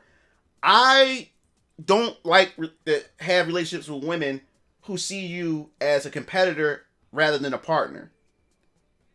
Because if you look at the trailers to Overwatch, in the Ash's trailer, she was very competitive towards McCree. She wanted to outdo McCree. She thought she was better than McCree. And she's very hard. But I love her design. Like I said, when it comes to me and women, she don't have to be dressed slutty either. It's certain things about a woman that I like. Like I love the dark makeup that she has on her lips. I love the dark fingernail polish that she has and stuff like that. And I love certain women with short hair, cut the way it is and stuff like that. I think her design is really, really, really, really sexy and whatever like that. The thing about her or whatever, she is crazy. In the crazy area, because she's always yelling all the time. So she's very, very, very combative. And she's also I can also see her the type of chick where she can't stand you, but at the same time she would want to fuck your brains out at the same time, because she has that attraction to you. She can't stand you, but she also has a sexual attraction to you. That's why at the same time, that aggressiveness that she has towards you is actually a sexual attraction that she has, and she's trying to fight off from you. It's kind of like Helga from Hey Arnold, where Helga always be cussing out Hey Arnold, calling him all kinds of names, but she has this type of attraction to him. That's how I see Ash as well. She's very very strong. She's very independent, but she does have some masculine traits to her in a way. But she's the type of woman that she's very competitive. I can't deal with competitive women. Like, they're the only ones. The competitive women is the only. For me, I can only have fun with competitive women. I can never have them as girlfriends, potential, or wifey at all, because they're like roadblocks. They will stand in your way. They always try to block you off, because they always want to compete with you, against you. She always want to compete. She don't want to work with you. If you say go up, she wants to go down. If you say go left, she wants to go right, or whatever like that. She always trying to outperform you. They make the worst girlfriends. They make the worst wives. No potential at all. They're the only ones that you would have flings with, or whatever. So Ash, because of her, like I said, her aggression, because she got a loud mouth, and she seemed very pissed, or whatever like that. But at the same time, she's the type of girls, because I know girls like Ash, where I dealt with them in my life, where they was very aggressive towards me. They always had an attitude problem. And I do nothing to them. And I wonder why they acting like that. But then I found out they have some type of attraction to me. And it's like they're fighting. They in conflict with their emotions. So they turn their emotion to anger, all kinds of other things, competition, and everything like that. And they take it out on you. And then you find out later on she either confessed to you, or you find out through her friends, or you just one day you just with her at a particular place you're alone with her, and then she just jumps on you. Or whatever like that. You're like, wait a minute, I thought she hated my guts or whatever like that. What's going on? You know what I'm saying? So that's how I see Ash. So I'll put Ash in crazy. You can have casual fun with her, but crazy. She's crazy enough to where you're like, you know what? Like, nah, like no girlfriend potential or anything. You know? Well, I mean, I'm not really into May. I'm not really into. Like, if May from Overwatch doesn't really appeal to me. They really don't. I mean, I'm not really into like round girls like that. And she's cute, but she doesn't appeal to me in that way, like in a physical way or anything like that. As the character design. When I look at Widowmaker and if I would sit at like Ash, Widowmaker, Tracer, and all the other girls next to May doesn't really sit out to me. She's a cute round girl, but she's the one, she don't really stick out to me. Make your eyes water. Yeah, I mean some guys are into those type of girls, like those, round girls or whatever like that, but I mean she's not really my flavor or whatever like that. She's cute, but that's not my flavor. I mean, if she's like this. She's the type of girl where if she came to me and just wanted to have some fun, I wouldn't deny her. Let me put it that way. If May came to me, I wouldn't deny her. But if it was my choice to go in and do the picking and choosing, she wouldn't be on my list. She wouldn't. Yeah, that too, Chris. Yeah, I'm not really into plump girls. Best words to describe that. Like I'm not really into plump girls at all. But Ash, she's definitely right here on the crazy side of things. Okay. Claire Redfield. Claire Redfield to me can either be casual or girlfriend. She can be casual or girlfriend. Now, Claire Redfield, for me, she reminded me of a couple girls I went to college with. Claire Redfield, family is important to her because she loves her brother, Chris Redfield. She cares about her brother. What I also love, women, I also look at women, when it comes to women, and it also works for vice versa. When I talk to women too, or women that I know who ask for advice about men and stuff like that, it also can be applied to men asking for advice when it comes to women. One of the characteristics I always tell women too, when it comes to men, look at how a man treats his sister and treats his mother or treats the females in his life. If he has no respect, if his sister's a complete bitch or his mom's a complete bitch, it's different. But I'm saying, if he don't have any type of respect, I'm talking about a loving mother. If he don't have no respect for his mother who actually does love him, nurture him, take care of him. She's been carrying him for 9 months in her womb.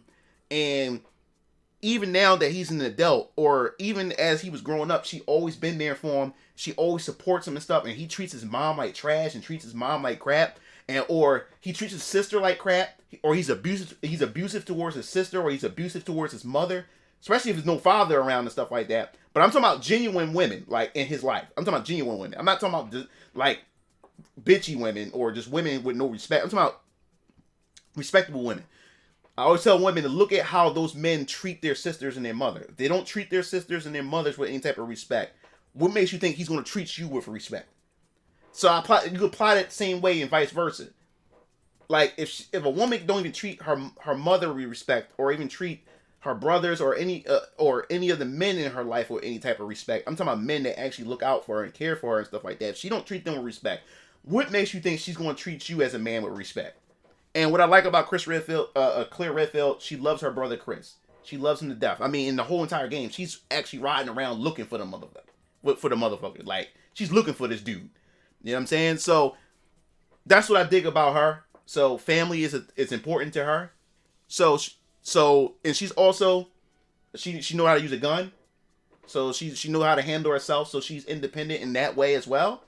And what I do dig about her too was the relationship that Claire Redfield had with Sherry. It reminded me of, Sigourney Weaver and Aliens 2 with the little girl. I can't remember, what's the little girl name? Duke? What was her name? I can't remember her doggone name. But anyway, Claire Redfield also had a nurturing and like a motherly type of vibe to her when it came to Sherry. Sherry was kind of like the big sister and a mother to Sherry throughout, especially during the original Resident Evil 2. And then you look at the remake of Resident Evil 2 and stuff like that. So she does have that protection, like she does have that protection when it comes to children, as well, which is something that I like in a woman as well. So she does have that feminine energy to her, as well, which I also respect. And like I said, she can handle herself. And I said I know a couple girls in college that's like a Claire Redfield. So she's like I said, she's the type of girl you can go out and play pool with. You know what I'm saying? So she's also one you can actually have fun. She would actually be a good friend. You know, she's actually a girlfriend who's also can be your best friend as well. And she can hold her own. So she's the type of girl, she wouldn't be a burden on you. And she loves her brother, so that's the only time that she gets vulnerable, like when she's with her brother. Claire has a small head, though. Okay. I don't have to do anything. That cutscene of Dark Side Chronicles. Oh, when Witch comes looking at her ass. Yeah. Yeah. So exactly, Chris. Chris about the whole Revelations 2 with Barry's daughter. So I would definitely put Claire and she's girlfriend. Claire is definitely girlfriend material. I would give Claire Redfield that. I definitely agree with that. She's definitely girlfriend material. Alright, next is Ivy. I already know where Ivy's going. So you guys guess where Ivy is going. Tell me where you think Ivy is going on that tier list. Tell me. I'll wait a minute. I'll wait 1 minute with you guys. Where do you think I'm gonna put Ivy at from Soul Calibur? Where do you think Ivy's gonna go? And it should be obvious.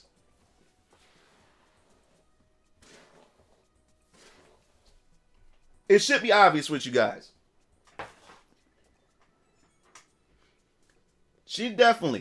Ivy is definitely going. Hey, there you go. Ding, ding. PJ got it. Wifey? Radioactive. Are you crazy? Let's go through this. She has a whip. Need I say more? She has a whip. How would she be wifey? Ivy is flat out crazy. She's a bad chick. She bad as hell. But she is damn near crazy and dominant. She loved to whoop a motherfucker. She loved to whoop him. And like I said, I like some people are into the domination stuff. Like I said, I'm into the softcore domination stuff. When it comes to foot fetish stuff or whatever like that. But the whipping and stuff like that, like she's a bad chick. Like she is bad. But I know for a fact she is crazy. She's not even near wifey at all. Nowhere near it. Nowhere near it. Crazy. Exactly. She is crazy.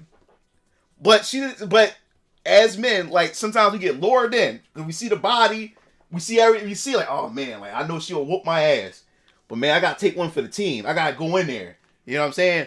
That's what Ivy is. Like you know she dangerous. You know Ivy dangerous, but you want to go in there anyway. He said, "What doesn't kill you definitely makes you harder." And she has a crappy dad too, so she has daddy issues too, and daddy issues with a whip, bruh. Daddy issues. Ivy is daddy issues with a whip. Need I say more? Yeah, so Ivy's definitely going to crazy, bruh. Ivy's definitely going to crazy. All right, let me go back to the music real quick. Go to the music. Let's see what we got here. Video game music. Yeah. Check out some other stuff. Yeah, like you guys, you know for a fact that Ivy is going on that crazy list. Like There's no and ifs or buts about it. That chick is crazy. All right, so let me see.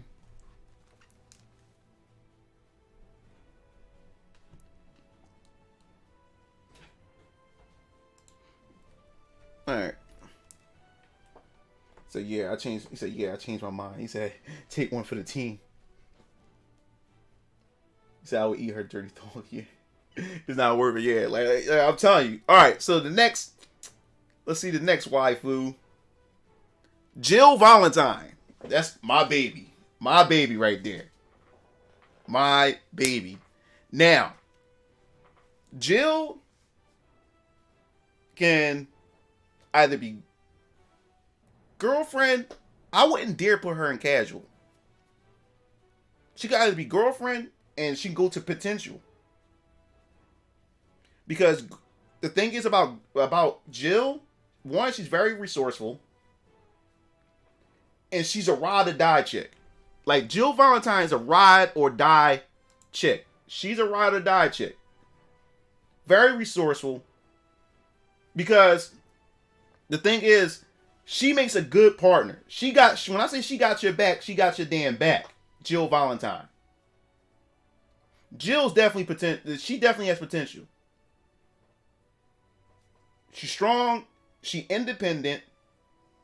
And like I said, like the older version of Jill, she's very feminine, even down to the way she dressed and everything like that. Until when we get to this whole new wave shit that's going on in games and stuff like that, they kind of changed Jill up.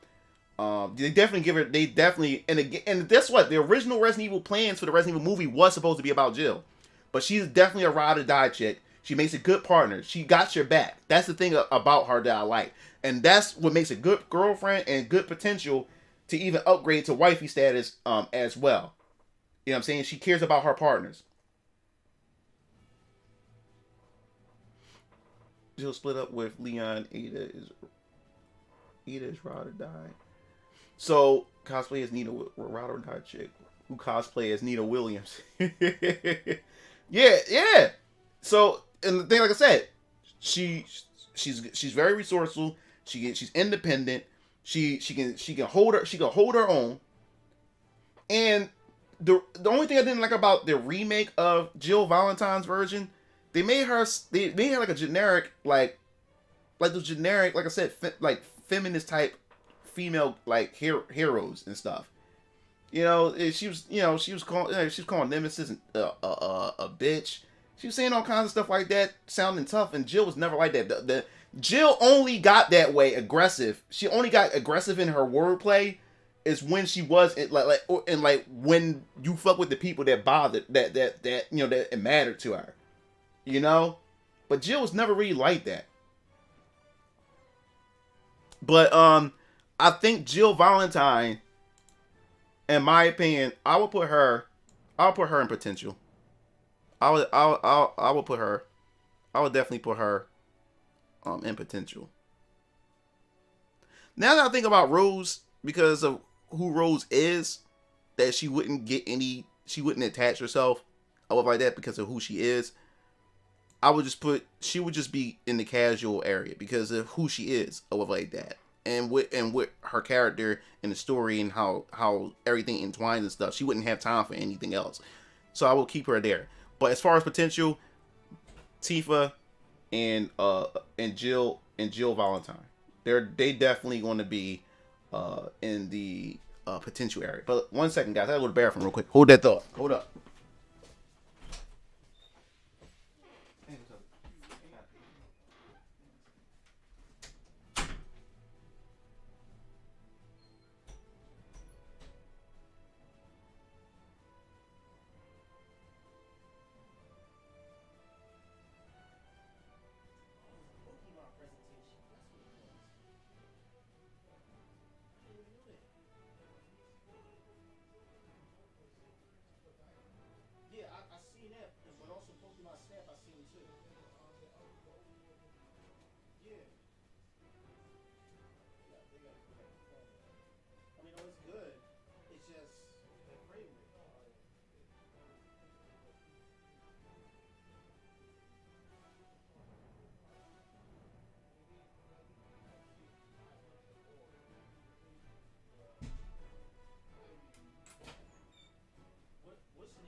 Oh yeah, yeah, of course it does.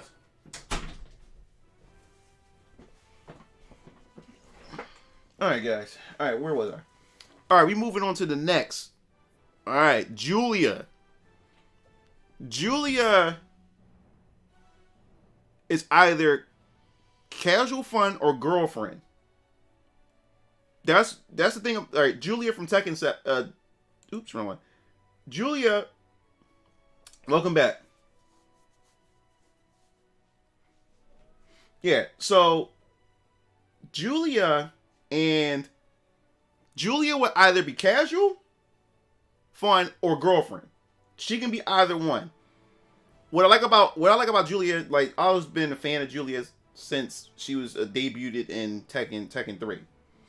And I love this iteration of Julia too because they made her more modern. They made her a streamer. And what I love. I mean, she could be potential as well, or whatever. But I can tell you one thing: if she's a streamer, that means she's also an attention seeker. She loves validation. We know how streaming works, guys. She's a streamer girl. She's cute. And I love chicks with glasses. I think they're cute or whatever like that. She's a streamer. Now the thing is, since she's a streamer, she's also a content creator. That's also perfect. If I ever had a girlfriend who's a content creator, I think that'd be pretty cool. I think the only issue would be is it depends on if she sees me as competition or not, as far as that's concerned with the whole content creation thing or whatever like that. But she's a content creator. If she's a content creator, she's a cute girl. Obviously, attention. She loves attention. And she loves the validation that she gets from her streamer, from her viewers on the stream or whatever like that. So it all depends. If she's a girl who's more obsessed with her streaming than her partner or whatever like that, but she does like to be around like you know how Pokimane is and stuff like that, and other streamers we may know or whatever like that. If she's that type of girl, then she's be the girl that's just casual fun with all like that. Or she could be a potential girlfriend. It depends on what type of girl or what type of streamer that she is and stuff like that. Because streaming tells a lot or whatever. So I don't know. I would think, but Julia does have a good moral compass because she's also cared about nature, wildlife, and stuff like that. So yeah, all right. I'll put her. I forgot. I'm glad you brought that up. So. He said Julia went from scientist to wrestler to Twitch streamer. Oh, so you're trying to say she's indecisive. So yeah, she's inconsistent. That does have me worried a bit. As far as if she can be girlfriend material. And she was I would say casual then. Because she's indecisive. I would say casual. I'm glad you guys brought that up. I forgot all about that. She went from scientist, wrestler, a streamer. So she's pretty much indecisive. She's pretty much indecisive. So I will put her up here at the very top of the casual fun. It'd be her. I'll reorganize these once I get all the females on here. I'll reorganize this. But yeah, she's very indecisive. And the thing is, fellas, I will put this. This is a tip out here. Never ever date an indecisive female. I mean, a lot of females are indecisive, but it's the degree of indecisiveness. Because when a woman's indecisive, you can't count on her for nothing. And you don't know where her true feelings or emotions are. You don't know where she's at. Because she could agree with you one day or at that moment. And then once you get into that moment with her or that situation, or if you made that choice based on how she felt at that moment, and then out of nowhere she can just switch up on you and then tell you how she really felt, or tell you what she really meant, and then all of a sudden you just made a bad choice because she decided to switch up on you like that. So indecisive women, man, they're not good. They're not good. You can't count on them. You might as well say you're single if you end up dating an indecisive woman. I'm talking about when situations matter and you have to take her under consideration when you make certain choices and stuff like that. If she's indecisive, she's the worst to have around. The worst to have. So I will put her in casual. She's indecisive. I'm glad you guys brought that up. I forgot that she was a wrestler. She did some wrestling for a minute. I forgot that she was a scientist, and then now she's a streamer. Indecisive. What's next? What if she be like? For all we know, she might decide to be a stripper. You know, she might decide to be a stripper or something like that. So you don't know. And indecisive women, they always keep you on your toes because you always caught by the surprise. She always gonna catch you off guard because she out of nowhere she just switches up her decisions. Out of nowhere. And her life choices, especially when she make life choices, she just switch up. And I mean, these are not small life choices. These is big ass life choices that affect everybody around you, around her. So yeah, casual. Yeah, you guys are right. All right, next we got my girl Jory. I'm gonna add. I shouldn't have to say it, but I'm gonna say it. Where do you guys think Jory belong on that tier list? Where do you think Jory belong? See, that's the problem though. Wild one. That's the problem. Living life, I hate that quote. There's a lot of chicks that I know, but she's living her best life. Living her best life means making irresponsible decisions. Every woman that I met, every girl that I knew that always said that I'm living my best life or leave her alone, she's living her best life, are always the chicks that always make the bad life choices. Living their best life means I'm going to just be irresponsible with everything that I do because I'm just young and I'm living my best life. You know, YOLO. And then as they get older, they regret it. And that's when they want to turn around and change their life around. Because living their best life wasn't the best thing. She need a man to anchor her down. But that's the thing. That's the thing. Like, that means if she need a man to anchor her down, that means you as the man is gonna be spending most of your time trying to chase her. Dude, fellas, don't chase. Like, if you gotta constantly keep chasing your woman to hold her down, or to try to get her to be responsible, or to make her realize that she's in a relationship, she's not worth it. Yeah, Jory Hahn is crazy. She's on the crazy tier list. If any of you guys thought that I was gonna put her anything above crazy, then you guys just don't know me at all. Jory Hahn is the type of woman that I've seen and that I've been with, or that I had fun with. She's the type of girl where you know she's crazy from the door. You see the red flags. You don't want her to be your girlfriend.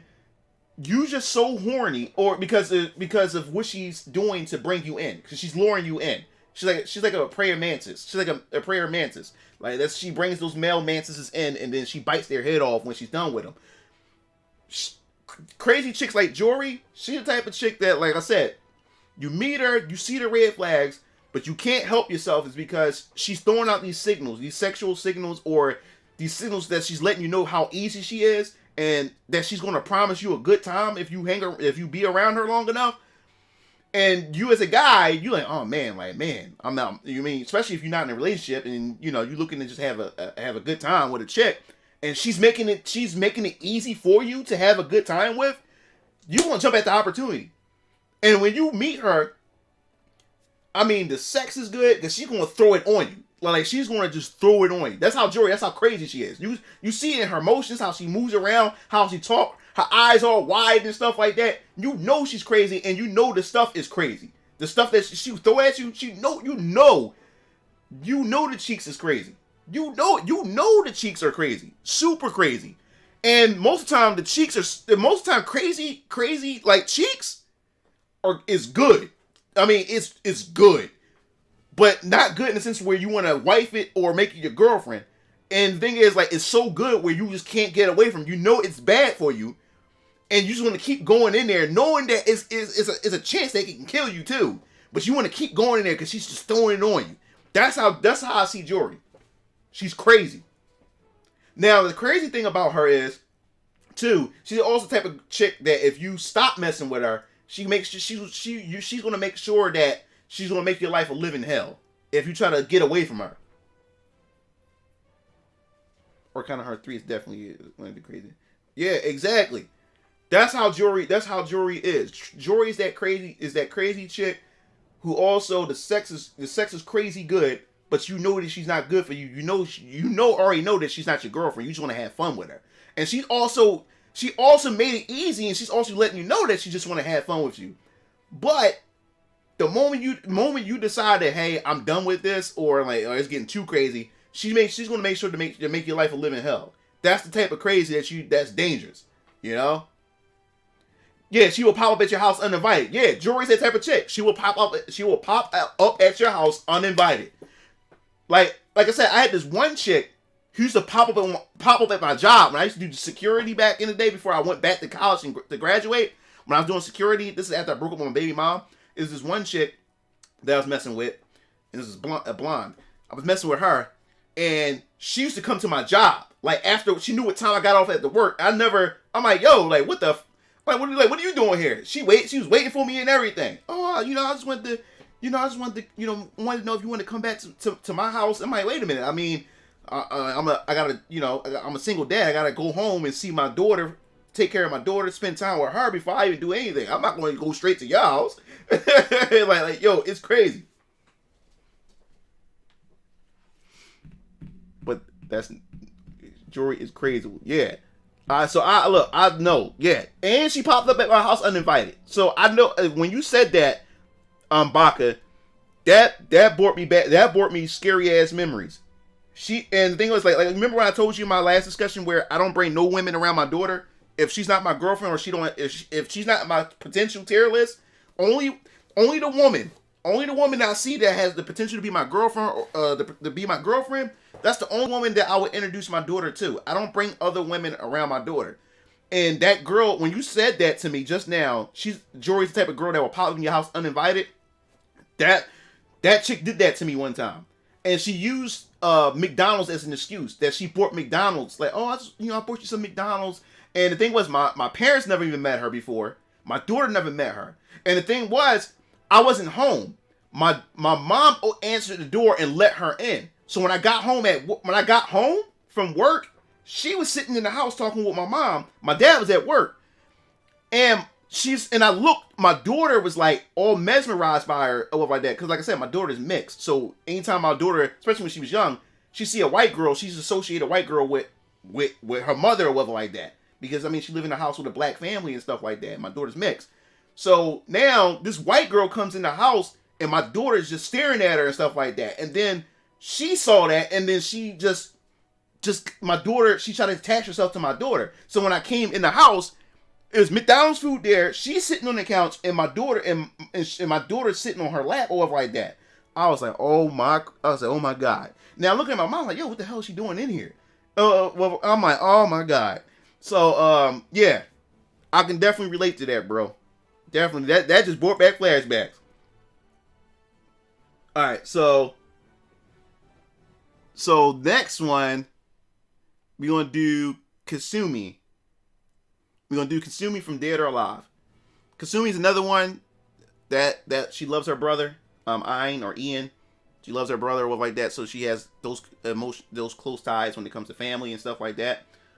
Out of all the shinobi, she's the most graceful. She's like the most graceful one out of all of them, and she's very soft. She's also soft spoken, which I like about Kasumi as well. She's beautiful, and she can kick your ass as well. And on top of that, she's sexy. You see her in a different bathing suit. She will make a good model as well and stuff like that. Love the schoolgirl outfit that she has, the many different costumes and stuff. But out of all the the females in there, I do like Kasumi out of all of them. You say you can't be both crazy and plump. Yeah, so I will put Kasumi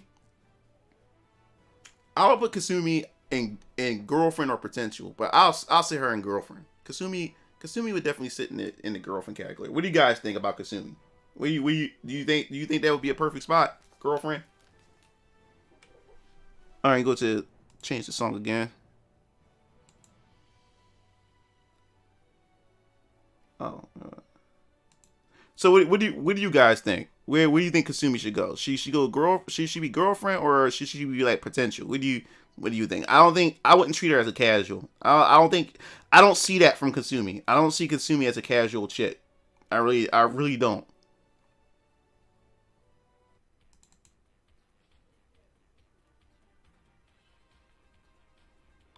Do do do do do.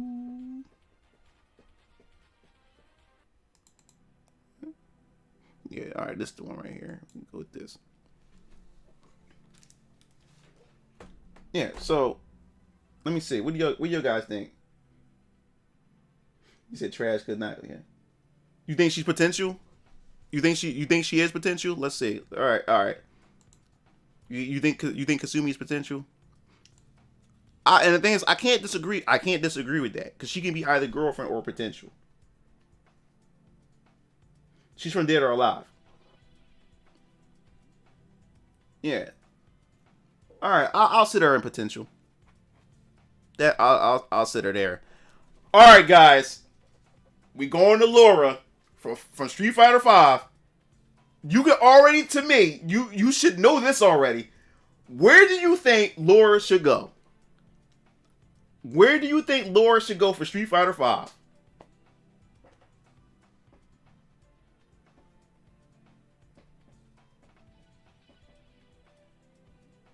Where do you think Laura should go for Street Fighter V? I'm gonna give y'all a few seconds. Where do you think Laura should go?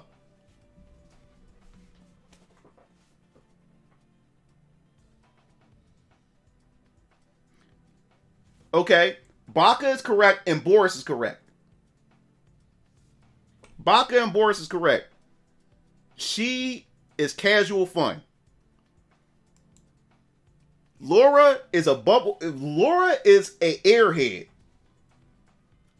She's an airhead, and like I said, she can fight. That's a good thing. So she's a fight.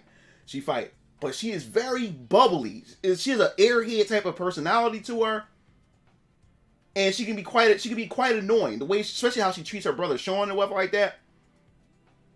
And you can tell, looking at her body and everything, you can tell that she, like, in the bedroom, that she would throw it on you. She's only meant for casual. She's meant for nothing else. She's not girlfriend, potential wife, and she's not crazy. I wouldn't say she's crazy. Oh, thanks, Shadow. She's definitely casual. She is definitely 100% casual. She's 100% casual. I know girls that's like Laura. I definitely know girls that's like Laura. She's also a homie type of girlfriend, a homie type of girl too. Like she make a good homie girl. Like you could chill with her. Y'all can bro it out. Y'all can like bro it out together and stuff like that. And like I said, she can defend herself. So she's very capable and everything, but she is very bubbly. She's like an airhead or whatever. Casual for fun. She is Unga Bunga. She is definitely.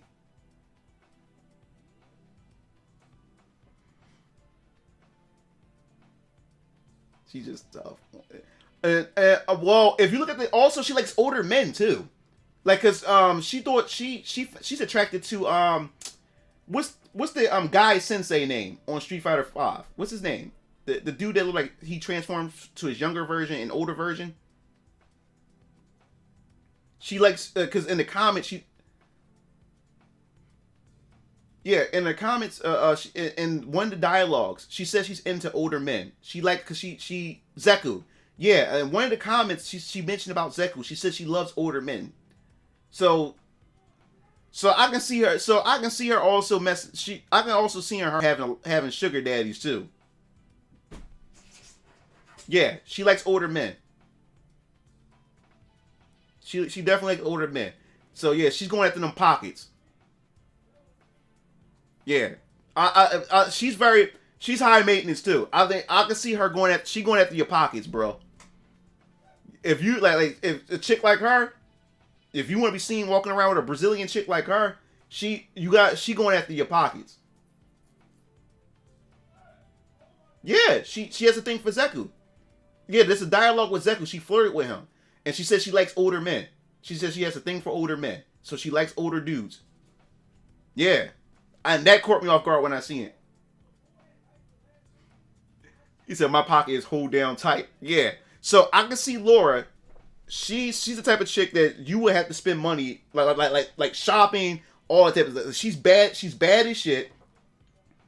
She loves older men, so that means she's gonna be curving a lot. Since she says she likes older men, she's gonna be curving a lot of young dudes. She'll probably even curve me because she likes older men.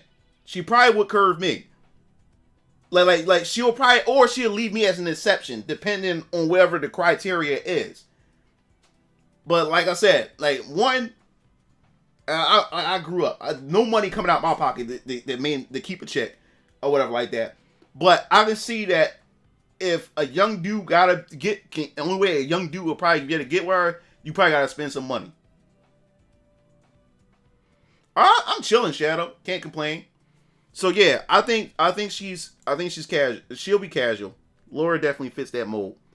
All right. Don't mind this one right here. That's Nico. Because when I inputted it, the picture was too big. So it only showed her bottom half instead of the full picture. So we want to ignore that. So we really have two waifus left. So we have Lightning. Now, alright, now Lightning is a special case with me. Because, like, she can either be casual fun. She can go from casual to potential wifey. And let me explain why. Because I've been very conflicted with Lightning. I can be very conflicted with Lightning because he said make us all 50-50 guess to mix up. The reason why I say she can go from casual to wifey is because there's a lot of layers to Lightning. Because at one point Lightning is very cold and very hard, but that's something that she used as a cover up to cover how she really feels. Because inside that she does have that feminine energy about her, but she covers it with that hard exterior or whatever like that. Like I said, 2 is like she's very serious or whatever like that. And like I said, when it comes to women like that, those type of women is hard to actually try to form some type of bond with because they're cold, they're hard, and Lightning can be competitive. I can see her being a very competitive woman. And what I told you before, me and competitive women. And when I was telling you about you guys, if you ever dating competitive women, I can see her also fit in that mold or like that. But also she does have this mother nurturing quality to her, and even in Final Fantasy 13, and it's definitely, you can see it in Final Fantasy, the CD of Final Fantasy, when all the Final Fantasy characters come together. And it was this one cutscene where Squall got mommy issues. Squall got serious mother issues. And Squall, like, he also hides his hard exterior, hides his emotions from the hard exterior that he got, and he wants to be alone and stuff like that. And then you have the other characters like Zidane and them. Well, in that cutscene, Squall was pretty much saying that he wants to be by himself. He'll go off on his own and everything. But out of everybody in the group, Lightning was the only one that was able to pick up that he's basically saying that he wants help, but he doesn't know how to come out and say it. So she was able to feel that off of him. So what she did was she said, "Well, I will go with Squall." So she walked off with Squall, right? And one of the other characters, I can't remember if it was Terra or I can't remember who was the other Final Fantasy character, but she even called Lightning the mother of the group or whatever like that, because she was the only one that was able to pick up that Squall has some emotional baggage and he's hurting inside, and that when he said he wants to be alone and he wants to do things alone, he actually doesn't mean that. She was able to sense that and feel that off of him. And at the same time, with hard exterior, she didn't want to admit that's why she was going to go with him. She didn't want to come out and say she's going to go with him to if she cares and she wants to look out for him, because that's the hard exterior that she has. but she is able to pick that up.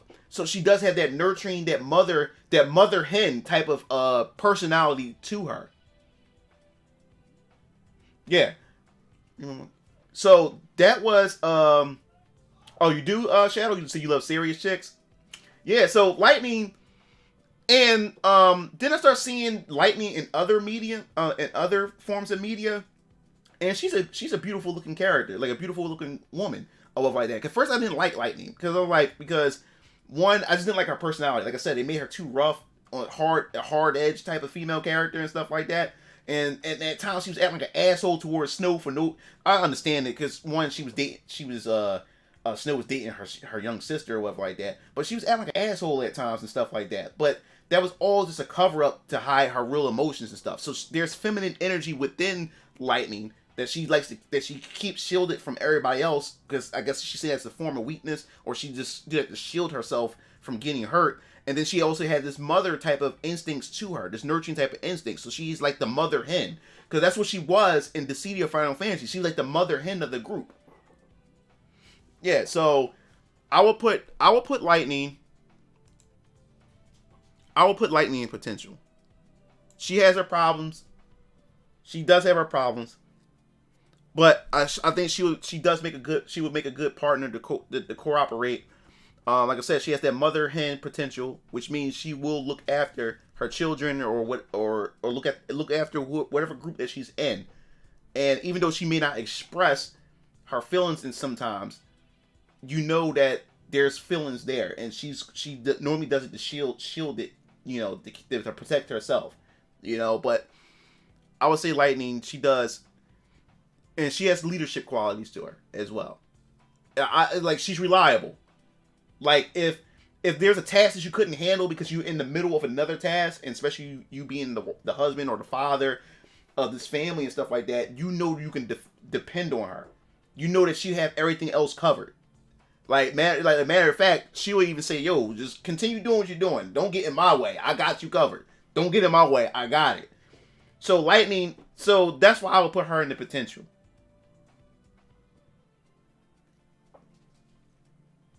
So that's why she can be wifey at any moment. That means she can be wifey at any moment. But I'll put her in the potential for now. Because like I said, she had other things. Like I said, she can be competitive. That's the only thing that will hold her back.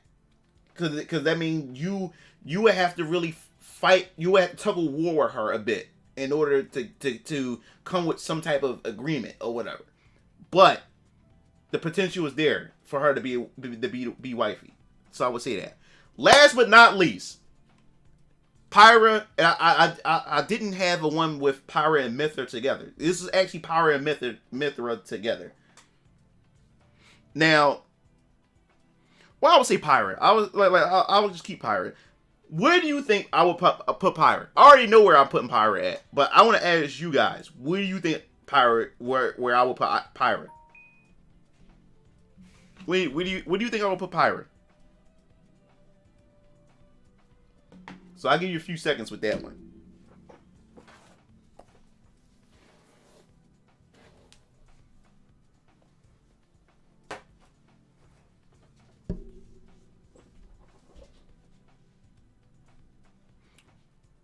Because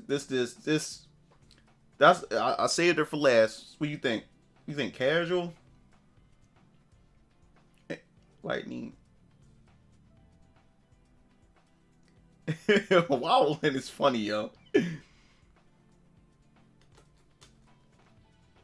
said, "You don't know?" Alright. Pyra is wifey material. You know why? If you ever played Xenoblade Chronicles 2, she's the most nurturing out of everybody in that game. She's the most nurturing, like, female character in that game. Look at the relationship that she has with Rex. Like, compared to the whole Mithra is more like the wild side. But if you look at Pyra is always worried and always taking care of Rex. And she's always trying to figure out a way to try to be a better person for Rex or whatever like that. Because she don't want to let him down. She wants to protect him and stuff like that. she's very nurturing. She's very soft spoken, very nurturing, and she's strong. She's powerful. She can handle herself. But most of all, she's very nurturing and very caring. That's what I love about Pyra. Pyra in Xenoblade Chronicles 2 is one of my favorite female characters. Like I feel the warmth. She has a warmth personality to her. You know, I love women that brings that warmth to a man, brings warmth to you and stuff like that. Like she's pleasant to be around. Like people don't understand. Not all women are pleasant to be around. Not all women are pleasant to be around at all. So yeah, she's in the wifey category. Not all women is pleasant to be around. Like their energy, some women's energy is just like annoying as hell, or some women's energy is so negative that it drains your vibe, it drains your energy, and like you just want her out of the space. It can even be your own woman who has bad energy and stuff. You know what I'm saying? So when you have a woman who brings actual good energy and warmth to you, and even wherever she goes, and whoever surrounds her gets that warm energy from her, that's potential right there. That's really good or whatever. And that's what I get from Pirate, even when I play the game. And then the plus to her is because she has Mithra with her, she don't let people walk all over her either. So I love a woman who's also soft-spoken, nurturing, and she's also a type of woman where she don't let people take advantage of her, or she don't let people walk all over her. You know what I'm saying? She gives people the benefit of the doubt, but if you cross her the wrong way, she'll make sure to put you back in your place. I love a woman like that. Especially a woman who put her man in his place when he's wrong. Because there's nothing wrong. A woman should be able to put her man in her place as well. Especially if he's wrong, or if he's teetering, falling off the path that he needs to be. You know what I'm saying? If he start teetering and falling off the path, she's the type of woman that's going to pick him up and put him back on that path. She's going to put him back in his place. And if he gets out of line, especially if he start getting disrespectful, or he's talking to her a certain type of way, or like I said, or he's like very aggressive because of certain things, she's the type of woman that will not let you do that to her. So that's what that Mithra part comes in. You know what I'm saying? That's what that Mithra comes in. Mithra comes in is when things get crazy, things get out of control, she stands up for herself. I love a woman who's soft-spoken, nurturing, but also can stand up for herself. She'll let you know, like, yo, I'm not gonna let you take advantage of me. There's nothing wrong with that. I love a woman that like I said, I'm not a perfect dude. Like I said, there's times where I do get frustrated. There's times where I do get upset, or there's times where I do fall off the path for a little bit. And I want a woman to call me out on my bullshit. You know what I'm saying? That's how a woman. You need a woman that's gonna make you focus too. That's the type of woman that you need. You need a woman that's gonna put you back on your game. You know what I'm saying? So I love when a woman call me out on my if I am like bullshitting or whatever like that, whatever the reason may be. I want my woman to be able to call me out on that shit and put me back in my place, to put me back on that track or whatever like that, and keep me focused and stuff like that. Yeah, that's what I love about Xenoblade Chronicles 2, man. Xenoblade Chronicles 2, like, she's a well-written character. And see, the thing is, people who don't know nothing about Xenoblade Chronicles, they would see Pyra and Mithra and just see anime ass and boobs and just think that's what the character is. That's what people don't understand. People who don't know nothing about the game, and people keep saying that, you know, female depiction of female characters is just, you know, it's sexist and all this other type of stuff. But to me, I think it's sexist is where you just look at the character design and just automatically assume that she's just a slutty character or stuff like that. No, that's just the art style. That's just the character. That's the way the artist or the creator wanted to depict the character. But there's also layer of depth behind the female character, despite how she's dressed. And even though Pyra, the way her design is, she got nice hips. She got, you know, she's pretty busty. You know, see, she got a nice butt and everything. But it's more to this character. She has layers. She has depth to her. She's a nurturing. She's a caring character. She's powerful. She's strong. She's very strong. You know. And when she turns to Mithra, she holds her own. She definitely holds her own or whatever like that. And she's brave. She's outspoken and stuff like that. This character has a lot of layer a lot of layer to her. And people just see Mithra and Pyra and just assume that because, you know, she got big boobs and all this other type of stuff, she's just a generic anime character and stuff like that. You know what I'm saying? Like, no, it's more to that character. It definitely is more to that character. Give it a try. I'm not going to spoil it. Like I said, like Xenoblade Chronicles 2 is one of the JRPGs that brought me back to JRPGs. Like I haven't played JRPGs and RPGs in general in a long time. I just been sticking to fighting games. But Xenoblade Chronicles 2 brought me back to JRPGs. And it's one of the best JRPGs of this generation, Xenoblade Chronicles. I know some people can't stand the dub, the English dub, but the story line is so good that you begin to get used to the English dub, but two, you forget all about it because of the story and how it's written, how the lore is, and how the characters are developed. Like this group of the party members in Xenoblade Chronicles 2 is so lovable and relatable. I put them up there with the cast of Final Fantasy VII. Those two casts from those two different RPGs, those two, I don't know which one is number one. I'm attached to both of those. And Xenoblade Chronicles is the only game, the expansion pack to Xenoblade Chronicles 2, that is the only video game that actually made me shed a tear. I never got in my emotions with a game before. Because I'm not going to spoil it, but that game literally made me shed a tear by the time I ended the game. Because of how emotional and how fucked up the ending was. I literally, like, tears just came out my eyes. Like, that's how attached I got to the characters. And video games don't get me like that. This is the first game that ever got me like that. But yeah, as far as the tier list is concerned, Pyra is definitely a wifey material. Hands down. So, she's number one, then it's Zelda. I think I got the order. I think it would be Tifa, then Lightning, Jill, and then Kasumi. And then Girlfriend, definitely Aerith is first, and then it's Clear Redfield. The casual fun definitely will be Julia first, because, like I said, I'm a content creator, she's a content creator. She's indecisive and stuff, so is a no-go when it comes to relationships. How you go from being a scientist to a wrestler and to now a streamer, a content creator. She don't know what she want to be. And that means she's inconsistent. That means she can't stick with anything, and that's a woman that you really can't really pin down. Like you can't pin down because she can't stick to anything.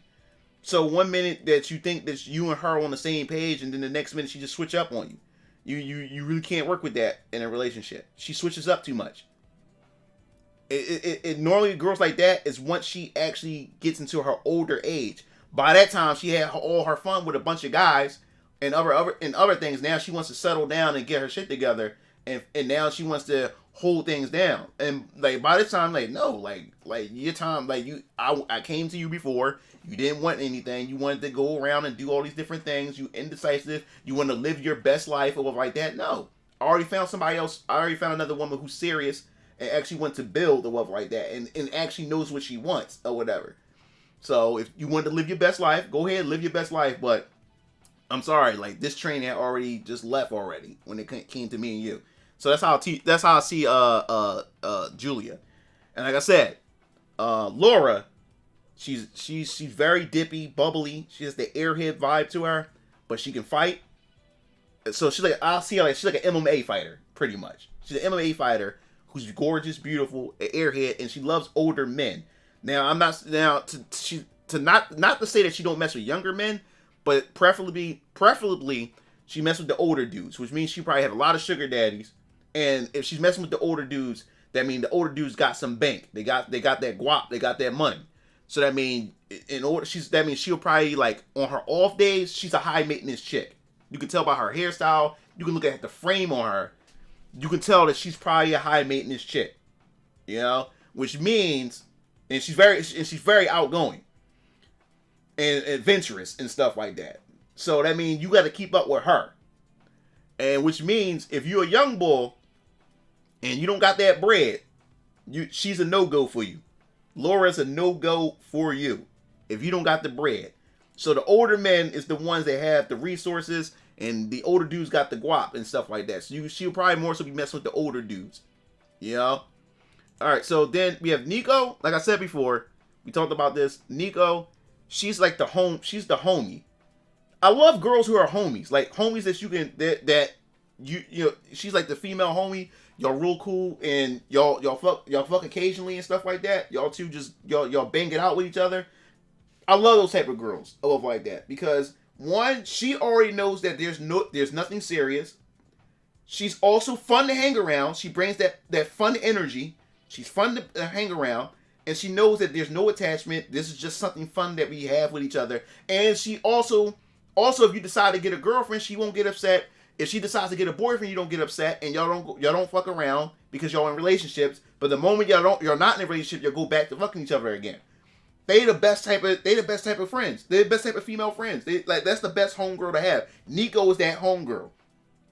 And like I said, she's very funny. Like if you watch me play Don't Make Cry at 5 on the live stream, she had me cracking up because she's very funny. Like I love a female that can also make me laugh too, and has a silly side to her and stuff like that, and always like to fuck around and poke around with you and have fun with you and stuff like that. Nico's that type of girl. She's that type of homie. Like I said, the only drawback is she smoked. I do not smoke. I'm not a smoker at all. I'm not really into smoke. That's why another reason why I would never date. If a girl smoke, she can't be my girlfriend because I don't smoke. I'm not a smoking girl. And that unless she decide to quit smoking, if she really if me and her really kicking off and she really likes me and really dig me and she's willing to give up smoking, then let's do it. Let's do it or whatever like that. But the fact that she smoked, that keeps her. She can't go above the casual fun. Yeah, like I said, no disrespect to people that smoke because, like I said, if you smoke and it makes sense. If you smoke, you don't mind a chick that smokes. But I don't smoke cigarettes. I don't smoke weed. I don't do none. I don't smoke anything. Like my lungs are virgin to that stuff. I don't puff. I don't do none of that stuff. I keep that shit out of my system, and I don't like that shit around my daughter, especially the smell of it. I don't like the smell of it, cause especially cigarettes. Like when I go to like my homies' foot fetish parties and stuff like that, which I love those. I love those parties, but I have a lot of fun there. But you know, some of the girls smoke or like that, but the part is like, since they're smoking in the atmosphere, it gets on my jacket and stuff. So when I come home, I have to throw my jacket in the dirty clothes because they have to be cleaned, and the smells stick. So if the smells stick on my clothes and I don't smoke, and I'm just being in the area of smoke, imagine me being around a chick and then I'm kissing on her and I can the cigarette breath, or she has the perfume on that's mixed with the cigarette smell. I can't do it. I can't do it. Yeah, so there's this.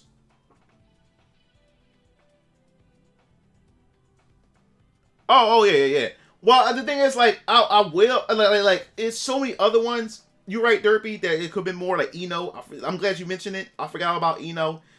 When I do another tier list, like I'm always gonna keep doing these update tier lists where I'll keep the same girls in their spot, but I'll add more girls or whatever like that. So it'll be a little fun activity that we can do, and then we'll do a universal tier list where I'll have you guys put a bunch of girls, bunch of waifus, and I'll throw in some waifus, and then we'll make the tier list together. That sounds like fun. I think we can do that. Yeah. Alcohol is the thing that, I mean, like, Armika, like, I like Armika, but she's not my waifu. You know?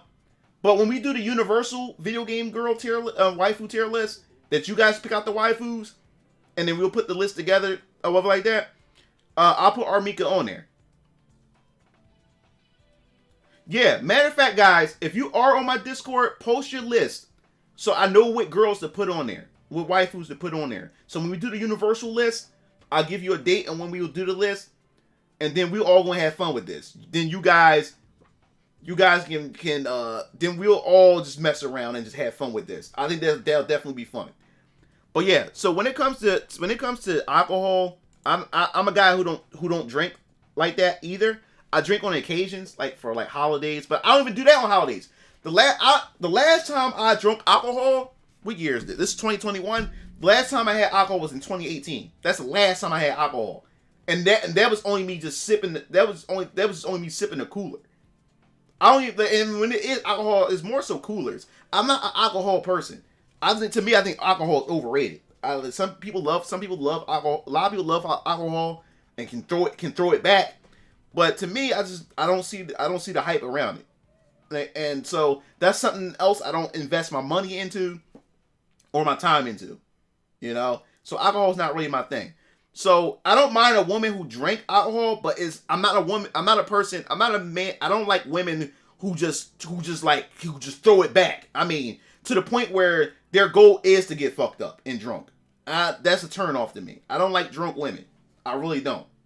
I don't like women who goal is to go out and just get wasted. That's a complete turn off to me or whatever like that. You know what I'm saying? Especially if you want to go out with the girls, you want to hang out and get drunk and stuff. Then now you're putting yourself in danger. You know what I'm saying? Like, especially if you're going out and I'm not there to protect you. You're going out getting drunk. You don't know what type of assholes you're going to run into out in the streets or at whatever you're at and stuff like that. You putting yourself in a vulnerable situation. And which means it puts me on the spot as well. You know what I'm saying? Especially if you're an irresponsible drinker. So I'm not a guy that drinks. You know? So that's why some women, I say some, that's why some women like who date me or want to date me, they don't see, even though that I got my own company, my own business, you know, I'm a single father, I'm a responsible dude and stuff like that. Some women found me boring because I don't like to get wasted, or I don't smoke and get high and stuff like that. I don't go out and party. You know what I'm saying? So some women would see me as boring, because I remember with my baby mom or whatever like that, when we were dating each other and stuff, and then as we got deeper in a relationship, and she called me boring or whatever like that. I like to go out, you know, I like to take my girl, I like to go out, you know, go out shopping, go out to dinner, and I like to try different things and stuff like that. But she wanted to go out, let's go out and party once, or let's go out to a bar. I'm not a bar guy. I'm not a club guy. I don't like to go to the club. Like, that's something that I don't like to do. So some women like her or women like that who like to get drunk, get high, or go out and party and stuff like that, they find a guy like me boring. And I'm okay with that. You can call me boring. I'm just not into those things. And I'm also a homebody man too as well. But I don't mind going out trying different things. But partying, drinking, getting high, all that type of other like foolery and stuff like that, I'm not into that type of stuff. So there's women out there who do find me, like, who see a guy like me as boring. Yeah, but like I said, like, I don't mind doing other things. I don't mind trying different things, but partying, getting high, getting drunk, all those things, not me at all. That does not do it for me, and I'm turned off by women who just want to party all the time, who wants to just get wasted, get drunk, who like to get high. I don't mess with no chick, or unless I don't know anything about it and she's doing it behind my back or like that. But a woman that even smoke weed is a turn off to me. I don't like the smell of weed. I mean, if y'all smoke it, that's fine. I mean, it's your life. Y'all do what y'all do. But when it comes to me, I don't like weed. I don't like the smell of it. I do not like it. Stinks. It stinks. And then what a lot of people don't understand is, I know I have family members, I have cousins, I have people that I know that smoke so much weed where it changes the coloring in their eyes. It also changes. It makes your fingernails really, really black. It really does. It changes your skin tone. It changes your the coloring in your lips. That stuff affects you.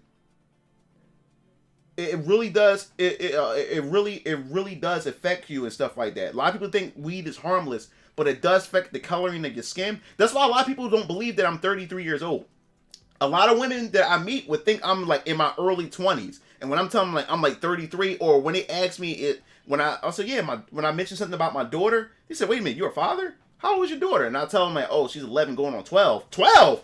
How old are you? And I say, "Oh, I'm 33. I'll be 34 in March." And their mind is blowing because they say, "Oh my God, you look so young," this, that, and the other. And a lot of that is because I don't drink. People don't understand. Smoking it ages you.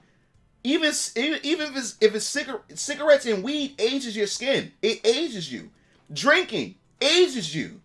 That's why a lot of people that I went to school with, look a lot older than me, and I'm the same age as them. But they look a lot older than me because a lot of them smoke weed, a lot of them do drugs, a lot of them throw back the alcohol and stuff. That's why a lot of people that's in my age bracket that I went to high school with, or I went through middle school, went through elementary to high school with, a lot of them look twice my age because they got into a lot of that stuff or like that. Me, I don't. So that's why I look a lot younger, and plus it's the genes. Mostly everybody in my family, especially the guys in my family, you look younger or whatever like that. So if you take care of your body, yeah, black don't crack, but at the same time, if you into that weed and you drink and you do drugs, that black don't crack go out the window. That shit beats you the hell up really bad or whatever like that. And that messes your skin up and everything. But yeah, a lot of people can't believe I look the way I look and stuff like that. And they say, man, you still look young. You still like the Brian I remember growing up and stuff like that. Why all these dudes I know got the long beards. You know, I smell the weed coming off of them. They look like 7 to 8 years older than me. Or whatever. Okay, Chris. Yeah, so yeah, like if you take too much of anything, it's going to have eventually a negative toll on you if you take too much of anything. But weed, I don't care if it comes from the earth or anything like that. Weed, that stuff messes with you. I'm talking about messes with your skin and everything if you do it too much. If you consume, you know what I'm saying? If you consume too much of it. Like I said, like I have people that I know, man, they so weeded out. It's like they're like in space. Like it's like they're not there. And then their eyes, the color in their eyes look all messed up. You know what I'm saying? Their lips, they skin darken and stuff like that because of all the weed they just take. They just taking that weed. You know what I'm saying? I'm good, and it smells at the house, and I don't want my daughter around that mess. You know what I'm saying? I don't want my daughter smelling that crap. So that's the thing or whatever. But back to what we was talking about, and then of course we have a chick from KOF. Really don't have much to say about her. Zero Susamis, daddy, like I said, athletic with daddy issues, super daddy issues because, like I said, she lost her family. Then she enlisted into like the military, the space military, and Captain Malkovich became her father figure. She did anything to spite and just like disregard orders because of these daddy issues and stuff. So you can never try to build anything with her because of her background and her past and stuff like that. Something fun to play around with. And of course, Tina Armstrong from Dead or Alive, you know she's casual fun. Nice country girl, super sexy, got a nice body on her. Love the country girl accent that she has to her. But she's another type of girl where, like I said, she has daddy issues. Her daddy wanted her to be a wrestler, just like him, to pass it down to her, to pass his legacy down to her. But she don't want to do that. She want to be a rock star instead. So she's always out and about having fun. And the brothers like her because you know Zach wanted some of that Tina stuff, some of them Tina cheeks. So he been hounding her down. So that's the thing about her too. You gonna be fighting a lot of brothers because black dudes love Tina. The brothers are on her. So you have to worry about that too. Like you competing against other brothers. You know what I'm saying? So if you a white dude trying to get it, you got to compete against the brothers too. You know what I'm saying? With Tina. If you're an Asian dude trying to get that, you be competing with the brothers as well. So you gotta keep that in mind. So you can't hold her, hold her down. You can't lock her down. She's out and about. And of course, like I said, because of her profession and what Rose is, a relationship is something you will never get out of her. So she's nothing but the casual fun. And then of course we got the crazies. Like I said before, the crazies, man. I've been saying about the crazies. Jory is number one on the crazy list. Like I said before, she's the type of crazy where you know she's crazy from the door. You know you've seen all the red flags. You're not even trying to have a relationship. You're not even trying. But she's also making it easy for you to get some of that. She's giving you all the signals. She's even telling you by the conversation that you having that she's saying, yo, you can get this. I'm easy. I'm giving it. I'm handing it to you on a silver platter. And then you end up having fun with her. And like I said, crazy cheeks is good cheeks in most cases. It's always the crazy chicks who know how to throw it on you good. but you know that she's not good for you, and you can't stop going back to it because she throw it on you that good. But the problem is, crazy chicks also get attached. So the moment you try to leave a girl like Juri alone, you in trouble. You in trouble. She's going to make your life a living hell. And like Baka said, she's the type of chick that pop up in your house uninvited. Because that's how crazy she is. You know? And then, of course, like we said, Scarlet from Final Fantasy VII and 7 Remake. She's the cougar. She's the hot cougar. She's the cougar where she already made it. She's past her prime. But she has a nice body on her. She keeps herself in good shape. And she has that nurturing motherly thing to her, but she loves to dominate and put her claws and sink her teeth into young men. You know what I'm saying? And she loves to dominate in the bedroom and stuff like that. And she's very experienced. She know how to throw it on you. So if you're a young man, she'll mess your head up because that's how experienced she is. But she crazy. She crazy. And to keep you around, she'll buy you game consoles. She'll buy you a PS5. Scarlet, she will buy you a PS5 because she's like a mom too. At the same time, she's like a mom, so she'll buy you a PS5. She'll buy you an Xbox Series X, anything to keep you in the house, so she can fuck your brains out or whatever like that, and keep you trapped in the house. You know what I'm saying? So, okay, Wild One. Yeah, that's what Scarlet is. That's what Scarlet is. She's a cougar. She's a MILF. She's one of the crazy ones. She has a nice body. She's in nice shape. She's a businesswoman. So since she's a businesswoman, she's a single, independent woman, and she can't keep a man. She can't ever hold on to a man because of how independent she is, or whatever like that. And dudes just gotta get away from her because she's crazy or whatever like that. You know what I'm saying? So no dude wants to stay in a long-term relationship, especially men her age, because the men her age is.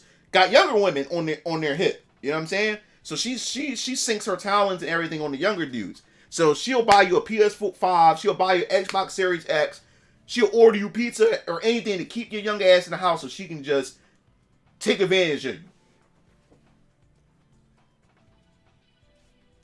He said you breaking my guts. That's Scarlet. That's Scarlet right there. I'm telling you, that's the type of cougar. And the thing is, like, man, if I ever ran across a cougar that's just like that, like, who all y'all do is fuck, and she just keep just buying, buying you stuff like that, I like to have something like that for once. You know what I'm saying? Nice shape woman for being an older woman. She can throw it on you, and she don't mind. She just throw money at you. And she have a bit of craziness, and it stays that way. Like, it don't go any farther past that. So a sugar mama in a sense. And then of course 2B has to be in the crazy. I mean, she's an android and she has no emotions. She has no feelings, so you can't really develop anything. And like I said, she's very objective based. She's like very mission oriented, which means that the mission is more important than anything else. And then when it comes to sex don't have any meaning to her. So sex is just a tax. Which means, since she is an android in a way, she will be able to give you the best satisfaction ever because she like I said, she's an android, so she's going to try to find the best satisfaction for you. But to her, it's just a task. You know what I'm saying? That means she's not going to really even be into it. Like she's going to satisfy you, but you doing whatever to her is not going to do anything for her because it's just a task. It's just a task. It's just a function to her. Sex is just a bodily function. It's just something that she just see it as a task that humans do. So don't expect her to go nuts when you breaking her back in and stuff like that. Don't expect nothing out of that. She's gonna be emotionless. But as far as her putting it on you is gonna be good because she's an android. She's gonna look for the best way possible to give you the best satisfaction. But to her, it's just a task. It's just an objective. So crazy. And then of course, like I said, Ash, she's crazy. Like I said, she's that strong woman type, independent. You can't. I don't need no man, but at the same time, she's also very competitive, and everything. But she's also the type of chick that she hates your. She pretends to hate your guts. She hates your guts because she has an attraction to you. But to pretty much shield her attraction to you, she gives you all kinds of attitude. Like I said, I dealt with women like that before, where I've never done anything to her, but for some reason she just can't stand me. So she does everything to compete against me. She can't stand my guts. But one day you spend some time with her alone, and one day she just jumps on top of you and want to rip your clothes off, or she start kissing on you and stuff. And you wonder, like, wait a minute, I thought she ate my guts. What's going on? She's that type of girl, woman, Ash. You know. And then of course Ivy, need I say more? Daddy issues with a whip. There's nothing more I can say about Ivy. Daddy issues with a whip. There's no other explanation beyond that. There's no other explanation beyond that, and that's pretty much the tier list all in itself. He said they would have a neglectful husband. You can find one here in Japan. He said, you over here talking about cougars and PS5, like, yo, what is this movie, Lord Jeff Def Comedy Jam? Yo, what's up, Majin? I didn't see you, bro. I said, I'm scared to date crazy chicks once she found out your weakness and you're completely screwed. Well, you shouldn't be dating a crazy chick in the first place. I mean, I wouldn't say that, because a lot of guys don't pick up crazy right away. You know what I'm saying? But as you start dating more and more women, or getting to know more women, you would start to understand. You would start to understand certain characteristics from women to pick up craziness and stuff. You know what I'm saying? To be able to pick up the craziness, because you want to avoid crazy chicks. And you know what? Some things women get mad thinking that we choose crazy chicks, that we just run after. Like we you know what? I want to what's his name? The guy, Hot Damn I Rock. Like he said it the best way. We don't go around to say, hey, you know what? I want a crazy chick today. No, we don't do that. Sometimes, like he said too, crazy chicks just fall right on your lap. And the thing is, when it comes to me with women, because the way society is and the way the communications between men and women is just so effed up now, I more so prefer women to approach me than me to approach women. I approach women, but I have a lot of respect for women that approach men, because like I said, guys, when you have to do the approaching, you have to pretty much put you in the state of humiliation. You have to put yourself on the spot when approaching women. You have to set yourself up. Hey, I may get rejected. Men got to deal with rejection every day. So that's why when we approach a woman or like that, we have to prepare for rejection or like that. We have to prepare to be humiliated in front of this woman, or in front of a bunch of women when we approach a particular woman that we're interested in.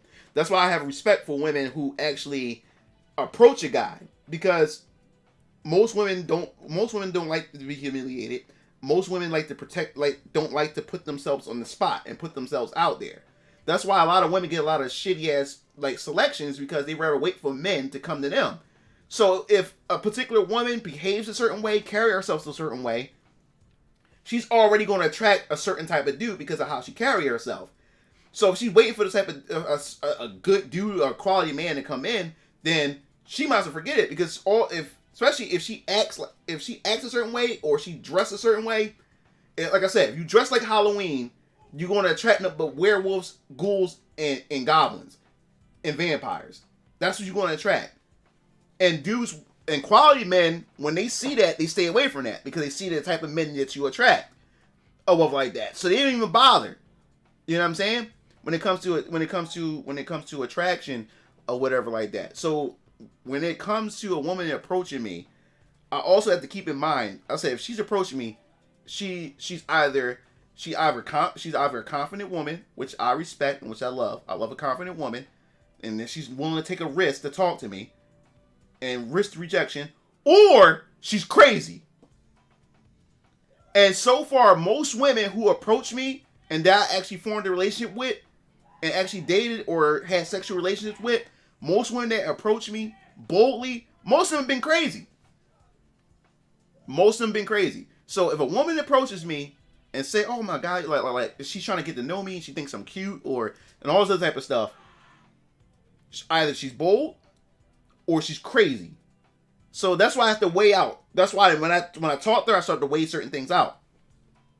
Because there's one girl I met at this party. I'm at my boy's John party, and there's one girl I was talking with. Now this chick, I'm in the room, and I notice she's in the crowd talking, She's in the crowd, and this happened a few occasions when I went to the party, to a couple parties, and I go to these parties to support my friend and stuff like that. And like I said, even at these parties, I don't even drink or smoke. I'm more so there to have conversations and have my fun and stuff like that. So what happened was with this chick, I walk in there. And I noticed she's in the crowd. She's with these other girls. She's talking with the girls or whatever like that. But I noticed the moment I walked in the room, I'm scouting the room. Because me, like I said, I always observe. Yeah, exactly. So I come in the room, I always scan the area and the environment. So I know what I'm getting myself into. I know what type of people was in this party. That's what I always do. That's why I'm always quiet at first. Because I just scan my environment. Because there's a lot of people that don't pay attention to their environment. They walk right in there. That's why a lot of people stay in trouble, or a lot of people stay in danger, or all kinds of stuff, because they don't scan their environment. They just go into the environment and they just do whatever. Me, I always scan out the environment before I actually go in there and open myself up or whatever like that. You know what I'm saying? So I scanned the environment. I noticed when I scanned the environment, she was in the crowd with the rest of the girls, and my eyes locked with her. Now, when it locked with her, I looked at her, but I continued to scan the area. But her eyes stayed on me. Now, I catch her outside my peripheral at the party. Now, this chick, she's no longer talking to the girl. She's not even engaged in the conversation because now she's looking at me. So I go over to the couch. I sit down. I notice out of my peripheral, she's inching up closer and closer and pretending to be talking to other people and stuff. Eventually, she comes over to the sofa or whatever like that.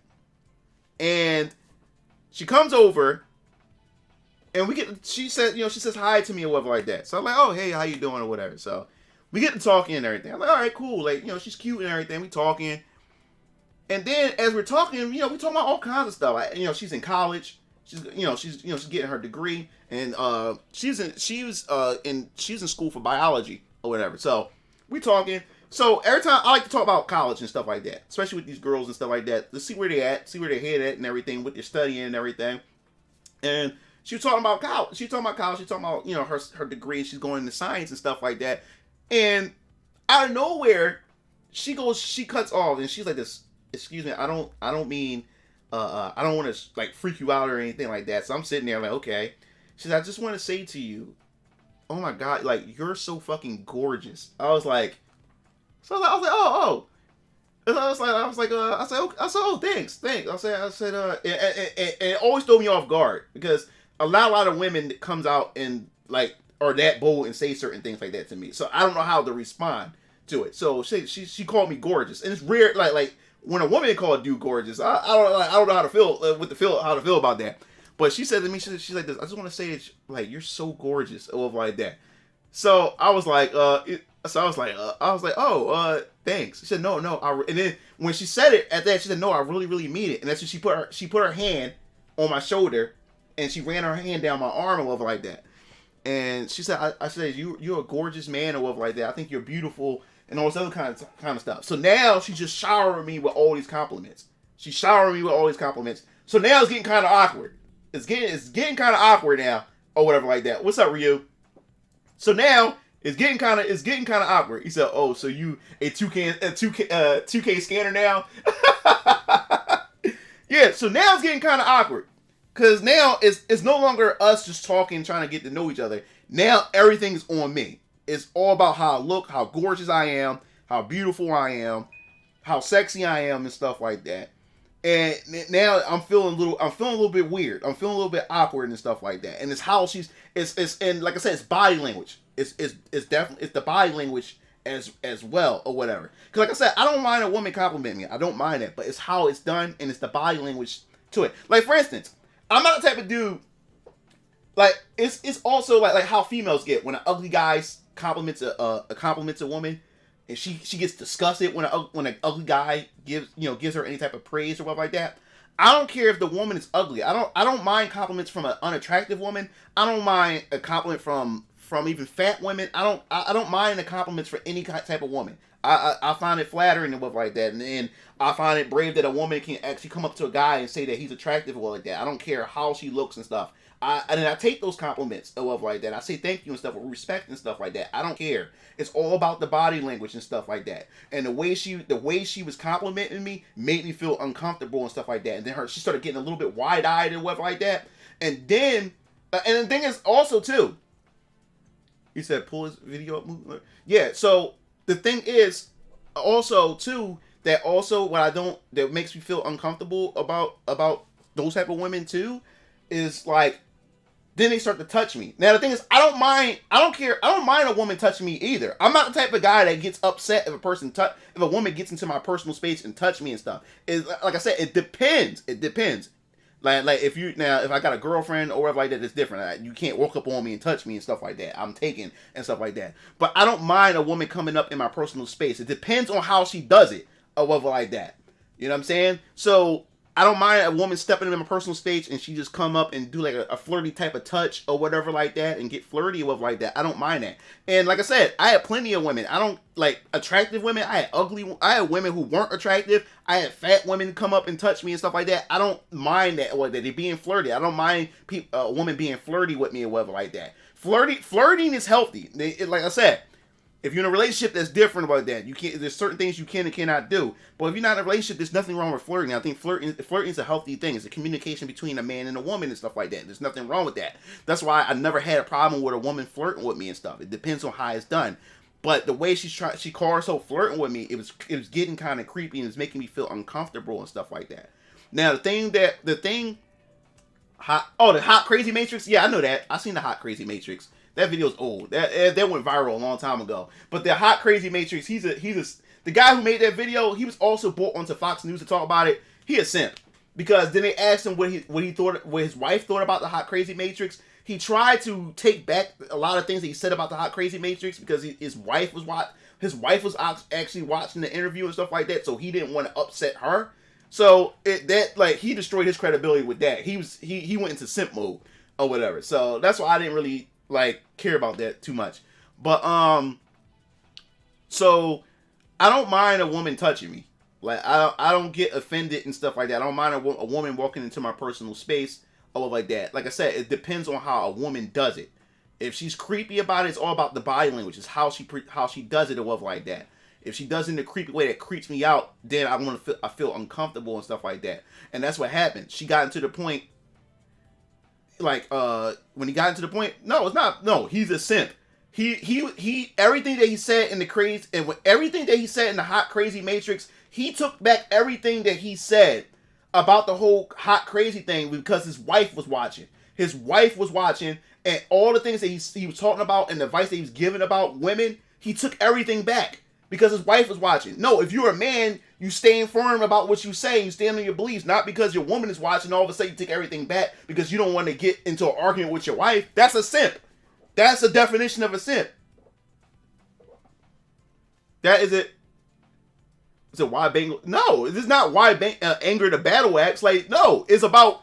So it's not about that. That's why. Is it why I'm not married? I'm glad I'm not married. You know, most marriages 50% or 60% of marriages end in divorce. Why would I want to get married? Why? So I can get half of my stuff taken away. So what do you mean? Why anger the battle axe? Do you understand? Most women don't care to anger a man. She would anger you, but you can't anger her. Have you been in any of my conversations?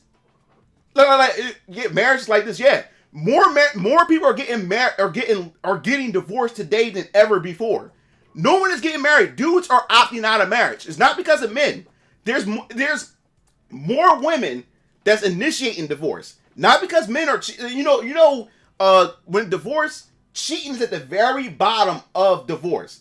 Most women are now divorcing because they want to try something different, or they're bored of the relationship. It's women initiating divorces. It's not even men. Men don't want to get married because men know for a fact is that if he gets divorced, she's taking half his stuff. Not even just half. Now women are taking like 60 to 70% of your stuff. 2, she gets the children or whatever like that. There's no upside for a man to get married at this point or whatever like that. That's not being a husband at all. You stand your ground. He's on an interview. He got interviewed about the Hot Crazy Matrix. So all of a sudden, it goes viral, and everybody watching you go on the news and you take back everything that you said. And the thing is, she shouldn't feel offended by it. If that's his wife and she's behind anything that he does, why she's gonna get offended by it? He's married to her.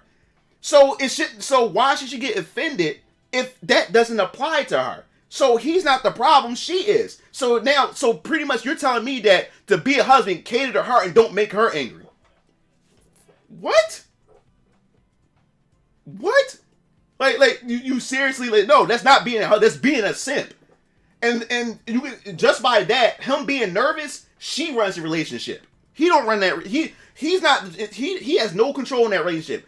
Trust me, I know a lot of dudes who are afraid every time his wife is around, he's afraid to be himself. That's not being a man. That's being a husband. You can't be yourself because your wife is around. So every time you hanging out with your friends, or every time that you trying to be yourself, when your woman come around, you can't be yourself.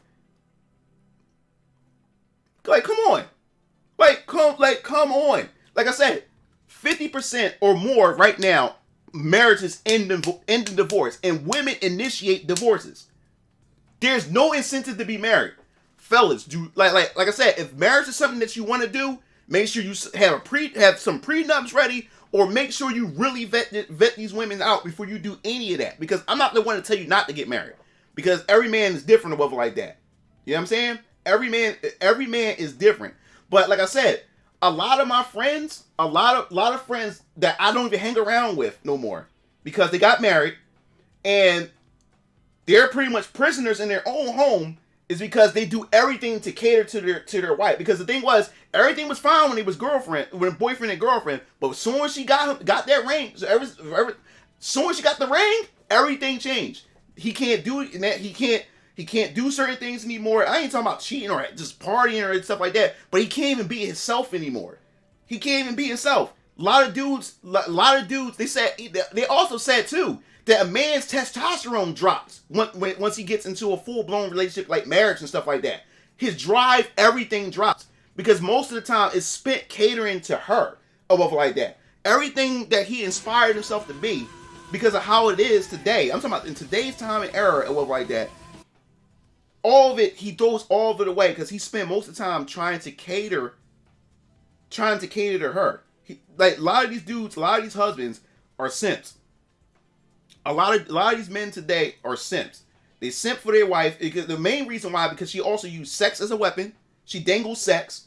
So, if you don't do this or whatever like that, then you're not getting any cheeks tonight or whatever like that. And sex, especially in a marriage, sex is very important. Sex is very important in a relationship.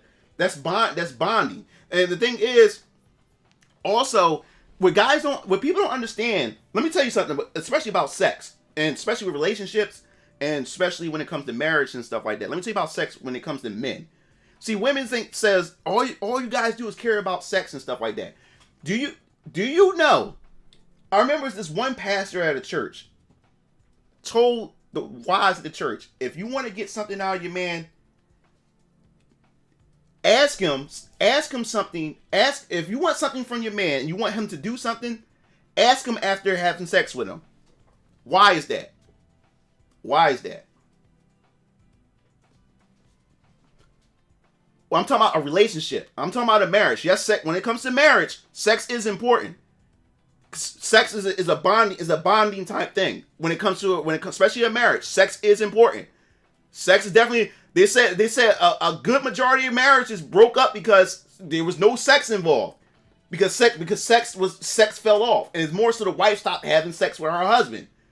Sex is definitely important, especially in a marriage. That's what bonds people together, especially men. Like I said, we're physical creatures. I'll give you a perfect example. The pastor at the church said to the women of the church, if you want to get something out of your man, you want him to get him to do a task or whatever like that, ask him after you have sex with him. You know why? Because at that moment, we're no longer thinking with our head. We're no longer thinking with our penis no more. All that testosterone, all that sperm or whatever that was built up in us, once they go out the way, we no longer thinking with what's down there no more, because we released it or whatever like that. So now during that time, a man is more in his emotional after more in his emotion after he climaxes. After he climaxes, that's when that man is at his vulnerable state, and that's when he's more emotional. That's when he's more intact with his emotion, with his emotion after he climaxes and stuff. So, and that's the time a man expresses his emotion towards a woman when he's having sex with her. That's how you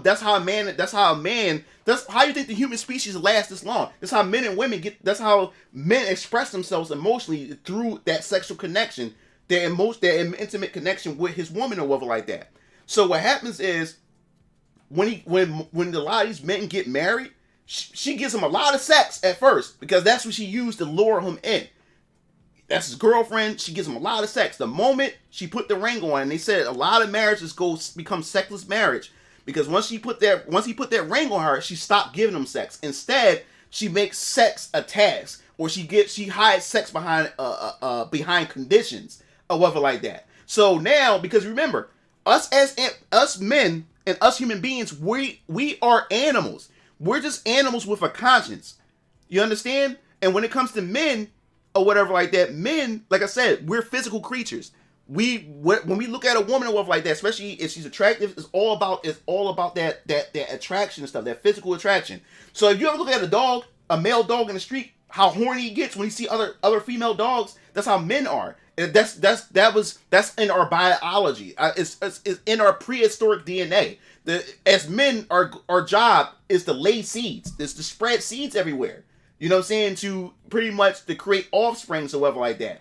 And the female, she picks the strongest, the most feral, or the alpha male or whatever like that to have his child, and this, that, and the third. So once you put marriage in place, or when you decide to be monogamous, you're actually putting a cap on a man. Because like I said, a man, his DNA and his goal, or what he was designed to do, is to lay seeds. When you put a monogamous marriage, and when you put a monogamous relationship, you're actually putting a limit on what the man is able to do. So pretty much when a woman wants to be monogamous to a man, you're telling him that, all right, you're trading up sleeping with a bunch of women to have me. So this is like, so in return, I'm going to give this to you so you won't have to go out there and do these things and stuff like that. Of course, there's other men out there that still do it anyway. But to give you a perfect example, so these dudes get married to these men, and now when you get married to a woman, you're off the market, which means technically you can't sleep with no other woman. This is the only woman that you're going to sleep with. Now you're married to her, and she takes that away from you. So now she don't even want to sleep with you, or she hides sex behind a condition. Hey, if you do this, I'll give you sex, or you do that, I'll give you sex, or if you don't give me my way, or you upset me, I won't give you sex, or you have to sleep on the couch tonight and stuff like that. So now he's a prisoner, because now the only time that the only time that he's able to express himself emotionally and have that emotional bond and connection with his wife is through sex and intimacy. Now she's even keeping that away from him. Or whatever like that. She's not even giving him that time or whatever like that. So that's why sex, when it comes to men, that is actually mostly the time where a man is more so vulnerable. He's more so, he puts his feelings out there, he puts his emotions out there when he climaxes and when he has sex with a woman, when he's intimate in love with. That's the only time he's really vulnerable. So when a woman decided that, hey, you're not even getting that or whatever like that, yes, sex end up ruining a lot of things. Because then a man will go out, even when another woman sees that the woman that he's with not doing even the bare minimum and stuff like that, she's like, okay, she's not giving him some, I'm gonna give him some like that. And he ends up going outside of his relationship because that other woman, his woman that he's with, is not even doing that. Instead, he's still being the man, he's still being the husband, he's paying the bills, he's supporting her, he's doing all these other things. And she can't even give him sex or whatever like that. She keeps that away from him, or she uses it as a bargaining chip to manipulate him to get him to do the things that she want him to do. So yes, that's being a simp. If you have to change who you are, or whatever like that, you know what I'm saying, to your wife or your girlfriend, you're being a simp. If you have to take back what you say because you don't want to upset her, and these are your words and these are truthful words, or whatever like that, No, you're being a simp. You're being a simp. Because guess what? Your wife or your girlfriend, she don't take back what she says. She don't hold her words. She would say anything to disrespect you or to upset you and piss you off. Because most women don't have no boundaries. They have no code. They have no code. They always want to punch you below the belt. But a man, we have to hold back what we say or not upset the wife or whatever like that. Or whatever. It's not always about getting with... No. See, a simp is not always has to be about getting anything in return. Sex is not the only thing you can be a simp about. A simp is also a guy who would throw away... So why... It's not pissing off your wife. They asked him a simple question on the internet about the whole crazy matrix. They asked him about it. So now all of a sudden you're going to take back what you say because you don't want to piss off your wife back at home while you on the internet? That's not the... Like, come on, dude. Come on. Like, he got popular because of the crazy matrix. So now that his crazy matrix doesn't mean anything because he don't want to piss off his wife, like, come on, grow a spine. Grow a spine. Grow a spine. So anyway, back what I was saying. Yeah. There's nothing wrong with compromising. But it's a certain thing. It's only worth if she's offended by what he's saying about women or whatever like that. She won already. She married him. Don't you get what I'm saying? Why is she offended what he's saying about women when he has a wife? And even in the crazy matrix, he mentioned that you want a woman who, like, wife material is a woman who's an 8. She's nice and attractive woman, attractive and stuff like that and other. So obviously she fits that category. So why get offended by it? She got him already. So why is she upset? She's the one with the issue.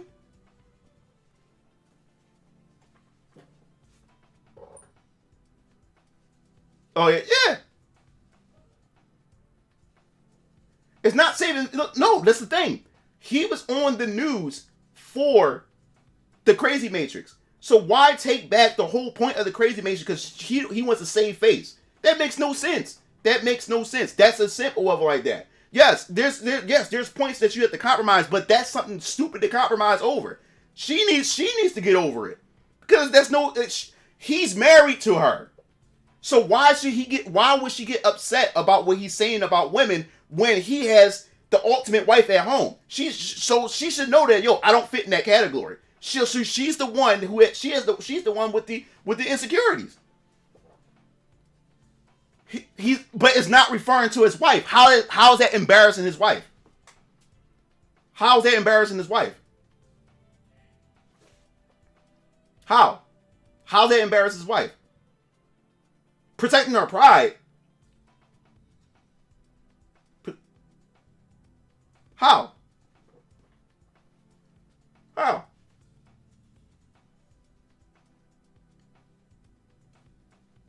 But she would be embarrassed if it was about her. But it wasn't about her.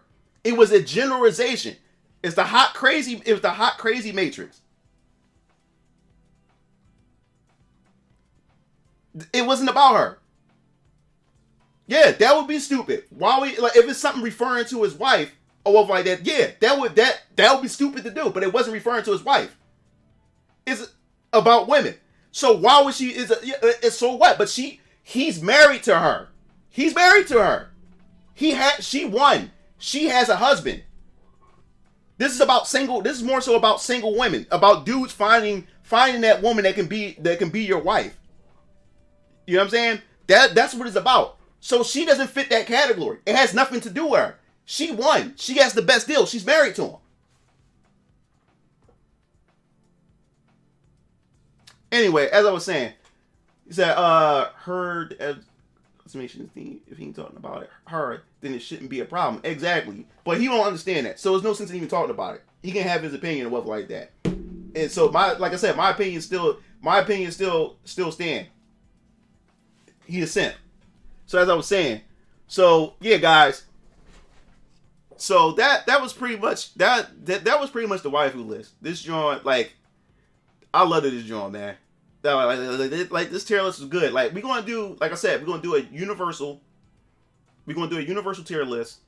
So what I need you guys to do, if you're in my Discord, and matter of fact, I'm gonna have it in the community tab as well. Drop me a list of waifus that you guys like. That's in the video game category. That's in the video game category. So if you're in the video game category, you put your list in the community tab, or if you're in Discord and you put it down or whatever like that, and I'll pick those chicks out, and then we're gonna do a universal, and we're gonna put that tier list together.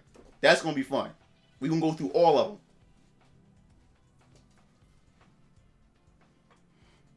So that's the thing we're gonna do. I think that's gonna be pretty fun.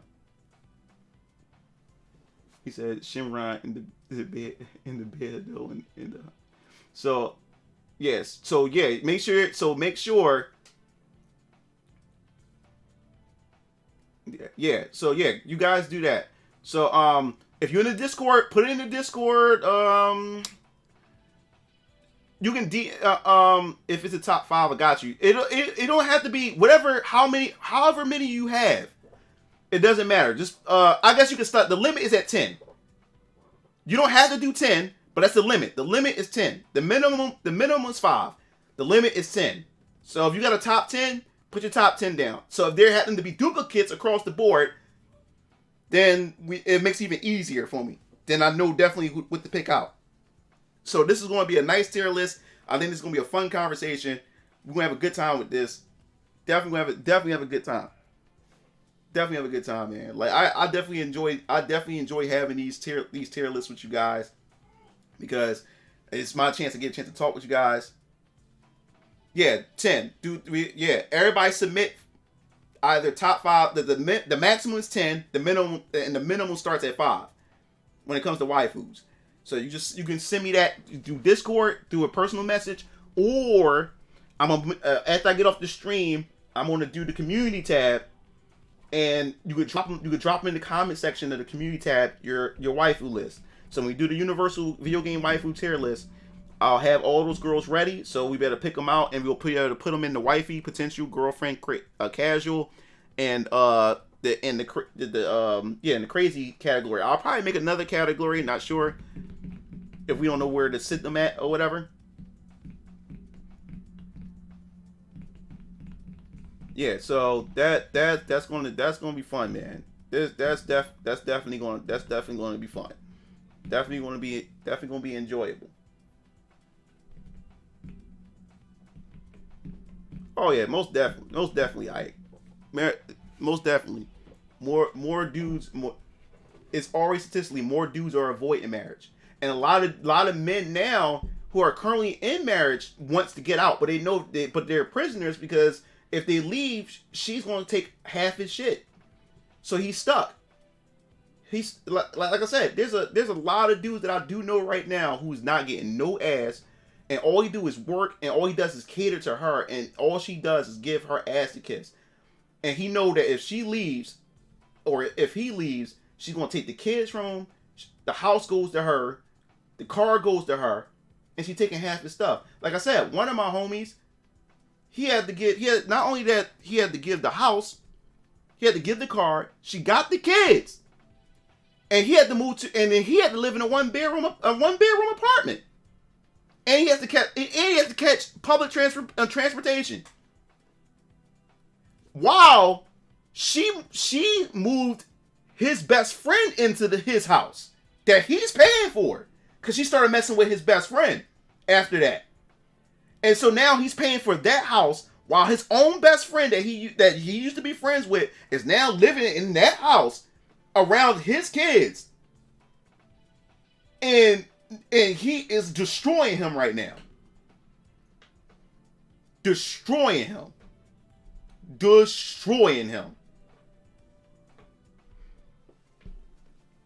So it's not worth it. It's not worth it.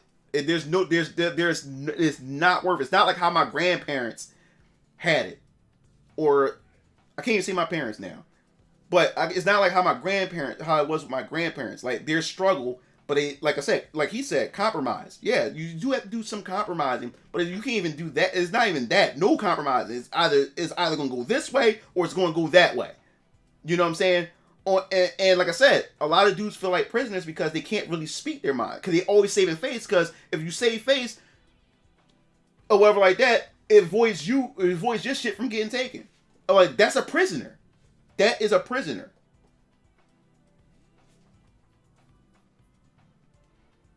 Yeah. So, like I said, if you are going to go into this, prenup, man. Make sure you got some rules set in place, or whatever like that, man. Because, yo, what's up? Make sure you got some rules set in place or something, man. It's not just to protect you, it's to protect everybody. Make sure everybody's on the same page. Because marriage became profitable. Because what happens is, the way marriage is a scam. Because what happens is, when you get married, you have to get a license. When you get the license, you're registered to the state. Actually, the state owns your wife. Technically. Because once y'all break up, you owe the state. You owe the state. You owe them.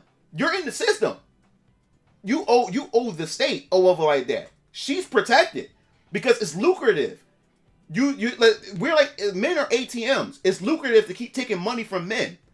So in the clause, which you don't read, when you got that license and stuff, the state owns her. She's like a product, or whatever like that. And when you return it, it comes with stipulations. When you divorce, it comes with stipulations. You gave them permission to interfere and take whatever you have, that they take it from you.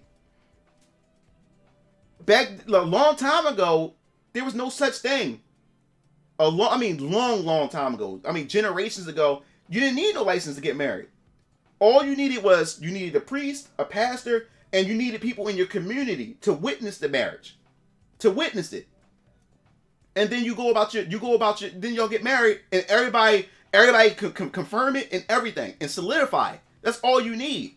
But then the government got involved with it, and they found out it's lucrative to trap a man into it, because the man, he's the ATM. He can constantly keep putting the money out.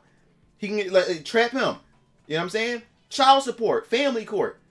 He suffers through all that. However, and if he doesn't pay child support, guess what? He goes to jail. Like I said, it's a very rare moment where divorce fucks a woman over. It's very rare. It's not beneficial. It definitely fucks a man over. So not only should I pay alimony, you gotta pay child support.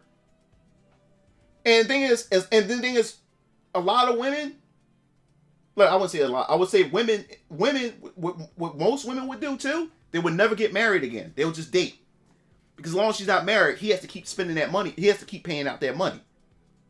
So now, if that ex-husband is paying her alimony and all that back money, she don't need to get another husband. She don't need to get remarried. She can get a fuckboy who really who don't have a job or anything. She can get a boy toy that lives in her house, that you're financing, and he's fucking her brain out while you're paying for it. Some other man is blowing her back out, and you're paying to finance their house. And if she has your kids is around that shit. Oh, what's up?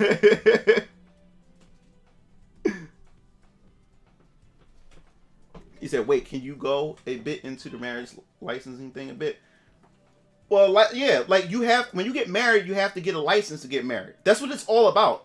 You getting registered, because it's for taxes. It's for tax purposes and for the government. The government know that y'all to have you in the system and stuff like that. So, and the thing is once you register to the state or stuff like that, you and her are recognized. So now the state recognize you as husband and wife. And also, like I said, the state owns your wife. She's pretty much a byproduct. She's pretty much a product of the whole marriage setup. So when you divorce her, when she divorces you, there's a hidden clause in the marriage saying that, yo, when you leave this, if you return this product like that, the clause is you have to give something back up in return, or like that. And that's where that comes in. That's why it fucks us over as men. No, it doesn't renew. Once you pay for it, you got the license. It's the only time it goes out and is abolished or whatever is when you get divorced. Now check this out. Check this out, guys. Because for guys who don't know how this divorce thing, this is why guys won't get divorced. That's why guys will stay in a marriage and miserable. I'll explain it because I witnessed it. I can tell you the whole thing about it. And I won't tell you who this person was because it's very personal. I won't tell you who this person was. Oh, what's up, DJ? All right. This is how this, and there's nothing wrong, guys. It's a guy's dream. Like, a lot of guys want to get married. There's nothing wrong with that. But what I'm saying is just be cautious. You gotta vet these. You gotta vet the woman that you with, and have a prenup. Have something to protect you. It's to protect you. Because this is the thing with women try to get you with the whole prenup. If we love each other, then you shouldn't get a prenup. No. The moment you get divorced, love go out the window. Because what's the first thing they try to do? They go after your pockets once you get divorced. Love is out the window. You're not together no more. So if you're not together no more, if it was all about love, then you would walk away and not want to take nothing from me. You just walk away with what you have. But no. Once you get divorced, the first thing you come after is your pockets. And an older man told me, because he had got divorced, and a couple older men. He said, "You want to know how you want to know if you really want to know the true feelings or the true personality of your wife, divorce her ass. You'll see who she really is when you divorce her." So I'm not gonna say who this person was because it's personal and it really is close to me. But let me tell you how fucked up the divorce and the money scheme and how it fucks a man over. Let me tell you how it fucks a man over. Now, this person that I know got divorced, right?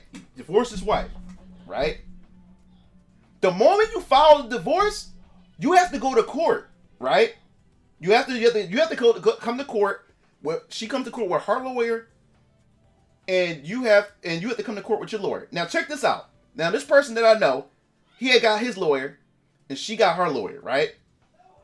Now the court you have a certain date when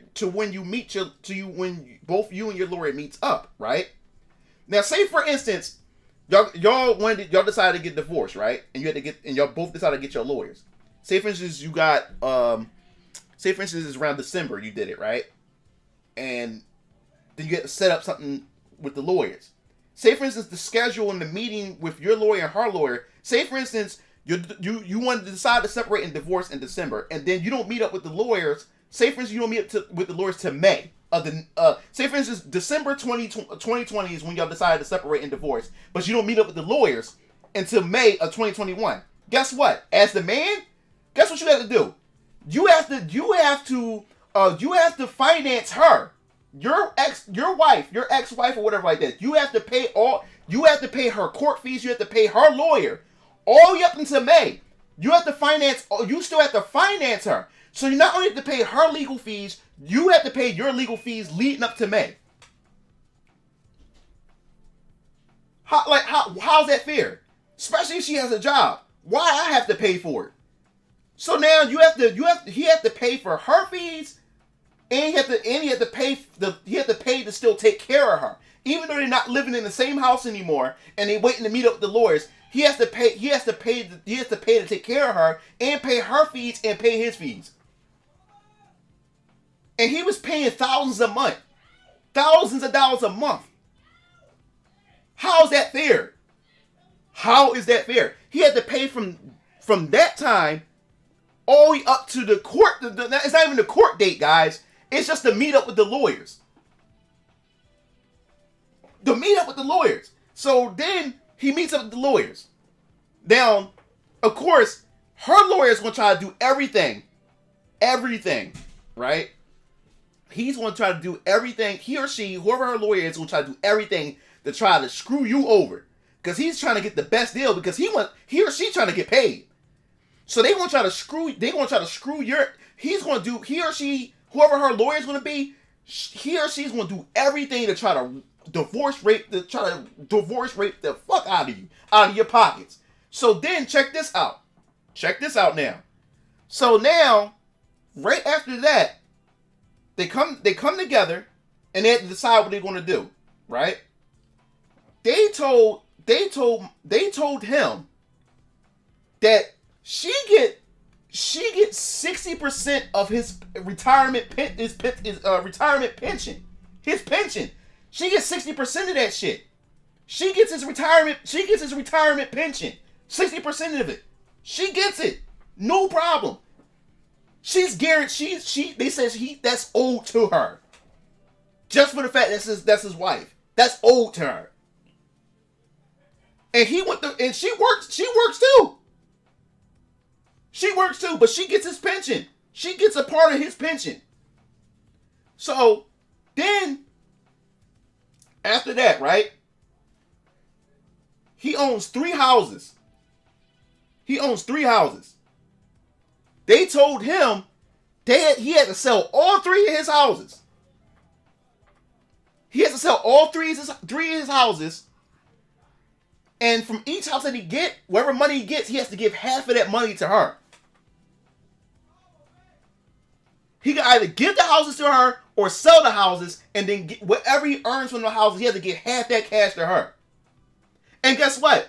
She didn't buy the houses. He worked and bust his ass because he was told, because it's being a good husband is going out there to bust your ass, to support your wife, and do everything to cater to your wife, take care of your family, take care of your children, because that's your job as a man, that's your job as a husband, to do right by your wife, do right by your children. He went out and worked hard, bust his ass, used his money, bought the properties and everything, fixed those properties, owned those properties, all 3 of those properties, and now they're telling him he has to sell those properties.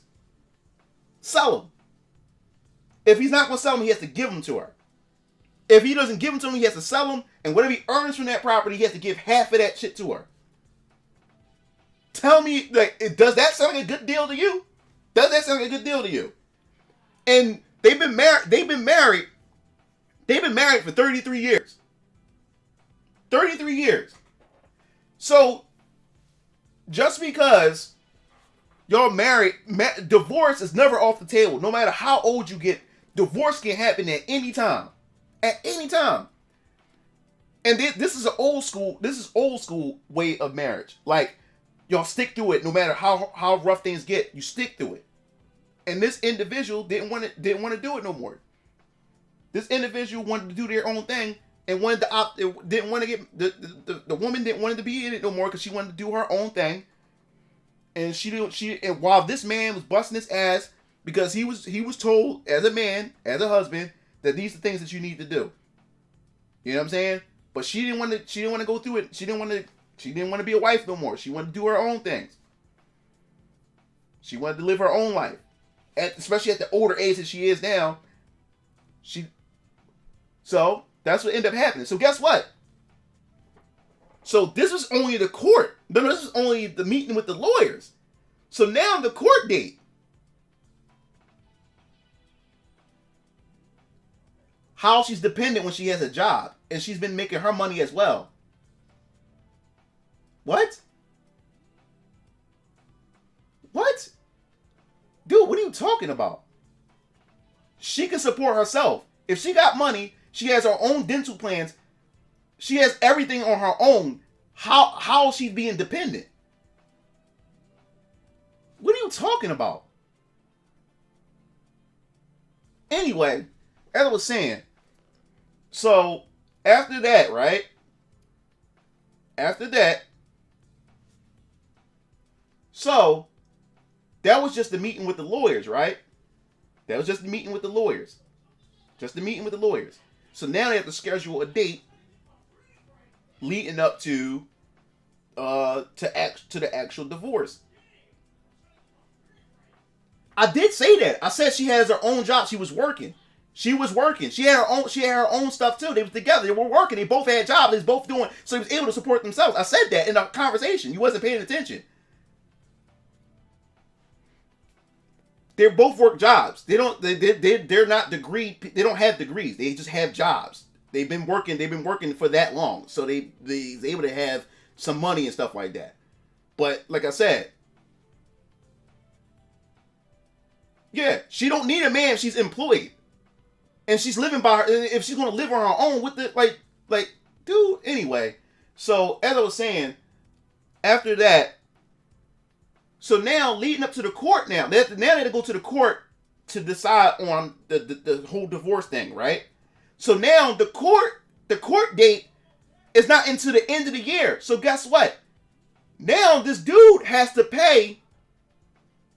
So now this dude has to still pay to finance her leading up to the court date for the divorce. How is that fair? She still has a job. She's still working. She's sitting in her own place. So he's still financing the place, paying her court fees and everything while she can work and keep her money and stuff like that. How is that fair?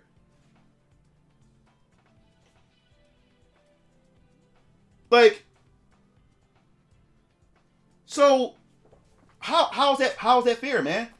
But and this is what men have to think about and consider when going into a marriage. They have to consider that. I'm not saying this is the thing. I don't want people to confuse saying that all women would do this to you.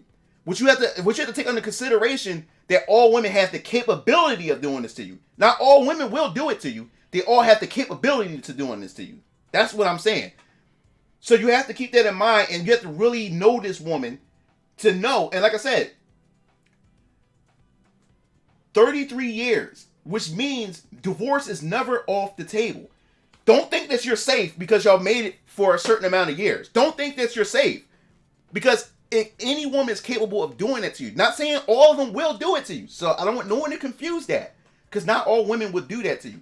It's just that every woman is capable of doing that to you. You need to take that under consideration and really know this woman. Really know this woman. Because I'm surprised. I've seen a lot of divorces that I didn't think would ever happen, because these two couples, like these two like people together, would seem like a strong power couple. Like nothing can knock them down. And the next thing you know, like she just up and just bounced and stuff like that, and she went to go live a single life and want to do all these other things and stuff like that, and then he has to flip the bill and shit like that. You know what I'm saying? Like 33 years, like 33 years, like that's not like, you're not exempt. If you made 33 years, that don't think that hey, I passed it, we're not gonna get divorced. Dude, you can get divorced at any time. And this is why now marriage is dwindling, divorce is really high, and women are getting frustrated and saying no one wants to marry, because dudes are waking up to this. Because like I said, dudes was always told, happy wife, happy life, love her unconditionally, regardless of how fucked up she is or whatever like that. And on her end, she don't really have to take responsibility or accountability for anything. Now, like I said, there are some fucked up dudes out there. Like, trust me, I can talk shit about dudes all day too. I can talk about fucked up dudes all day. I know dudes out there who are some of the most shittiest dudes out there. I know it. I mean, a lot of dudes know that. We talk about it. Dudes talk about assholes every day and how women always like assholes. So we do know assholes and bad dudes out there exist. But society always talk about bad dudes. They don't have, what about happy man, happy life? And you notice most men now are happy when they're by themselves. You notice how there's women out there that really get frustrated, or they don't understand how a man can be by himself and be happy, because we don't have a woman up our ass every 5 minutes about everything, or she's not upset, and we have to find a way to try to fix her problems 24/7. Like it was this one meme, but it was true because I dealt with it before. It was a meme with a woman saying it was just a TV, a game console, and a beanbag, and the house was empty, and a woman's like, how can a guy live like this? That was the point. Men, it don't take much to make us happy.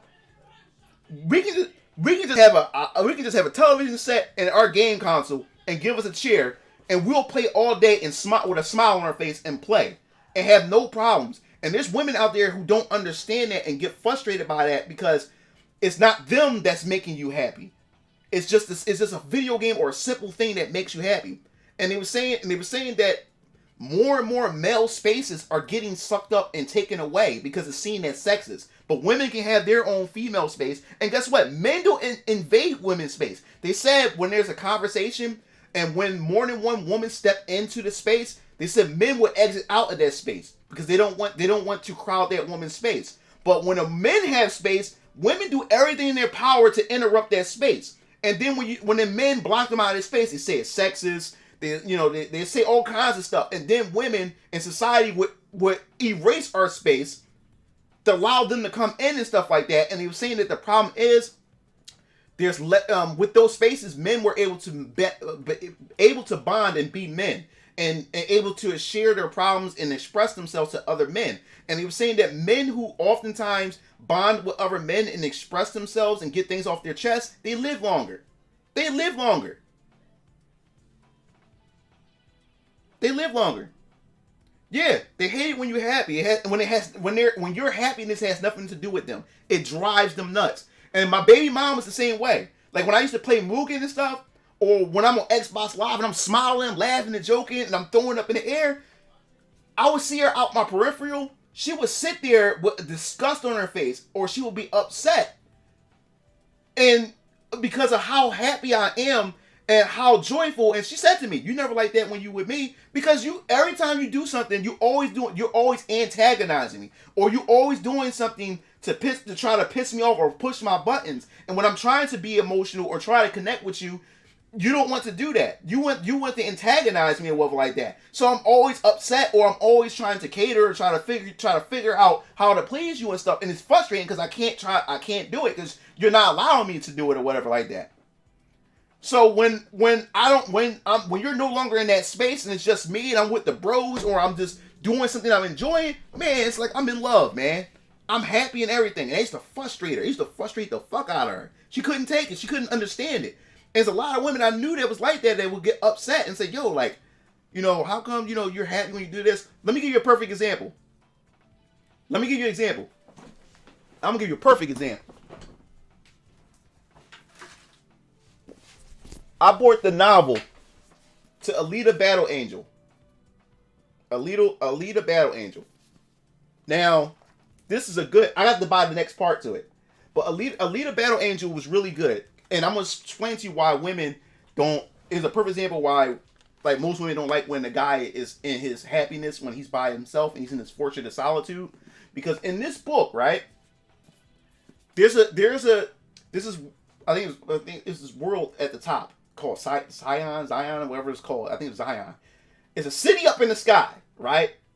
Now, everybody who lives on the ground is dirty down there, it's polluted down there. And Zion at the top is where the people that have these crystals on their heads it's probably rich, full of resources, and a lot of people try to get up there. But the thing is, you're not allowed to go up this Zion or wherever the place is. I can't remember the name of the place. It's off the tip of my tongue. But you can never get up there. You can never get up there. And if you try to go up there, they would shoot you down or they would kill you or whatever like that, right? Now, this is a male protagonist who was also the love interest of Alita. Alita is also... Oh, I thought to put her on my tier list. Oh my god. She's another waifu. Alita, right? When I say she's a ride or die chick, this is girlfriends and wifey material right here. This chick, every dude who walked out of the theater wished they had an Alita. Alita is beautiful, is just beautiful in heart, spirit, everything. But anyway, so what happened was Hugo was explaining to Alita, because he's the male love interest for Alita. He was explaining about his older brother. Hugo's older brother had died. Now, Hugo's parents had died.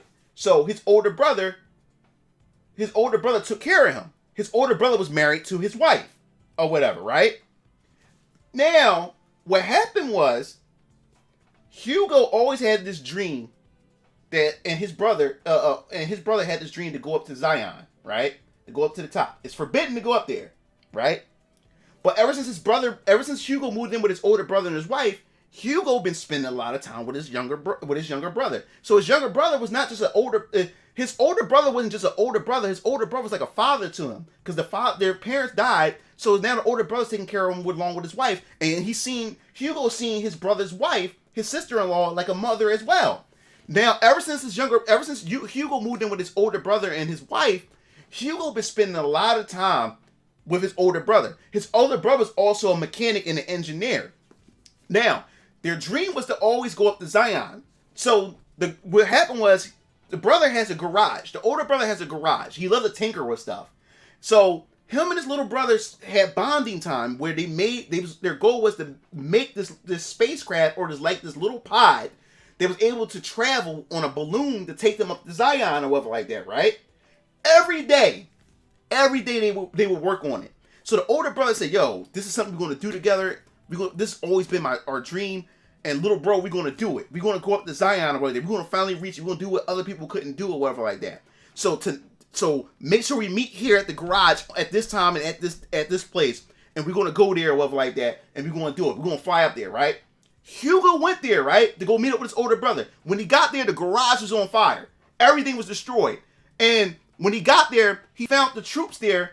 And they killed his brother. They killed his older brother in front of him with his own eyes. And he said, "What happened? Like, how could this happen like that? Like, who knew that we was flying to Zion? Because they were saying it was against the law and stuff. So his older brother got killed. No one knew about it. It was a secret. No one knew about it. Guess how they knew? The wife told. The wife told. Now Hugo didn't know. Hugo didn't know that the wife did it. What the wife did, the wife ended up taking care of the brother, right? The wife ended up taking care of the brother. Then he later found out that the wife did it. This is what the wife said. The reason why the wife said that she did it was because she was jealous of the fact is that he spent so much time with his little brother and he spent so much time tinkering with the machinery that she felt that the machinery seemed more important than her. So she much rather go and tell the security guards of Sion to come in and take her own husband out. She said, "I much rather my husband die than to lose my husband to his tinkering."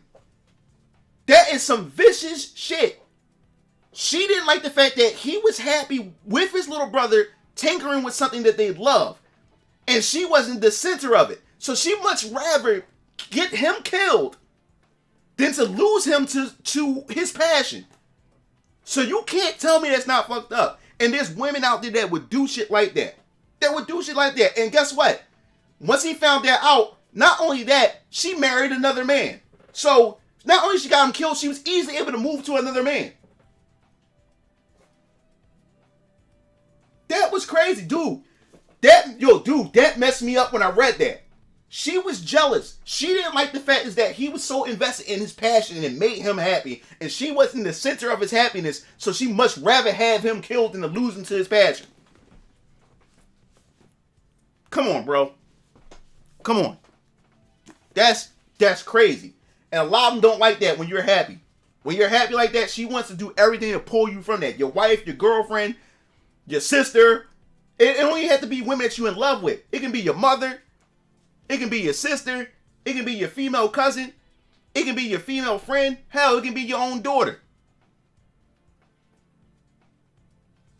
Yeah, man. Dude, I had to close the book for a second like, damn. She was wanting to have her husband killed because she didn't like the fact that he was hanging out, that he was spending time bonding with his little brother, tinkering with machines. Oh, you did? Oh, wow. Cool. I was like, yo, bro. I couldn't. I was like, damn. I was like, this book got me. I was like, this book got me hooked. I was like, yo, this chick didn't care. She killed her own husband. She killed her own husband because she didn't like the fact that his hobby and his passion took center over her. She want validation that bad. She's willing to get him killed. So, like, your happiness is men, guys. And like I said, if we had more females in here, I would love, like I said, I talk about everything. You know what I'm saying? It's not to drag women or talk bad about women because, like I said, there are good women out there. You know what I'm saying? And that's why I said any good woman shouldn't feel offended because if you're a good woman, this should just repel off of you because this doesn't apply to you. You know what I'm saying? This doesn't apply to you at all. There are good women out there. You know what I'm saying? Very far in between, but they're out there. You know what I'm saying? But I'm talking about these particular type of women. Not all women. Is these particular type of women. And it's sad that you run into these type of women much more often than a woman who has good virtues, morals, and stuff like that. You know what I'm saying? And I'm not talking about, and when I'm talking about guys, good men, I'm talking about good men. I'm not talking about assholes. When I defend men, assholes are not included in it. So that's why when I debate with women about these type of topics, or a debate with white knights and stuff like that, I'm not including bad men in this. I'm not including bad men. Bad men are bad men. And guess what? I'll join you too to go against bad men. Because there are assholes out there. You know what I'm saying? Like there's, dude, I know so many asshole dudes out there. And dudes know there are asshole men out there. Men talk about it every day. Men talk about it every day about asshole men.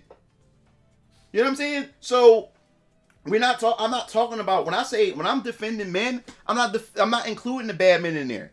Because there are shitty dudes out there, which I like, where it boils my soul when I see, like, cause dude, I know dudes. Trust me, I know players. And I got players in my family. I got players who are close friends. I know players, dude. And I mean, where they're some of the scummiest, shittiest people I've ever met. And because I know them by relations, or I know them through other people, it makes me sick to my stomach. But guess what? He's his own man. You know what I'm saying? And also too, if you're my friend and you're being an asshole, I'm gonna let you know you're being an asshole. Especially if I know she's a good woman. I won't approach her about it. I'll approach my man. Because when it comes, let me tell you about this too. I don't ever, when it comes to my boys and their girls, I never talk to their girls. Because that's not my place. All of like that. That's none of my business, none of my place. That's not my place. Because my relationship is with my homie, not his girlfriend. My bro is first, not her. You know what I'm saying? I never cross that line. I have a line when it comes to that. The only time I communicate with their girlfriends is when we all together and my girl and their girls together and stuff like that. That's the only time. But I never cross that line. I never text their girlfriends. I never chat with their girlfriends or whatever like that. That's the type of respect that I have. Every dude is different. I never cross that line or whatever like that. You know what I'm saying? But as I was saying, if my guy friend has a good woman and she's supportive and he's being a dick and an asshole, I'm gonna let him know. Especially if he's doing something stupid, because like I said, I don't co-sign on fuckery. I don't. And if I wish I had my brothers here right now, we all are like this. Because we had one friend in our circle, and he's dating this dude we had in our circle who's dating this Chinese girl. And when I say she's loyal as shit, when I say loyal, this chick does everything. It's to the point where, it's to the point where I would feel uncomfortable from all the stuff that she does for him. I would feel uncomfortable if I was dating her. I don't think you should be doing this. I wouldn't want you to do this. This is kind of weird. You're not my maid or whatever like that. I don't want women that's like that. I don't want a robot as a woman. I want a woman that can call me out on my bullshit, but at the same time is supportive and will cater to me, because I'm going to cater to her.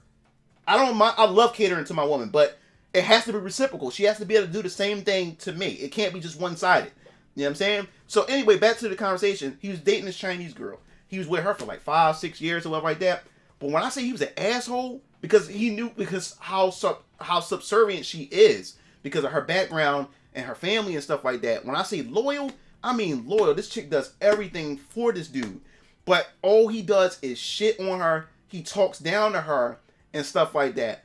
And one time he did it, he was talking down to her, and I just couldn't take it no more. I pulled him to the side like, yo, dude, don't talk to her like that, especially in front of me, dude. Especially the type of men we are, stuff like that. We don't talk to our women like that. Yeah, women can piss us off and do all kinds of other stuff, but you don't talk to her like that. Especially the type of woman she is. She rides when she does everything for you and shit like that. And she don't bite her tongue. She don't complain. She don't bitch and nothing like that. Why are you talking to her like that? Because she was a doormat.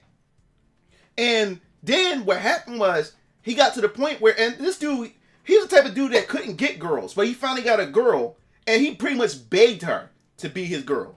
And she wound up being his girlfriend, and then he started shitting all over her or whatever like that. And the thing that pissed me off about it was, he started talking to other girls, and started driving other chicks around in his car and stuff. Then what happened was, all right, Lamar, no problem. So that's when he started driving around and stuff like that. And then when he got around us, I was like, yo, and like I said, when it come to us, when we come to, even though that's our dudes that are friends and stuff like that, I'm gonna call you out on your shit. I'm not gonna tell it to her, because that's not my place to go to his woman and tell his woman what he's doing. That's not my place to do that. My place is to tell him what he's doing is wrong. So I told him, yo, dude, that's fucked up, man. Here it is, this chick is working And the thing was like, she was also working double shifts too.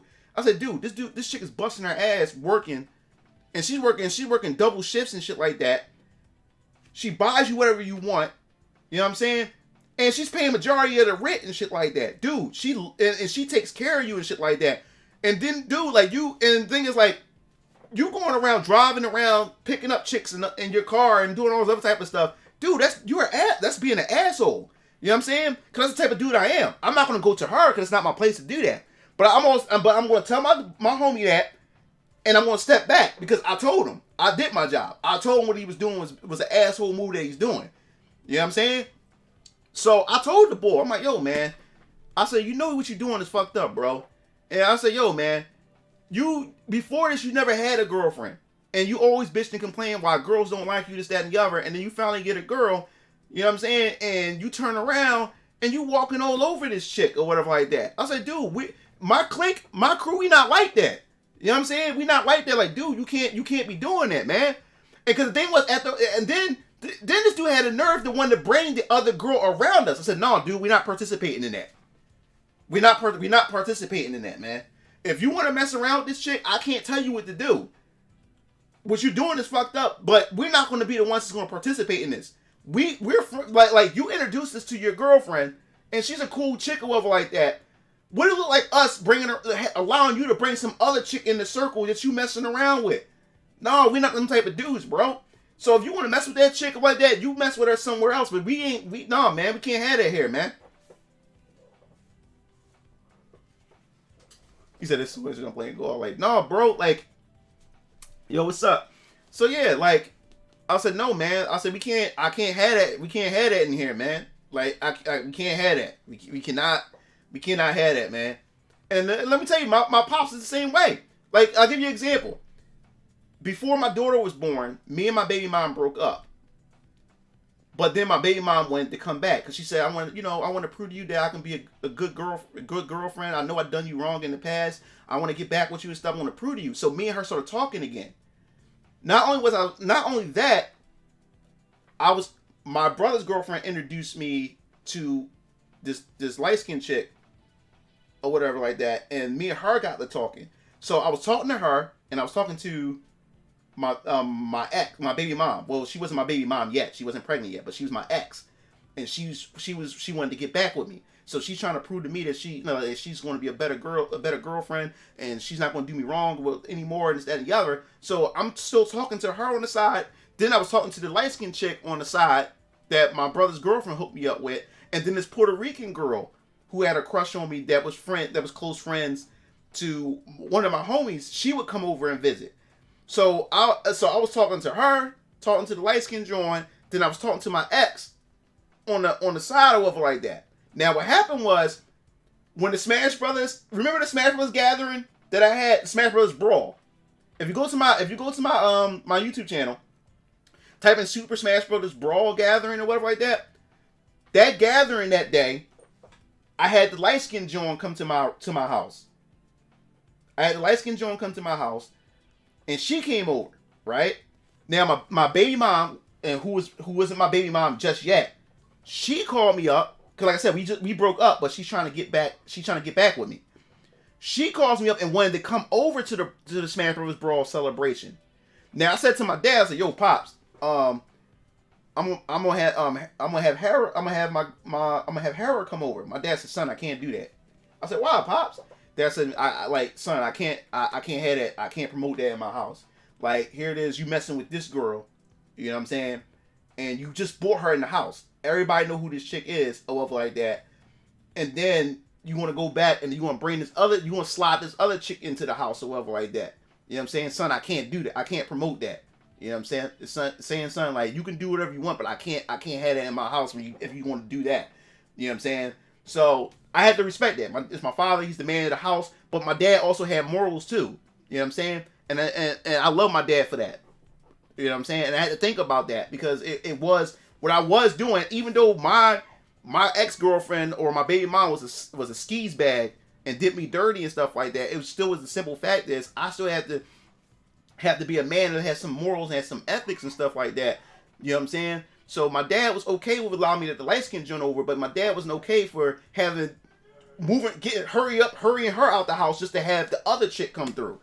You know what I'm saying? My dad said, "Yo, son, like if you at your own crib, you can do what the hell you want to do, but son, I can't have you do that."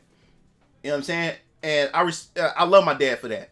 You know what I'm saying? Because then when I thought about it, I said, "Damn, that is like Brian, like why you gonna allow this chick to turn you into an asshole?" You know what I'm saying? And the light skin Jones was a virgin. I had a virgin chick. I was like, so I was saying to myself, like, yo, like moving Lord, like, why you wanna? He said, damn, like, you gonna let this chick turn you into an asshole? Because that's what might end up happening. Because all the stuff I've been through with my ex, I stopped giving a shit. You know what I'm saying? And I started losing a piece of who I was. Because I was about to start going to the asshole route. 3 chicks. I was talking to my ex. Talking to the light skinned Joan who was a virgin who really wanted to be my girl, and then I'm talking to the Puerto Rican chick or whatever like that. So I'm sitting there like, yo, I had it going on, and but the thing was, it was hard. Thanks, Ace. It was hard trying to maintain that because then I had to keep lying and stuff like that, and lying is not fun, man. Because I'm not a dude that I'm not a liar. You know what I'm saying? Lying about everything. There were lies about everything. You know what I'm saying? So I ended up slipping up. But let me tell you how sad it was. Because I took a selfie and it was meant to go to my ex. But I accidentally had sent it to both my ex and the light-skinned John. The light-skinned John seen it and say, yo, like, because the way the dialogue was, say this, yo, who was this meant for? He said, what bitch was this meant for? Or whatever like that. Yo, I said, no, it was meant for you. I tried to hurry up and try to get out of it, but I did get out of it. But I wouldn't say I got out of it because it was my skills and my wordplay that got out of it. It was more so her in denial and just ignoring the fact that I was still talking to another chick. She ignored it. She ignored it. She knew that it was meant for another chick. She ignored it. And that's sad. And there's women out there who would know that a dude is cheating on them or doing something that's not honorable, and they will put up with it and then get mad and say men are shit when they could have just left it alone. She knew that was meant for another chick. She knew it. And my whole lie fell apart. But she rolled it off and ignored it. She ignored it. So I was still able to fuck with her and still mess with my ex on the side or whatever like that. Nah, I didn't do that. I didn't stay with it. The reason why I didn't stay with the light skinned chick was because what happened was my ex was getting her nails done at this Japanese nail salon. Oh, thanks. My ex was at the Japanese nail salon, right? And what happened was the light skinned chick and my brother's girlfriend had seen her at the nail salon, right? Now, to remind you, the light-skinned chick never seen my ex before. She only heard stories about my ex. So it's pretty much she has no relation or no connection with this chick whatsoever. And my brother's ex-girlfriend don't talk to my ex-girlfriend no more either. So they haven't seen her in months or whatever. They stumble upon her in the nail salon. And what happened was my brother's ex-girlfriend called all her girlfriends up and surrounded my ex at the store. They wanted to jump her. They wanted to jump her for no reason. They wanted to beat her up for no reason. They wanted to beat her up for no reason. So what happened was my ex and her best friend, and her best friend was like this buff chick, like this fat chick, like this trailer park type of chick or whatever like that. But she was ready to fight. So now you got all these black and Cambodian girls outside, ready to beat these 2 white girls up. ready to beat these white girls up. So now what happened was my ex calls me up. This is what actually brought me and my ex back together. Because like I said, my ex was trying to get back with me.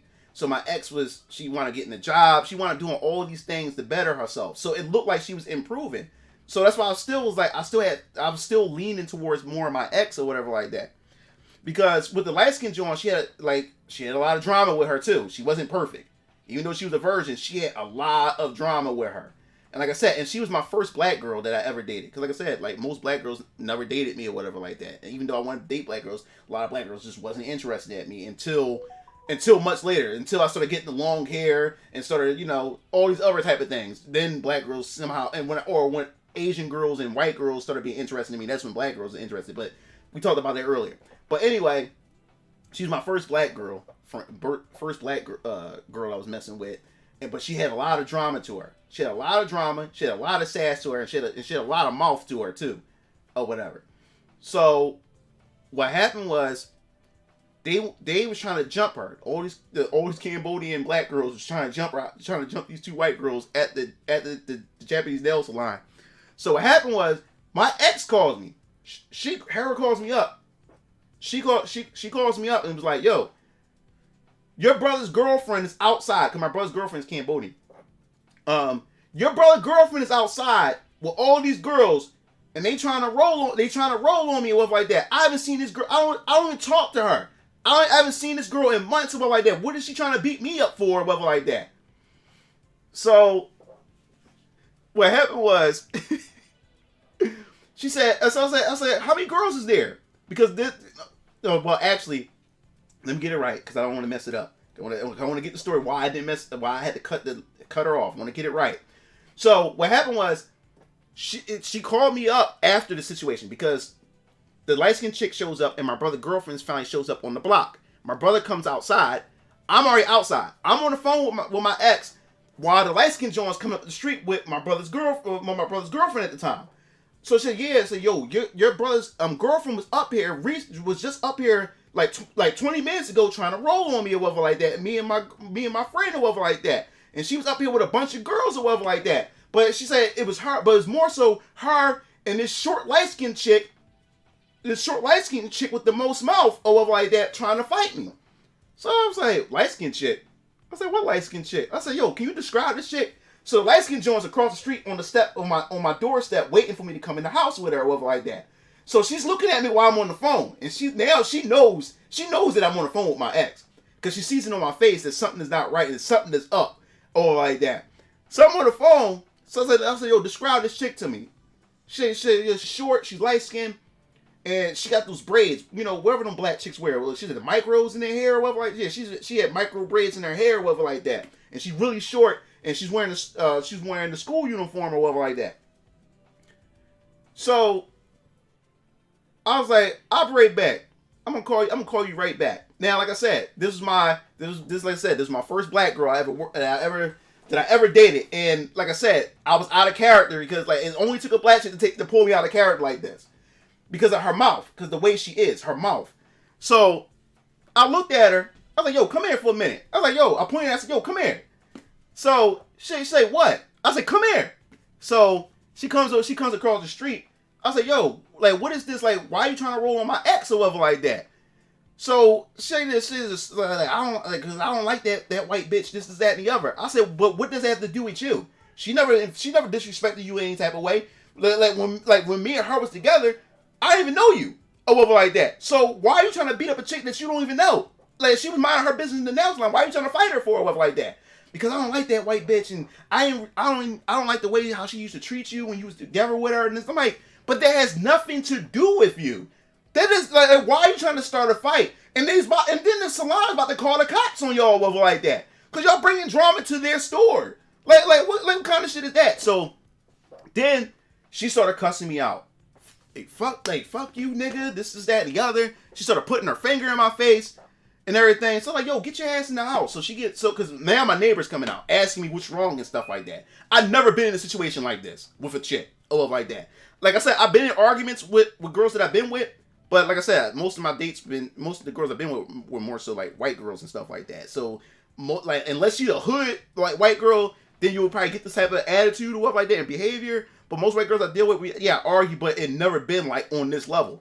I mean, this shit was putting her finger in my face. She was calling me all kinds of pussies. She was calling me all kinds of bitch ass niggas. She was calling me all kinds of stuff. I never had a chick disrespect me like this.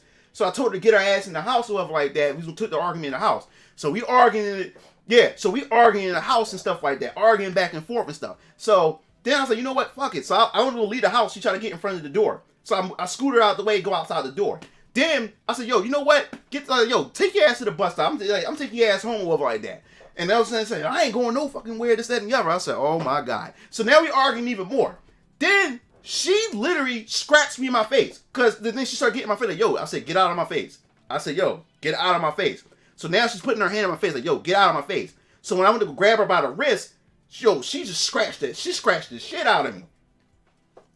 She scratched the hell out of me. And she's like this short. She's like this short. It's like this, like, she's a short chick too. She was like to my chin or whatever like that. But she was very, very, very, very feisty. Very feisty, cute little light skin joint, but she was feisty as hell. And her mouth was just nasty as hell when she got angry. So she scratched me in my face, and I never had a girl, like, especially a person that I'm having relationships with, put their hands on me. So when she scratched me, yo, I just pushed her. I pushed her and she fell or whatever like that. Cause I never now my reaction to defend myself came in or whatever like that. Because like, dude, I'm from Philly. All we did was rumble and stuff like that in Philly, especially from the schools that I came from and stuff like that.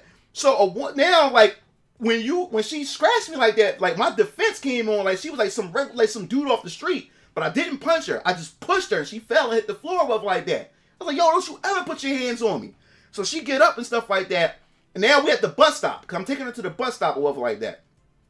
So as we get to the bus stop, the 17 coming, and I mean, this chick, she's punching me and stuff like that. So I'm like, yo, stop hitting me or whatever like that. She punched me in my face or whatever like that. That's when I got mad again. Yo, I grabbed her little ass by the shoulder. I picked her up and then turned her around and slammed her against the store or whatever like that, to the wall. Like, yo, keep your fucking hands to yourself or whatever like that. Yo, chill the fuck out or whatever like that.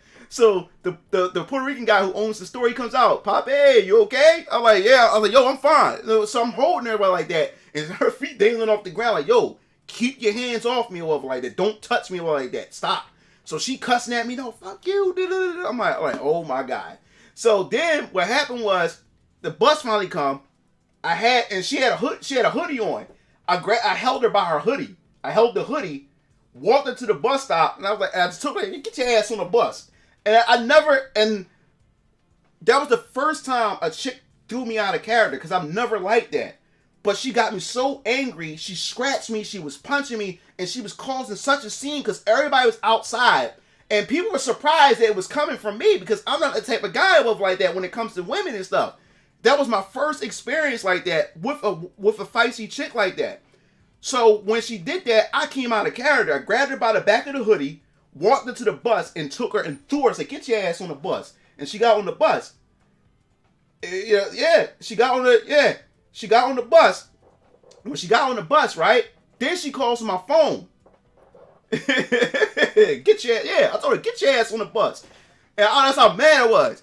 Threw her little ass on the bus. She gets on the bus takes off. While she on the bus, she calls my phone. I mean, my phone is blowing up. And when she calls me, right? She like the reason why I'm making that sound is because she was so loud cussing me out, I couldn't even make out the words she was saying. All she was like, I'm like, I couldn't even. I understand what she was saying. So I was like, bitch, and I just hung up on it. Never again. This was my first black chick, dog. I was like, yo. And for that moment, I felt like I was a hood dude. A hood dude messing with a hood chick. She really took me out of character. Like I never want to be taken out of character like that. I never been out of character like that. I would never again do something like that. Never again. I would never again do that. I literally pushed her to the ground when she attacked me. I literally grabbed her by her shoulders, picked her up, slammed her against the wall because she was punching me in my face, scratching me. And then I grabbed her by the hoodie and threw her and told her to get her little ass on the bus. And then called her a bitch after she cussed me out like that. I never want to do that again. Never, like I shouldn't have to do that again. That was an experience. I never dated a black chick ever since then. I'm not saying all black chicks would like do that.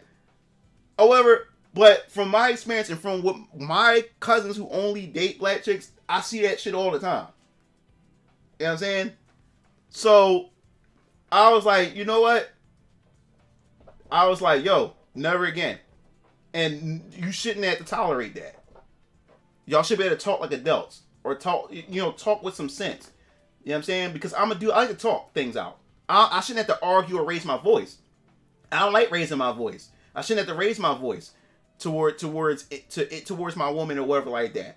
But when she gets into that point when, especially, and the thing with her was, the more nice I was towards her, trying to talk with her, the more nasty she got at me. The more motherfuckers and nigga this and all this other type of stuff, the more she was like that every time I was trying to be nice to her and trying to actually talk through it with her. She got more and more nasty with me.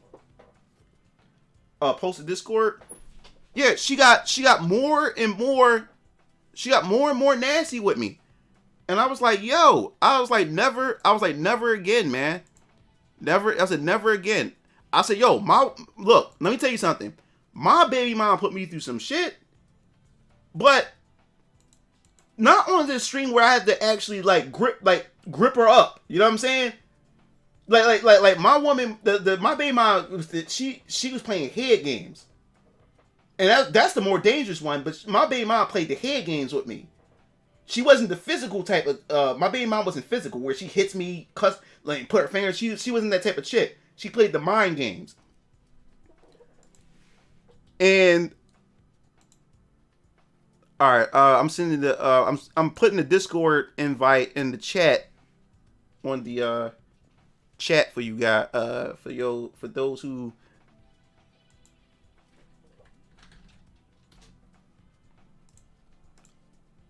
All right, I'm gonna put it in the chat so y'all can get. For those who want it, you just click on it and take you straight there. All right, there you go. So there's the chat guy. Oh, I was supposed to put it in the restream. My fault. Let me go to restream. I'll put it in the restream as well. Yeah, so I would never, ever, I'd never want to experience that again. When it comes to dealing with a woman that you're supposed to have some type of emotional connection with or whatever. That really messed me up, man. And after that happened, I felt, I hit a boiling point. Exactly, Shadow. And that's the type of person I am. To me, I can take a lot of stuff. I have tough skin. I can take a lot of stuff. You can throw a lot of shit at me over like that. But the boiling point came in is once she actually took her nails, because she had long nails. She had her nails done. And she scratched across like she was Wolverine and shit. Or Sabretooth. And she scratched across my face. That's when I just went blank for a minute and I just pushed her. I pushed her so hard. And like I said, she stands up to my chin. So when I pushed her, she just fell and hit the ground or whatever like that. Because it threw me off guard because I never had my woman put their hands on me before. I'm like, yo, what the fuck? Like it threw me off guard or whatever. You know? It really threw me off. It really threw me off guard. And I never wanted to experience that. I never wanted to experience that again.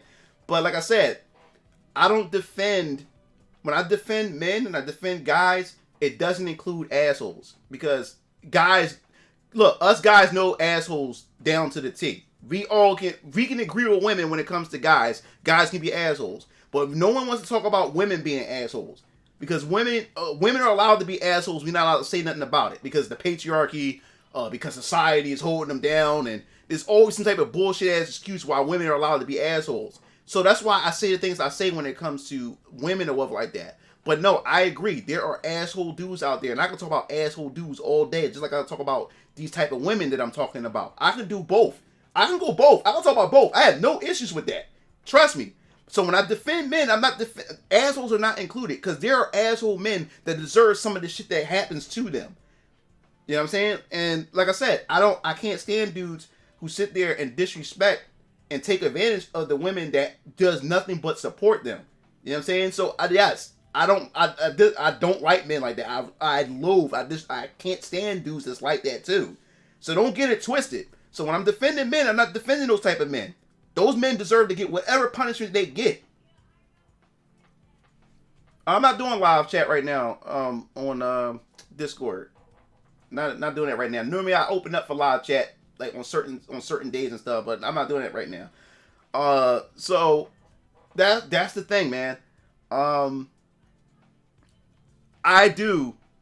I can't stand assholes. So I don't want anybody coming to my stream thinking that this is just a female bashing thing or anything like that. Because trust me, this dude, like seriously, the dude that was part of that used to hang with us, he was a complete asshole. He was a complete asshole. And like I said, I know I have family members who are players and stuff. I like I said, they're their own men. They do what they do. You know what I'm saying? But when it's done in front of me, I always pull them to the side and say, "Yo, bro, like, come on, man. Like, that's like I said, if you're hanging with my clique, you're hanging with my crew. If you hang with my crew of like that, we carry ourselves a certain way as dudes like that. You know what I'm saying? And if we all friends, especially my circle used to be so big where I had a lot of friends and we all had girlfriends. So our girlfriends, I hated when the girlfriends hung out together because it was always drama from the girls. And then see what happened is the women would gas up their men, and then next thing you know, the homies are fighting each other because the women are arguing with each other, and then they want their men to boss up and talk to their homie about their girlfriend and stuff like that. I hated that. That was always drama. Every time you put women in the mix of a group, there's always some type of drama. Yeah, you know what I'm saying? So, like I said, since we all had girlfriends, all the girls knew each other. So if you brought this girl around, and then one day she's no longer around, you bringing some other chick that you messing with on the side in the group, I'm gonna call that out to him. I'm not gonna go to his girlfriend because, like I said, that's not my place to do that. My place is to correct my homie. And I used to pull him to the side and say, "Yo, bro." And then one time he bought the dude bought a chick, like we knew nothing. We all quiet, like, "Yo, who this chick? Like, what's going on here?" You know what I'm saying? Like, he just sprung it up on us. You know what I'm saying? So I'm like, "Yo, like, let us know what we get ourselves into. Like, you can't just spring this up on everybody and stuff." So I said, like I said, we all said to him, like, "Yo, dude, that's fucked up." I said, "We gonna tell you, we're not gonna defend you. So if she has some suspicion, we're not going to defend you. We want to sit out of it. We're not going to sit there and snitch, but we're not going to sit back. No, we're not going to sit there and defend you either. So, dude, you better get your lives together, because we're not going to sit there and co-sign this. You know what I'm saying? Especially when she's been so much of a crew and so much part of our crew. It's different if she was a bitch. That's different. If she was a bitch, that's different. But this chick is a loyal chick, and you treating her that way. You walking all over her. And the things he used to say to her was so verbally abusive. So verbally abusive. And it was so many times where we had to check him. And we did it in front of his girl. Like, dude, don't talk to her like that. And the thing was, she would not leave him at that time. But his dumb ass ended up breaking up with her because he wound up meeting this cosplay chick what every guy was thirsting over, but she wasn't really interested in him. She interested in him because he had a car, and he had a nice little job and stuff like that. But she wasn't really into him in that way, so he ended up breaking up with her to be with that cosplay chick, and then that cosplay chick ended up getting fat. She ended up stopped cosplaying. You said you've been. Oh wow, really? Wow. Oh wow. Yeah. He ended up dating the chick and ended up getting fat, and then he started treating her like trash. She ended up getting fat because she wound up going on she got on these hormone pills. She had some type of illness that she had, but she had to take these type of hormone pills, and the hormone pills would bloat her. But she got super fat. She wasn't even recognizable because this chick was so beautiful. I don't even know what race or nationality she was, because her cosplay, she like a plastic Barbie doll. Like she looks like a plastic Barbie doll. She looked so beautiful, but like a porcelain doll. She looked so fake, but beautiful. And she was crazy. Like you seen crazy from her too. But she would not mess with no dudes. But she picked this dude out. Cause like I said, this dude that used to hang out with us, you would call him an incel, pretty much. You would call him an incel. Like I don't like the word incel because I have so many. Like I don't like it because everybody throw that word incel around or whatever like that. But if you was to use the word incel, he would be that. And then out of all the guys she picked him. But she only picked him because he had a car and he was spending money. But then it got to the point he was spending money. She ended up actually being his girlfriend. So he dumped her, the Chinese girl, started dating her, and then her ass wound up getting fat. I mean, her ass turned to Kirby fat. I mean, fat so you couldn't recognize that it was the same girl. And I met her in person. Wait a minute, it's the same chick? I'm like, whoa, shit. And then he ended up treating her like trash. And then her father ended up beating him up because of how disrespectful. By this time, he wasn't my friend. This is why he wasn't my friend. This is why he stopped being our friend. This is why he wasn't our friend no more. I'll explain why he wasn't our friend. And this was funny. This was really funny. What happened was, it was New Year's of 2000. It was going on New Year's. It was 2014, but we was on New Year's. It was about to be, wasn't 2014. My fault. Let me get it right. It was 2013. Because I graduated 2014. It was 2012. And then we was going to 2013. We was heading into 2013. I want to make sure I get this right. Because I didn't learn the game Mafia in college. I learned the game Mafia back in 2013. And because I graduated 14. I graduated in 14. Yeah, so it was 2012. It was 2012. It was the New Year. It's about to hit 2013. It's about to hit 2013. Yeah, Karma did get his ass good. So this is what happened. This is why we wasn't friends no more. What happened was, I was in college. So a lot of the bros, a lot of the friends, they didn't see me anymore, right? They didn't see me anymore. So when New Year's came, I decided, you know what, I'm gonna hang out with Keo and DX Stripe and the gang. I'm gonna hang out with them. And our homie was hosting a New Year's party at his house where we just get together. You know, we had some fun. You know what I'm saying? We just have we have some coolers, there's some little bit of alcohol. We don't get no one getting high or anything like that. And everybody was playing the card game Vanguard. And like I said, our clique are gamers. We're gamers and nerds. We're not into that other stuff. So when we got together to play Vanguard and play video games with our girlfriends and stuff like that. You know what I'm saying? So that's what the thing. Now, I didn't have a girlfriend at the time. Because remember, I just broke up with my baby mom not too long ago. And not only that, I broke up with the other girl because she wound up getting this what they call that when you have low GPA. And that wasn't because of her. That was because she was going through family problems. So the school wound up dismissing her. And then, you know, that's how you end up breaking up. Because I couldn't do the long distance and all that other stuff. So now I'm single again. Or whatever.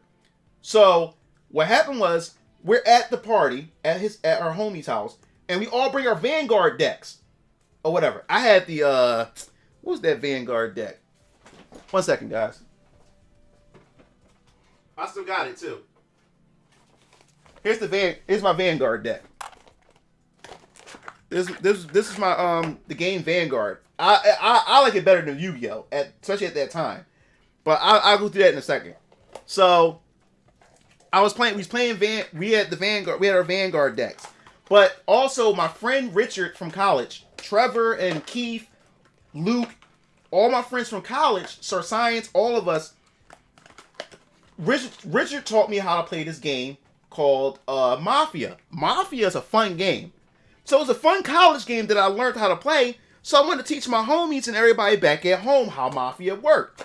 So I show up at the house. They said, "Oh my God, like Brian, like what are you doing here? We didn't expect you to be here." So everybody was excited that I was there because, like I said, I haven't hung out with them for since I've been in college. So it was like 2 years since I haven't hung out with these guys or whatever.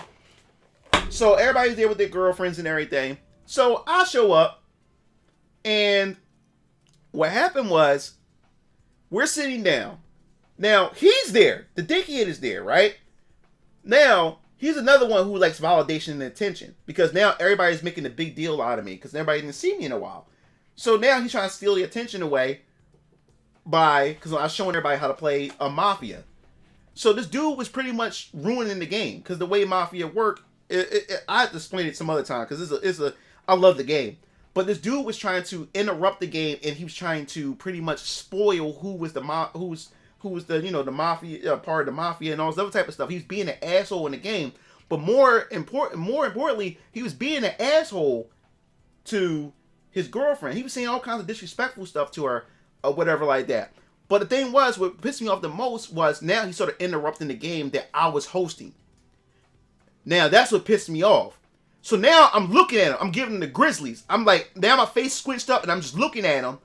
And the thing was, he just finished drinking. He had some alcohol in him too. But he tried to use the alcohol as an excuse, like he was drunk, like he didn't know any better. Which I knew he wasn't drunk, but he tried to play that when I called him out on it. Because I started looking at him, right? Now his girlfriend noticed that I'm giving him the Grizzlies. So she turns around telling him, like, yo, babe, stop. Like you interrupting the game. Because she's looking at me telling him to stop. Because she knew that, yo, it's about to get real in here. Now, my other homie and his girlfriend come to me saying, like, yo, Brian, like, I hope I didn't upset you, because she sees me pissed off. She think I'm mad at her. She's like, Brian, if I upset you in any way, I'm sorry like that. No, she wasn't pissing me off. It was this motherfucker across from me in the table was pissing me off. And he was interrupting the game that I'm trying to host to get everybody into. So then my sister was there. So my sister said, Brian, you better not. Because she knows me. Because this is the thing. I'm like, guys, there's a side of me that you don't know about. Like, if you piss me off, and like, if there's some heat between us and some friction between us, I'm not gonna even tell you. I'm gonna punch you right in your face, or I'm gonna just slap you across your face and won't even tell you. I'm just gonna do it.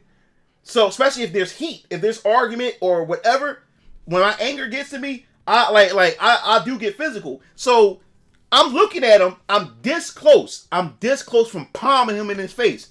So I'm looking at him. He's being an asshole. So my sister sees me. She sees me. My sister knows me, because she knows when I make that face that I'm about to do something.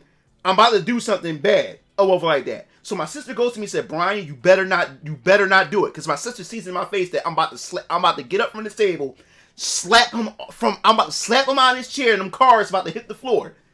So, so my sister said, Brian, don't you do it. Don't you do it. Now, Keel Lancer and DX Strikes is sitting there. They want me to do it. They want me to do it. So, he finally locked eyes with me. I said, pussy, I said, if you interrupt this game one more time, I'm not going to punch you in your face. I'm going to palm you like you a bitch. That's what I said to him. Like a man deserves to get punched. You not a man, motherfucker. I will palm slap the shit out of you if you interrupt this game one more time. And then he got quiet and shit. Like he started shake. He had his drink in his hand. He started shaking and shit like that. And then he tried to act like he was stupid. What are you talking about? What are you talking about? I said, pussy, pretend that you don't know what the fuck I'm talking about. You know damn well what the fuck I'm talking about. And your woman's simply trying to tell you to chill the fuck out. And you gonna keep it up. If you keep it up one more time, I'm gonna palm the fuck out of you. That's what I said to him. So so everybody quiet and shit like that. He ruined the whole night. No one went to play. No one went to do anything. So I was like, you know what? I don't even want to be here. And so I got up. And then when I got up, everybody left. And everybody's just looking at the bull like, yo, you just fucked it the whole night. Or whatever like that. Because no one would call him out. Everybody would ignore him. Everybody just allowed him to be an asshole. And everybody just let him do it. It's like him. It's just him being him. No, he's an asshole. And no one's going to check him. And the thing was, Keel Lancer had to check him a few times. My brother DX Strike, and my DX Strike is way younger than him, because he's a bitch.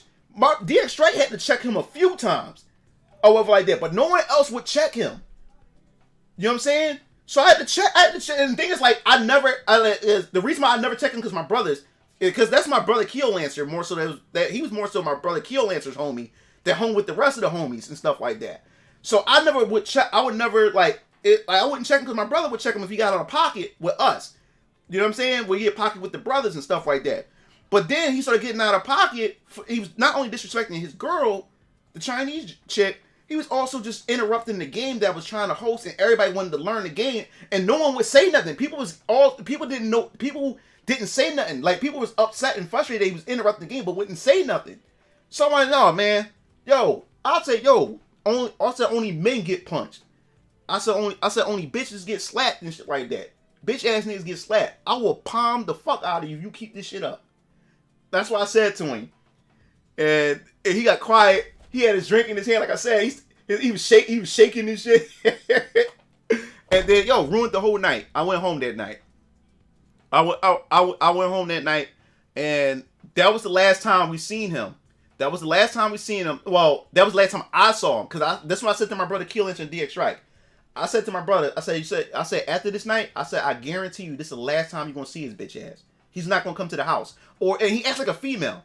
He's really emotionally acts like a female. Like, he won't be a man to speak his mind. He would say shit indirectly under his breath. Or he does this passive aggressive female shit. Like, you know what I'm saying? That pisses me off. You know what I'm saying? So, that's when I said to my brothers, I said, guess what? After what happened tonight, you won't see him again. You will hardly hear from him ever again. And I was right. He stopped. And then what happened was, like I said, my brother and them was playing Vanguard competitively. So my brother, his homie Xander, and him, and the bitch ass bull, them three were playing Team Vanguard. They was playing competitive. They used to go to tourneys. So my brother still had to see him. But what happened was that messed their team up, because after that night, he would act like a female. He would come in our house. Now I'm back in school because New Year's is over. I'm back in school. My brother Keel would tell me that he would come to the house and wouldn't say hi to nobody in the house. He would only come in, take out his cards, and only talk to Xander, my brother's other homie, or like that. But he would not. He would half speak to my brother Keo or speak around my brother. So my brother had to Keo to check him and say, "Yo, dude, you're not gonna come in my house and not speak to my mom or my pop, or speak to the women in our house, my sister, or speak to my mom or my niece in the house. You're not gonna come in my house and disrespect my house like that. So if you want to come in here and half speak because you got issues with my older brother, Mugen Lord like that, then you can leave my house." You know what I'm saying? So my brother Keo had to check him with that, because he would come in here and act like a chick on some I'm not speaking to you shit, but you coming in our house. You know what I'm saying? And that's disrespectful. So no, he was just talking like they was doing like a team game. Remember, I said they was playing competitively. So they were talking. So he was talking to Xander, doing team plays and just having conversations. And when my brother would try to talk to him, he would ignore my brother. He wouldn't even look my brother in the face. He would only talk to Xander. And then also he wouldn't say nothing to my sister. My sister would say hi to him, and he would walk by my sister, wouldn't say nothing to my sister. Or my mom would try to say hi to him. He would ignore my mom. Now my dad was at work, because my dad would have checked him too. But my brother Keel answer got him and said, bro, you're not gonna come in my house and disrespect my house. You're not gonna come in my house and not speak to any of the ladies in my house. If they say hi to you, say hi back or whatever like that. And you damn well not gonna come into my house and not speak to me. Yeah, so that's it. Like my house, like we demand respect in our house, or like that. That's the type of values that my dad instilled in us as men. You're not gonna come in my house and disrespect my house, and you're not gonna disrespect the women in my house either. You know what I'm saying? We don't allow smoking in our. Weed's not permitted in our house. Cigarettes not permitted in our house. We don't allow none of that goofy. We don't allow none of that goofy shit in our house. You know what I'm saying? And you can't come to our house high. We don't play that. Oh, who was this dude? It was my brother's homie. And he was an incel. He was an incel. He was a straight up incel. So the thing is, if you're high, your ass better not be high when you step in my house. We don't play that in our house. Especially, like I said, we got ladies in this house. We don't play none of that bullshit in our house. You keep that, and when we get the ladies in the house, you gotta watch your language too. Like, we don't like that harsh, like, bitch and all this type of stuff when the ladies are in the vicinity and stuff like that. Yeah, exactly, Wild One. An incel is alright, I'll explain it. Alright. Incel is supposed to be a person, is especially referred to guys, involuntarily celibate, meaning the guy who can't get ass, stuff like that. Like I said, the context turned, like how simp had changed to so many things. Incel is a person that's involuntary celibate, meaning that they can't get ass. You know what I'm saying? Like they can't get laid and stuff like that. So what happened was, these incels, what they do is, since they're frustrated that they can't get any ass or can't get any attention from women, they become disrespectful. You know what I'm saying? They hate. They have a bitterness against women. They hate women. There's all these type of other things. But now everybody's taking incel and they throwing incel on anything. Like, for instance, if I can disagree with a woman on a certain issue, but because I disagree with her, and it can be sensible, I'm an incel all of a sudden. People are just throwing around the word. That's why I don't like using the word incel, but he's a perfect definition of it.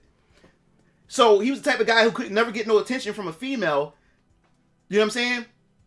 Even if you didn't smell like weed and wasn't totally fucked up, you couldn't come in. If you come in, if a hint of that shit comes in, you can't come in my house or whatever like that.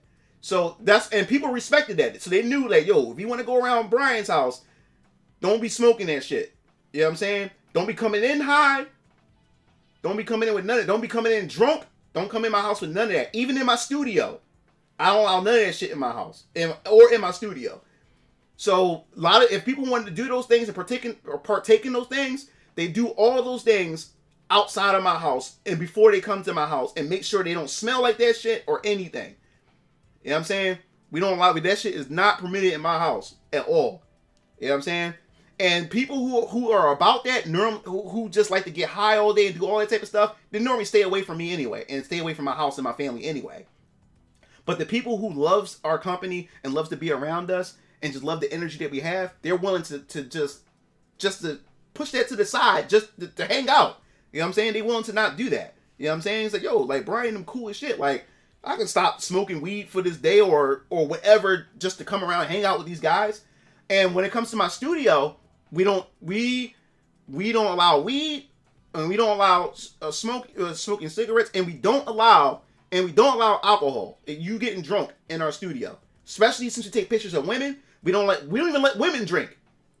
We don't even let the women drink in our studio. We don't even permit that shit either. We wanted this to make this comfortable.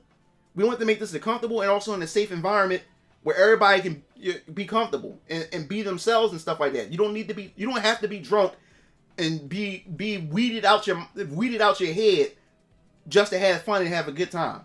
You know what I'm saying? So the last time we had alcohol at the studio is when we had like a celebration, and I won't do that again because these girls was over the top. Because my homie John let us use his studio because we had so many chicks. We had like 20 chicks at our studio. It was like, oh man, it was hot. We loved it. Oh man, we had a good time. But my homie John, he rented it out to his studio to us. And I would never let the chicks drink again because these chicks was wild. These chicks was climbing up walls at his studio. They was pretty much hanging off the ceiling. They was doing all kinds of stuff. And it was embarrassing because I'm like, yo, like, you know, I want my homie John to trust me. I like especially with his property and stuff. And John was there, and he was trying to tell the ladies that they had to come get off the walls and the ceilings and stuff. These chicks was wild. So that's why I barred drink like alcohol and drinking and stuff like that, because these chicks was out of control with the drinking. They were out of control. I was like, yo, like, nah, never again. You know what I'm saying? So, but yeah, man. So after that happened, the last time my brother seen him was at the Vanguard tournament. They had their tournament, and they lost because of him, actually. They lost because of him. Because Xander and my brother Kill Lancer was holding their own. It was him that was causing them to lose. So what happened was, after that incident, that was the last time my brother seen him. Physically seen him. And then my brother just cut him off out of his life. Because he was toxic. And let me tell you about this dude. Let me tell you why he was a black dude that dressed like, he was a goth black dude. Let me tell you how embarrassing and weird this motherfucker was. This dude walked with vampire fangs in his mouth. This dude he walked around with vampire fangs in his mouth, black dude. He walked around with a jacket with all these chains, and he had those goth pants with all the chains on them, and he always had those boots with the metal on it, like the heel toe boots and stuff like that. And he always had vampire contacts in his eyes. I lie to you not. And it was so embarrassing. But like I said, like my brother and us, we don't care what you look like. Because like I said, he was a gamer, he liked anime, and he's like I said, when when we first met him, he seemed like a cool dude. Because there are moments where we have a cool time with him, but when you start getting too nice or you start giving him leeway to do certain things, he starts to push it and start trying to take advantage of it. Yeah, he's a black goth, dog. Dude, he used to wear the spike bracelets. He used to wear vampire fangs, vampire eye contacts. He used to wear the chains on his jacket, and he used to wear the chains on his pants, and he used to wear the metal boots. I lie to you not. And he used to walk around the hood like that. And everybody in the hood used to tease him. And the thing was, we still had him with us because we're not those type of dudes. Yeah, he the type of dudes that hang out. Yeah, no, dog. We used to hang out this game place called was it something Galaxy Games, Galaxy Videos or something like that on South Street. He used to hang there with a lot of those weird black dudes. Yeah, I used to go to Temple. My brother used to take me to those Temple gatherings. I used to sign a lot of Mugen Lord autographs there because I didn't know people knew me. My brother took me to the Temple gathering, and people were like, "Oh shit, it's Mugen Lord!" People started taking selfies with me. People wanted autographs from me. It was so weird because I never expected that type of response from people. And then people was calling other people in and said, "Yo, Mugen Lord is here." I was like, "Oh snap!" So but yeah, this dude was fucking weird. But we tolerated him, and like I said, we don't like to tease people because of their characteristics. If we still try to find a positive in people. So he's the type of guy. He has no father in his life. Like I said, at our house, we had over 50 young men that my dad mentored, because it was 50 young men who had no fathers in their lives. So my mother and father feed these young men. Sometimes they even clothed them at times because they didn't have clothes and stuff like that. So a lot of these young men, my parents raised them. They was like mother and fathers to them. So he was one of those young men. But this dude just had serious issues, and he had serious problems. And when we used to walk down the hood, you should have seen the black chicks used to tease him. They used to call, like, "Look at this weird motherfucker." They used to walk with cell phones, filming him, saying "World Star" and stuff like that, teasing him as he walking down the hood dressed like that. And he used to hang with us dressed like that, but we didn't care. You know what I'm saying? And it was so embarrassing. And then he used to get mad while people tease him, like, "Dude, look at how you, dude, you're walking around." And one time it was during the summer, it was like 100 degrees outside, and he's dressed in all that shit. Yeah. So that's the thing. We didn't care how he dressed or whatever like that. Like I said, he liked the anime, he liked video games, and that was cool. And plus, like I said, my mom and dad was pretty much raising him too. So he used to come to the house. My mom used to feed him. My dad used to try to be a father figure to him. So all these dudes that grew up in our house are homies. They were like my brothers. And just like that, a lot of them end up stabbing us in the back. That's why we don't do the whole mentoring thing no more. And a lot of them were black young men.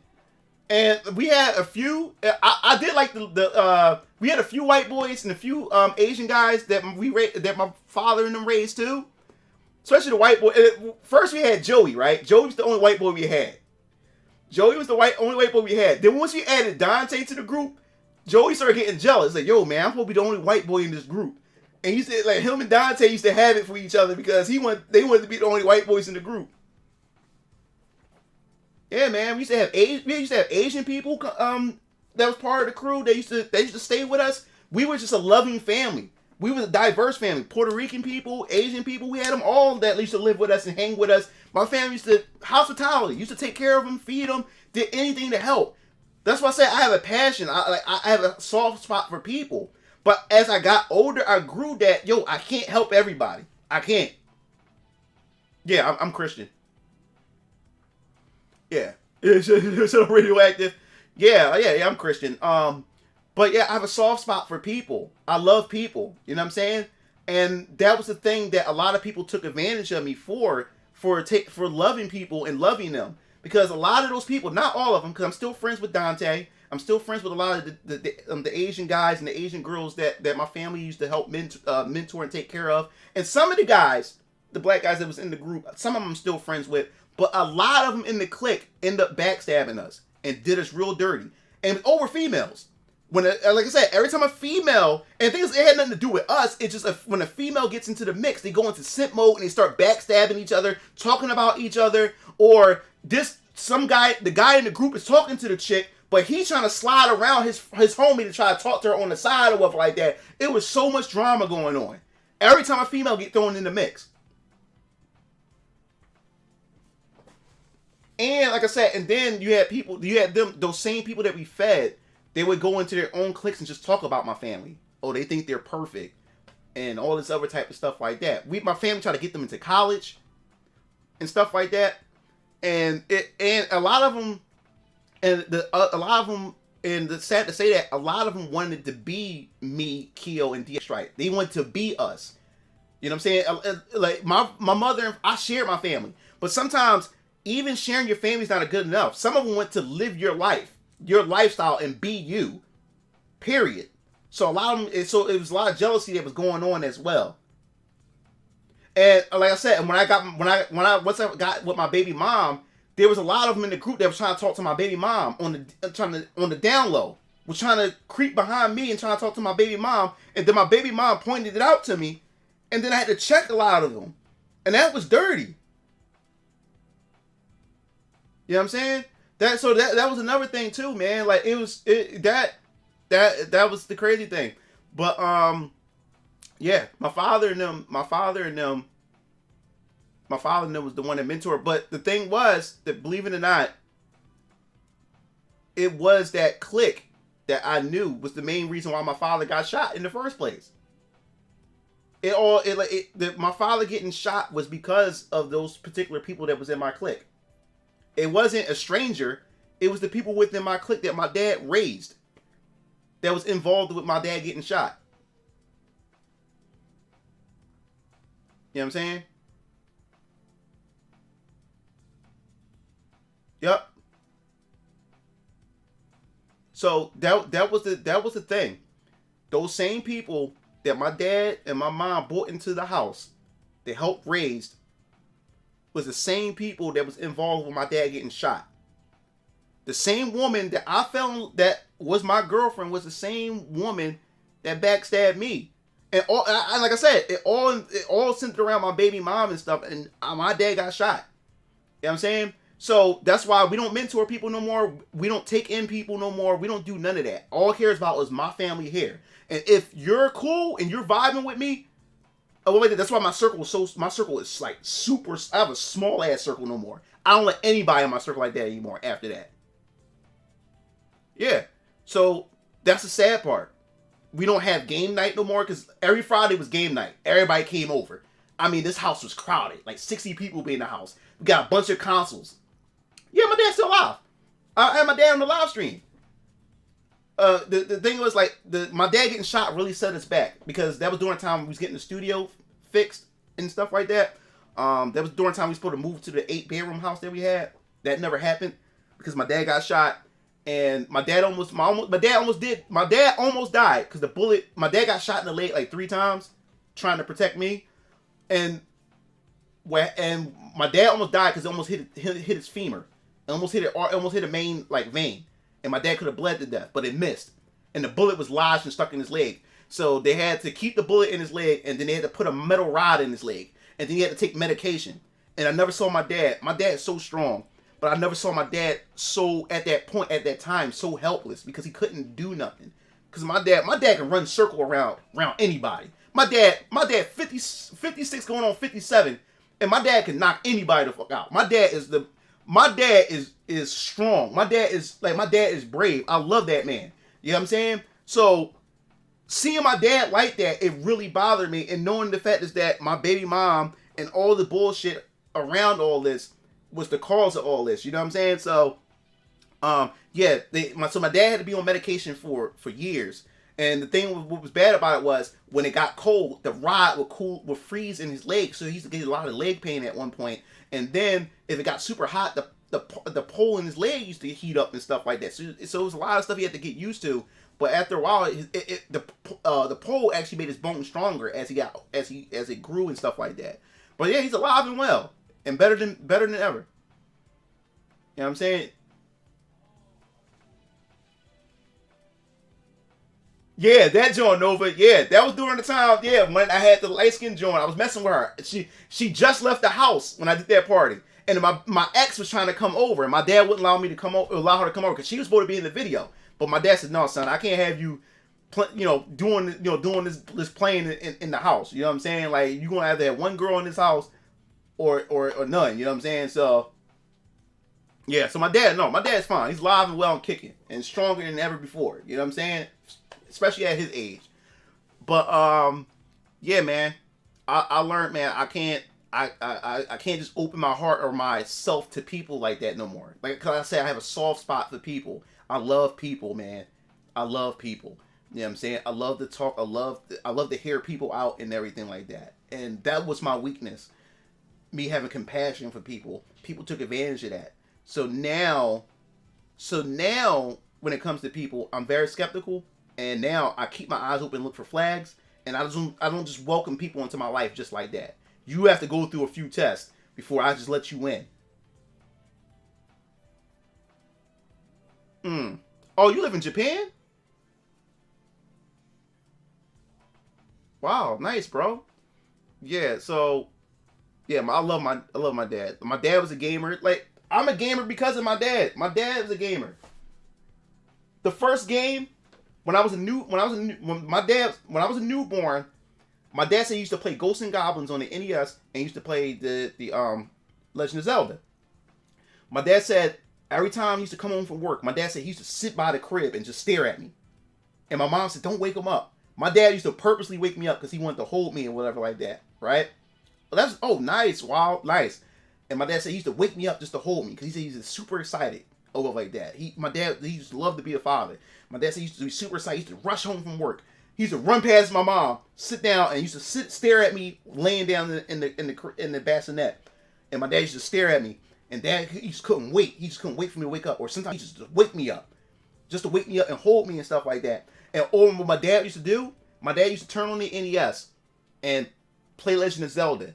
When the Legend of Zelda theme would play, when the Legend of Zelda theme used to play, Dad used to wake me up. My mom said the same thing. The Legend of Zelda theme used to wake me up. I recognized it. My dad said you was a newborn, but you knew what that theme song was. You used to look around for it and wonder where it was coming from. As a little, I was so attentive, so alert as a baby. So that's why I also have a huge attachment to Link and Zelda growing up, because of Legend of Zelda. Because as a baby, they used to play that and everything.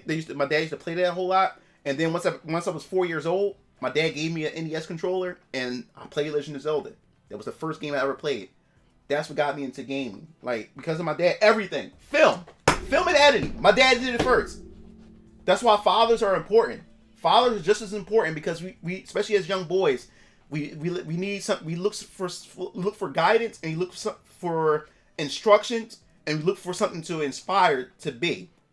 And if you have a good male figure in your life, like your father, or uncle, or grandfather, or whoever male figure you have in your life, they're very important because they leave impressions on young men. Young men are looking for directions, or whatever like that. They're looking to be instructed and stuff. They want to be instructed. They're looking for a direction. That's why I take up everything after my dad. My dad was a gamer. I'm a gamer. My dad started editing videos first.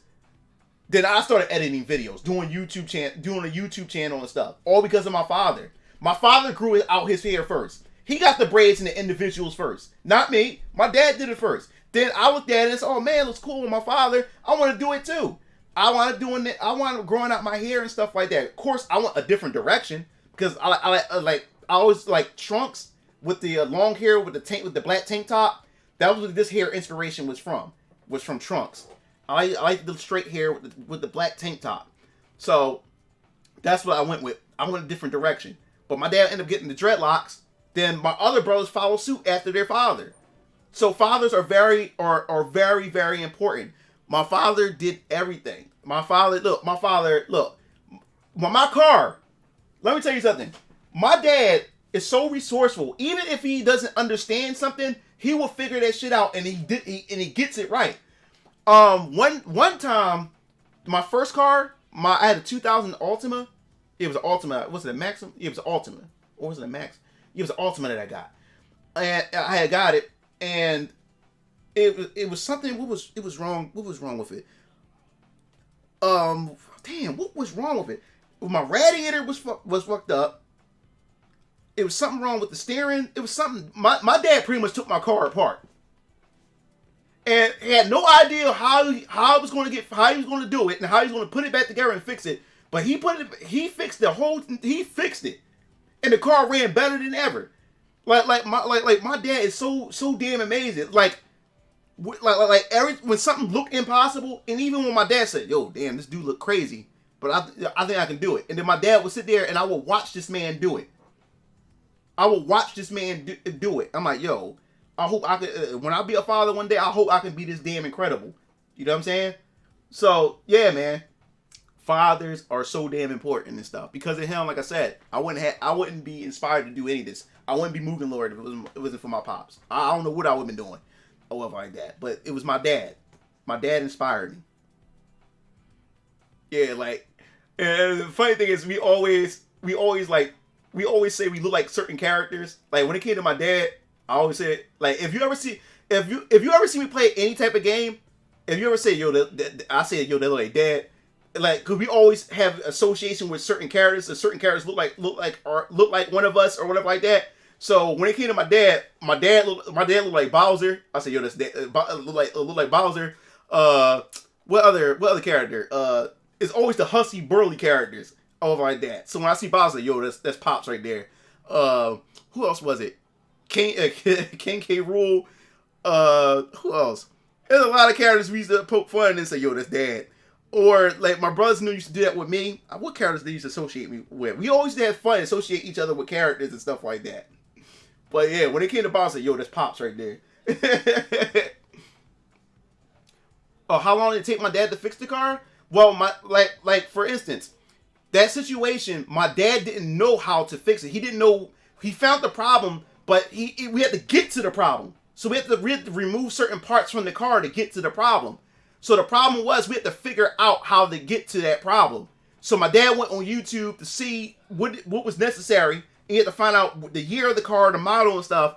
Then the car was parked on the block, and my dad went in there. It took my dad about 3 or 4 days. Because like I said, we had to get the part. Once we took the part out, we had to go order the part and wait for the part to come. Or whatever like that. Then my dad had to figure out how to put everything, assemble everything back together. And he did it. Oh yeah, my dad had the Marvel comics. That's why I'm in the comic books. My dad had my dad should in value should have like $60,000 or $60,000 worth of comics, like in value, like old comics and stuff. So yeah, that's how my pops was. Like my dad, like, yo, like that's why my dad's just amazing. Like my dad's just amazing. Like he figures it out. But yeah, that's what my dad did. He looked at it on YouTube. He said, "Look, son, I don't know how we're gonna do it, but we're gonna do it. Watch this, son." So I go outside with him. I'm helping with the tools and stuff. He went in there.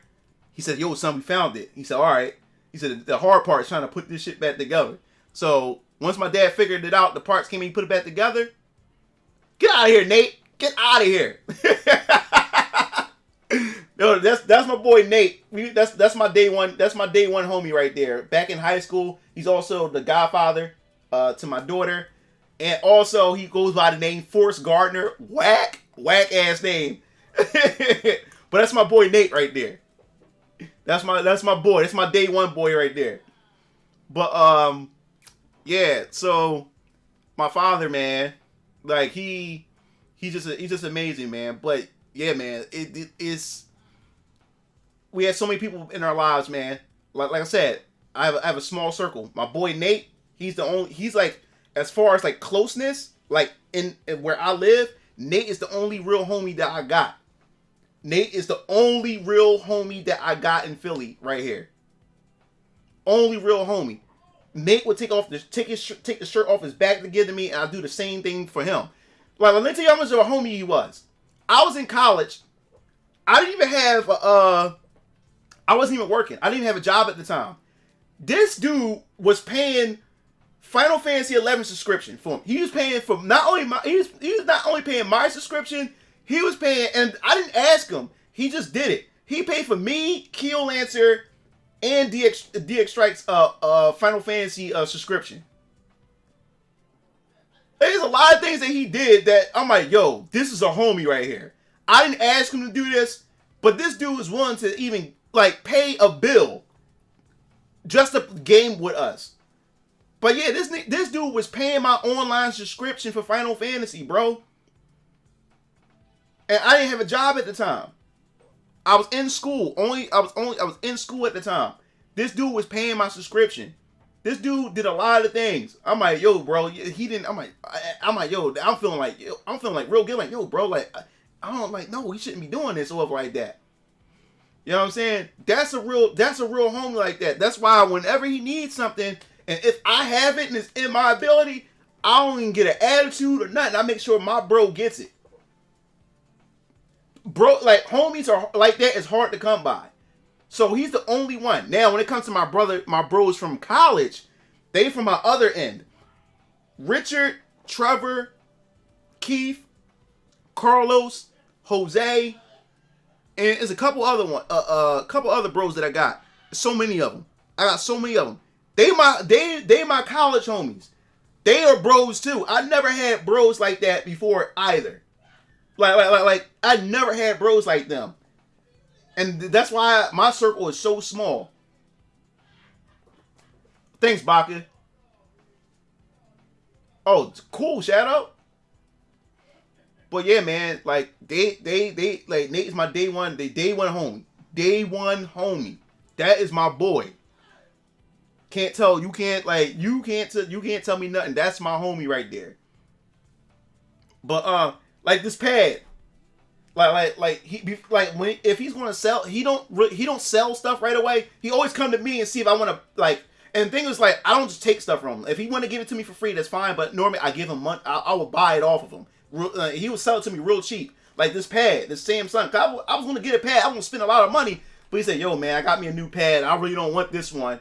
I was like, "That's yo, man, how much you want for that?" And I'm like, "Oh, that's it." I bought that from him. So like this dude always look out for me.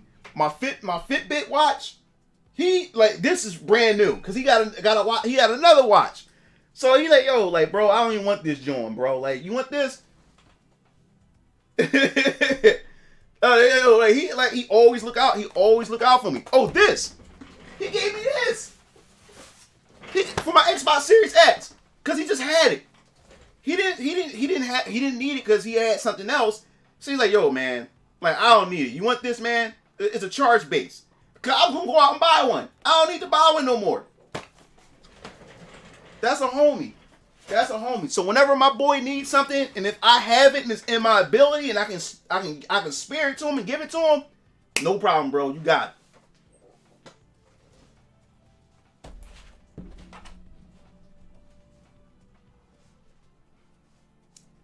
it. Yeah, man. Yeah, Weapon X, man. I'm telling you, man. So yeah, Nate is my day one homie, man. Like, and the thing is, like, I met him in high school. He wasn't like a childhood friend or anything. I met him in high school, and this is how we met. This what brought us together. Video games. Star Fox Dinosaur Planet brought us together. Star Fox Dinosaur Planet brought us together. Star Fox. Like, I was sitting in class. It was like 10th grade. We was in homeroom. And I didn't even know, and Nate's a big dude. He's like 6 foot something. Really, like I call him Kingpin because he looks like what's the king? What was the black guy name from he played as a Kingpin in Daredevil, the Daredevil movie made by Fox. The black guy, I can't remember his damn name. Michael Clark Duncan. He looked like Michael Clark Duncan from the Green Mile. That's what Nate looked like. He's big, husky as hell. I mean, like, I had to look up at him. Like, it's like if it was a cartoon, I'm the short guy, like big guy and Rusty. Like he's the big huge Hulk, and I'm the little short dude. Yeah, Michael Clark Duncan.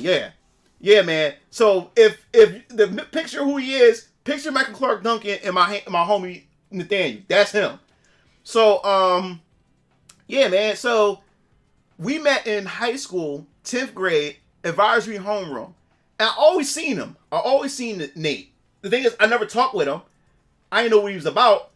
But like I said, I'm a gamer. If I hear a game, if I hear somebody talking about a game, my ears, like how Inuyasha ear twitches. He was talking about Dinosaur Planet, but he was talking to somebody who really didn't care about the game. Oh, if I did, but he was just talking about the game. So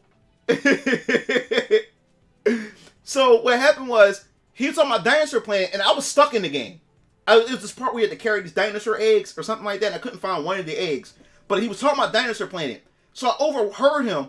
I literally got up out of my seat and sat next to him. I said, "Yo, man, I have Dinosaur Planet, and I can't figure out this game. And I can't figure out this one part." So Nate was explaining it to me. He said, "How I feel about the Street Fighter 5 update? I like it." Yes, yeah. Well, Star Fox. I call it Dinosaur Planet because it was based off the dinosaur. The original title was Dinosaur Planet, and that it was called Dinosaur. It was at first it was called Star Fox Dinosaur Planet, then it became Star Fox Adventures or whatever like that. But yeah, Star Fox Dinosaur Planet, which I keep calling it because that's the original title. I remember it. Yeah, it was an underrated one. It was more like a knockoff. It was a knockoff Ocarina of Time, but I liked it. But I was talking to him about it, and Nate was telling me, he's like, "Yeah, man." This is my first time talking with him. He started talking about the Star Fox Adventures or Star Fox Dinosaur Planet with me, and he told me how to get past this one area. So after I started talking with him, I went home and did exactly what he told me to do, and it worked. Now this is my test. When I'm a gamer, there's a lot of people who call themselves gamer and are actually full of shit and don't really know nothing about games. Because you got some people who always want to feel important. So this was a test to see if he was a gamer and who he said he was as a gamer. So I went to test it. So the next game I talked about was Mario Sunshine. Me and him was talking about Super Mario Sunshine. Me and him going back and forth about the sun sprites that we collected and stuff. So all of a sudden Nate said, "Yo, did you get the other sun sprite that you had to shoot at the sun and you get the sun sprite?" I said, "Shoot the sun?" I said, "Motherfucker, stop lying. You don't get no sun sprite for no shooting the sun." He said, "No, man, I'm not lying, man." He said, "Yo, just look at the sun and use the flood and shoot the sun itself. Keep shooting it and you'll get a sun sprite." I said, "This dude is lying." I said, like I said, this is my radar to see if you are who you say you are when you're a gamer, to see if you full of shit or not. So I said, "Man, this dude's lying, man." I said, "He's one of these lying dudes or like that." So I said, "You know what? Once I go home, right?" I'm playing Mario Sunshine. I'm playing Mario Sunshine, right? And I sat there at Delfino Plaza. I sat there, and I'm like, okay, all right. So I look up at the sun. I said, "Man, this is some bullshit. There's no way in the world this is gonna work. No way this is gonna work. This is no." But I tried it anyway. So I used the flood and shot up in the air. I shot up in the air, and coins came out from the sun. So I'm like, "What the hell?" I said, "No." So I held down the trigger button on the flood and kept squirting the sun with the flood. And eventually a sun sprite came out. I said, "You know what? Nate, he ain't lying. He's a real ass dude. He's a real gamer. He's a real gamer. He passed the test. He's gonna be my homie." So I went back and told him, I said, "Bro, I tried it. It worked." And he started laughing. He said, "Yo, you didn't." He said, "Yo, you said you didn't believe me, and you tried it." I was like, "Yeah, man, it worked. You were right, man." And I'm not afraid to admit when I'm wrong. I told him, like, "Bro, you right, bro." And it worked. And me and him became tight as hell as bros. And then, what sealed the deal with our broship? Was Legends of the Wind Waker. Because I had to find the final Triforce piece. Because you had to collect the missing Triforce pieces on Wind Waker. And it was this one area where it was this switch that I couldn't reach. You couldn't shoot at it. You couldn't throw a boomerang. You couldn't do nothing to open this gate on this island. So I'm like, "Yo, how can I get this joint?" I was stuck on Wind Waker for like 3 months. I was near the end but couldn't pass it because I was stuck in this one area, which they finally removed. They initially removed those aspects when they remastered it for like the Wii U and stuff. But in the GameCube version, this area made me stuck. I was stuck on it for 3 months. Didn't play the game for 3 months because of this one spot. So one day I sat there, and this is when I finally got the chance to know Nate. And after he helped me with Star Fox, and after he helped me with Mario Sunshine, then we started talking about Wind Waker. And I was like, "Yo, man, like," I was like, "What's the purpose?" I said, "I love this game, but what is the purpose? I never understand why you would put the pear on your head and then the seagulls would come by and grab the pear and you can take control of the seagulls. What's the point? They don't do anything. Nate said, yes they do, man. Yes they do. They can do a lot of things. You can fly around. You can open up switches with them. I said, no. Take that back. Say that again. He said, yeah, you can open up switches with the seagulls. When you take control of them, you can just fly them into the switch. They can open it. I said no. So a light bulb came to my head. I said, all right, thanks, man. I went home that evening, turned on my GameCube, went back to Wind Waker, because reminds you, I ain't played that game in 3 months because I was frustrated and stuck on that one part. I put the pear on my head, controlled the seagull, and flew to the switch, and it opened it. I said, this guy is a gamer. I said, you know what? This is my homie. I declared him as my day one homie after that. Yeah, Zelda is both of our favorite Zelda game. But he takes Zelda to a step farther. He goes into the handhelds. I can't do the handhelds because I'm not a handheld guy. But I knighted him as my day one homie after that. I took the sword, put it on both his shoulders, and knighted him as my day one homie. Day one homie. Oh yeah, speaking of that, I forgot all about this. And this is my my katana. This is really what inspired, or the beginning of the whole VK Young Raph get up right here with this John. This is just as old as my Mugen Lore channel. I got this around the Mugen Lore channel. When I started the Mugen Lore channel, this is when I got this. This is just as old as my Mugen Lore channel. Yeah. Yup. And I had to do a I had to do pretty much I had to do I wouldn't say show and tell, but it was the thing about culture I had to do, and I brought this to my college, or whatever like that, and to talk about it and everything like that. But Gary the Samurai. But yeah, man, like my day one homie. Definitely my day one homie. Like I really that's my boy right there. Oh, dope. Oh. Yeah, I love this. I love this, man. Like this, like I said, this is just as old as my Mugen Lore channel. The time I started my Mugen Lore channel was the time I got this. The same age as my channel. So I had this for a very long time. Very, very, very, very long time, man. I love samurais. Samurais is dope. I was also a samurai in Final Fantasy 11. And I just unlocked the samurai class in Final Fantasy 14. I haven't used it yet, though. But I love samurai. Samurais are pretty dope.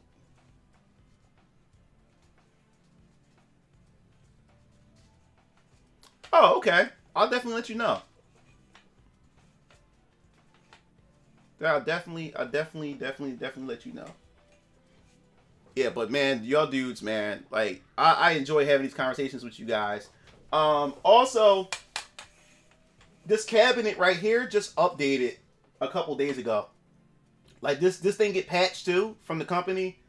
There was like minor glitches that happened, and they patched it out where one of the stages flickered or something like that, and Juggernaut had a glitch. They fixed that. I'm going to mod this eventually. Put some sound with buttons in it or whatever. But this is I like this machine. I'm going to do a full on review for it. But if you guys still haven't checked it out, here's the games that it comes. This is the games that it comes with. Oh, okay. Thanks, Wild One. And there's the games that comes with it. Marvel Superheroes. Marvel Superheroes vs. Street Fighter. X-Men vs. Street Fighter, Marvel vs. Capcom, and it comes with Marvel Superheroes War of the Gems, which was a Super NES game, but they decided to put that in there, which I thought it's not fun at all. That game. It does have online capabilities. Yeah, ain't that crazy? We from Philly, but we never met. Oh, definitely. Oh, sweet. Thanks, Wild. Yeah, it's a lot. It's a lot of you guys from Philly. Oh, you look. You know they're gonna release a Marvel vs. Capcom 2. They're gonna milk it. That's why that's why they didn't put Marvel vs. Capcom 2 in this. Cause they plan on doing something special with it. They're gonna milk it. But this has online play too. This has online play. So I actually play online against other players. The thing that pisses me off online, like I said, I'm not good at these versus games. Oh, you said you from Atlanta? Oh no. Oh, X-Men Children of Adams. All right, let me explain. Baka. There's two versions of this cabinet. There's the Marvel vs. Capcom cabinet, and then the X-Men vs. Street Fighter cabinet.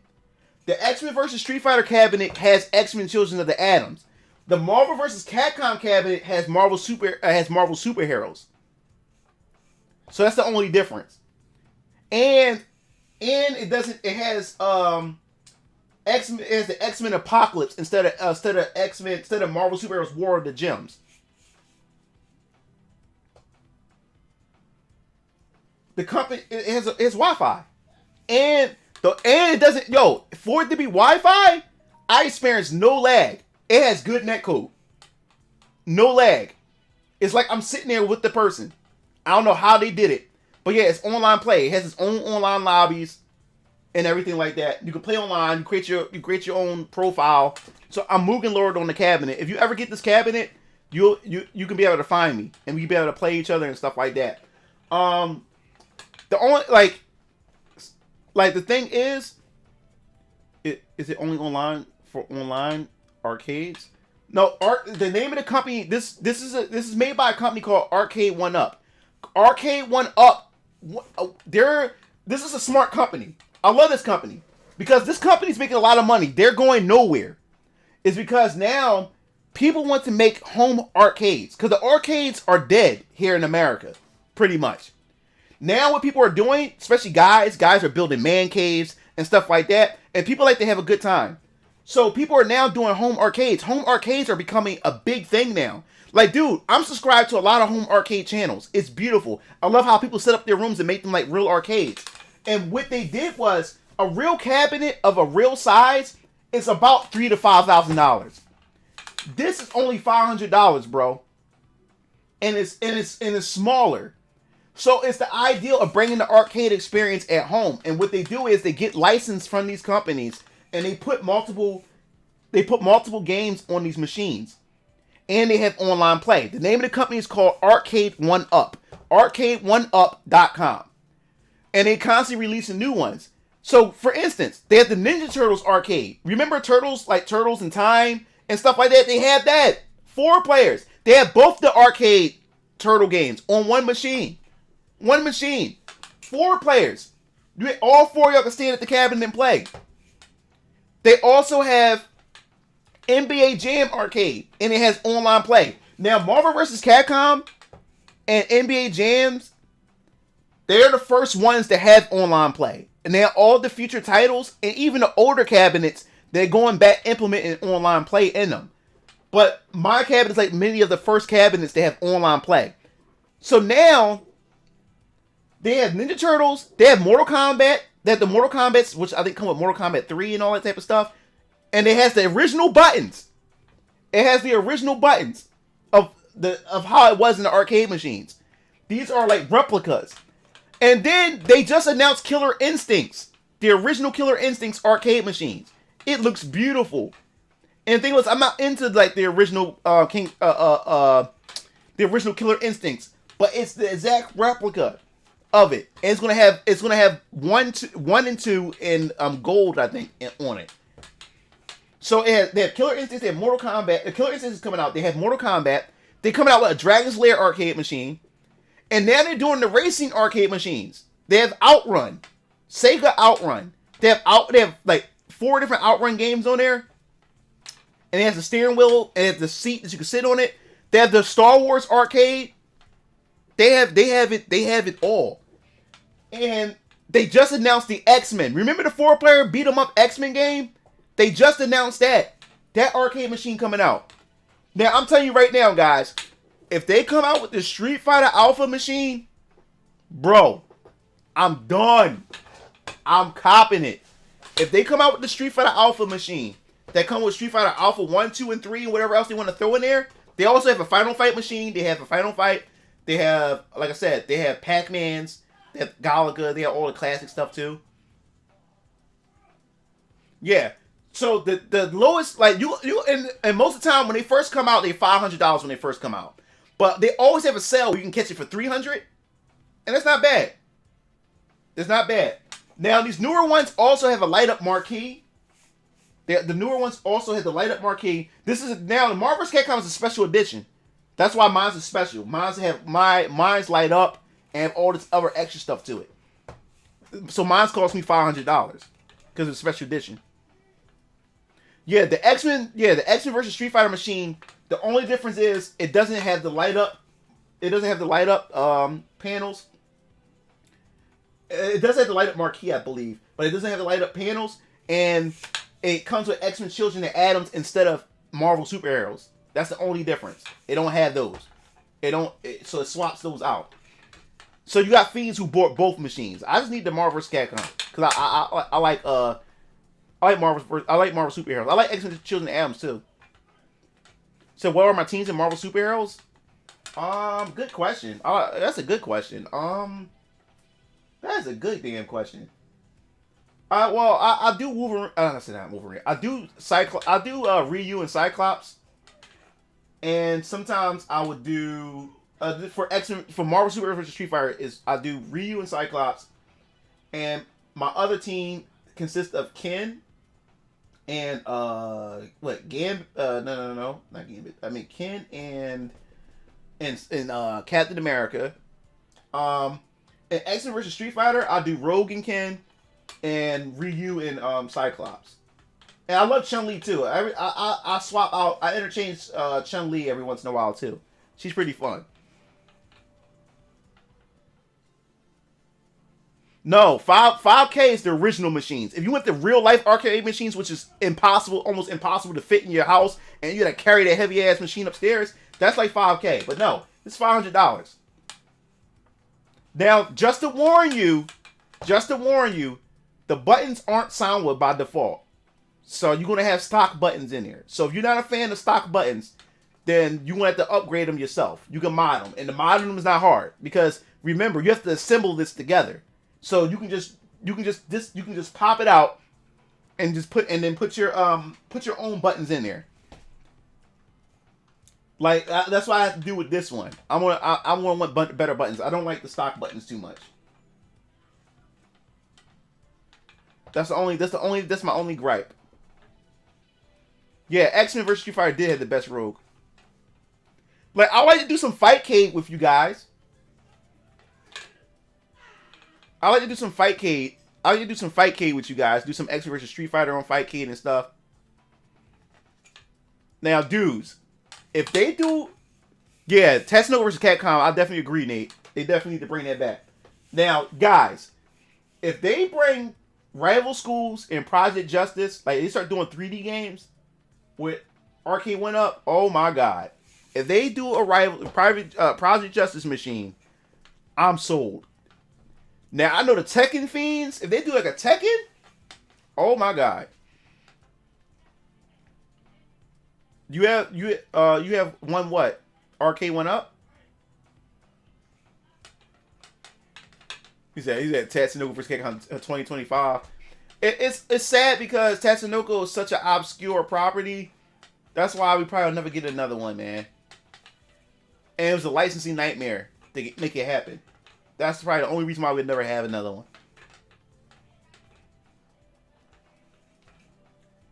Alright, now the one that I play the most. This is the thing. Like, this is the only thing that upsets me about this arcade machine. Well, I'm talking about as far as the online. The online, most people like to play Marvel vs. Capcom. And also, and second is Marvel Super Heroes vs. Street Fighter. Not many people play the X-Men vs. Street Fighter, which pisses me off. Because every time I try to find a match, no one is there, really, to be able to link up with. So everybody's piled up on Marvel vs. Capcom, and then second is Marvel Superheroes versus Street Fighter. No one plays Marvel Superheroes on this arcade machine. You can find nobody. Unless you join a Facebook group and you find people who want to play it. So you have to join a Facebook group or a Discord for Arcade 1UP to play certain games. To be able to play like certain like games that no one really plays. Yeah, so Marvel Superheroes no one plays. I never got a match in that game. I really want to play that. Never got a match in that game. And I have to join I'm part of the Facebook group, but I hardly get on that group to be able to find somebody or ask anybody want to play it. But everybody's on Marvel vs. Capcom. And second is Marvel Superheroes vs. Street Fighter. Truthfully, I like Marvel Superheroes vs. Street Fighter the most. Truthfully.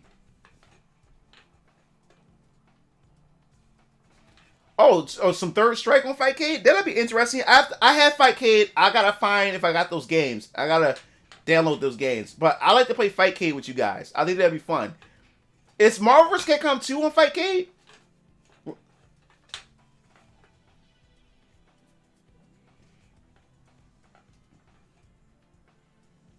Oh, really, Ike? Oh, yeah, we gotta play that. I'm not good at the game, so I know you'll probably destroy me. Oh, really, Nova? On Noel? Oh, they have Fightcade 2?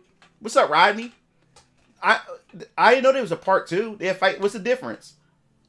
I guess I have to download that then. Fightcade 2. Power Stone is on Fightcade? Only Power Stone 1?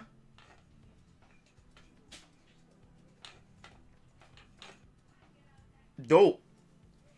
I have Noel, so I'll have to download that Marvel vs. Capcom then.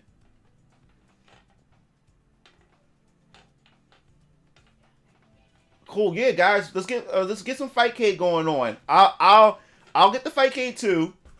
Does it use the same ROMs as Fightcade 1?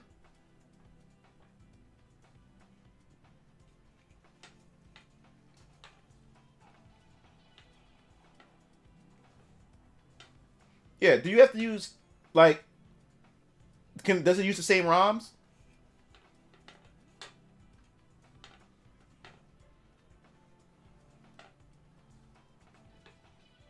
Wow, one. They made most of the Capcom characters ass in Marvel's Capcom 2. Marvel's Capcom 2, like, yeah, I remember Virtual On I had on Sega Saturn. New ROMs. Okay. I'll download Fightcade 2 as well.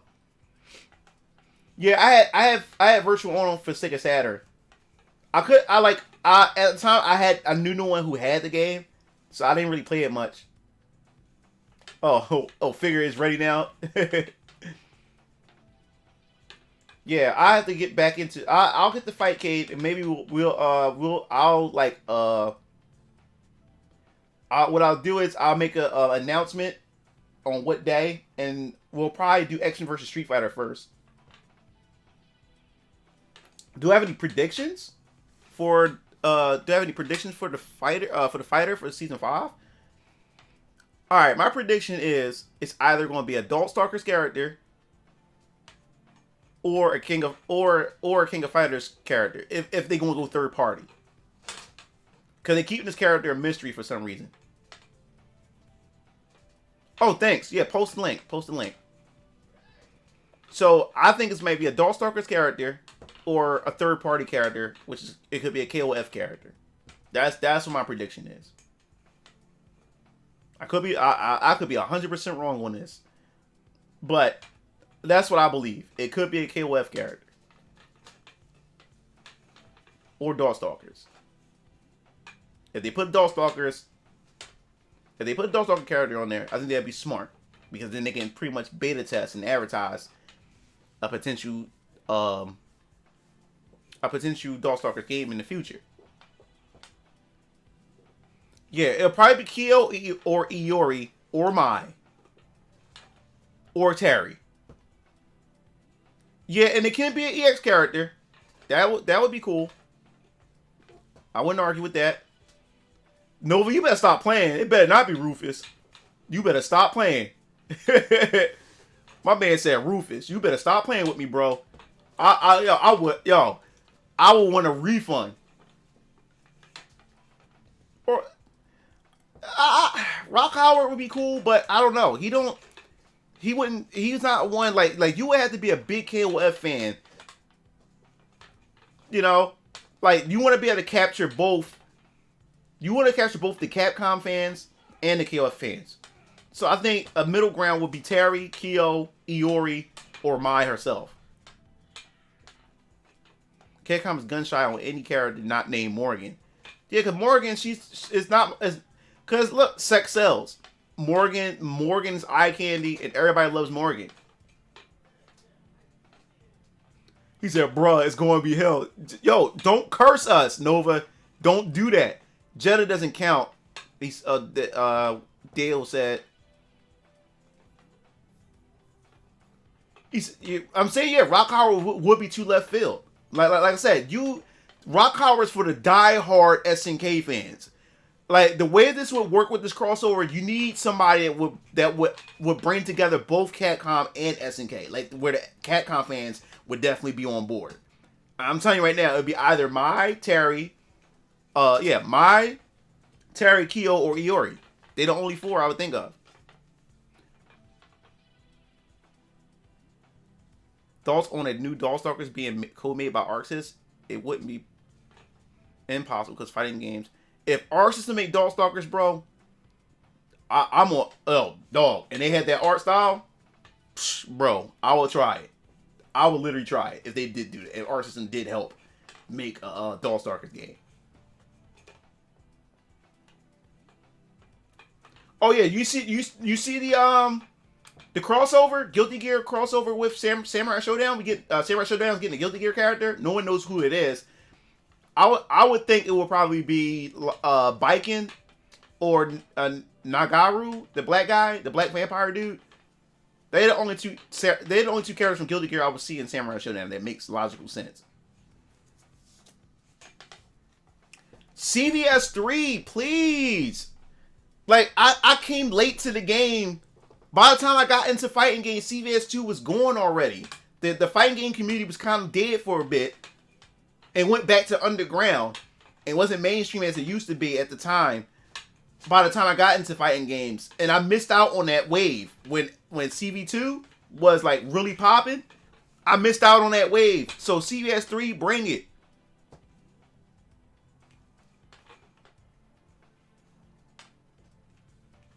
Bring it on, bro.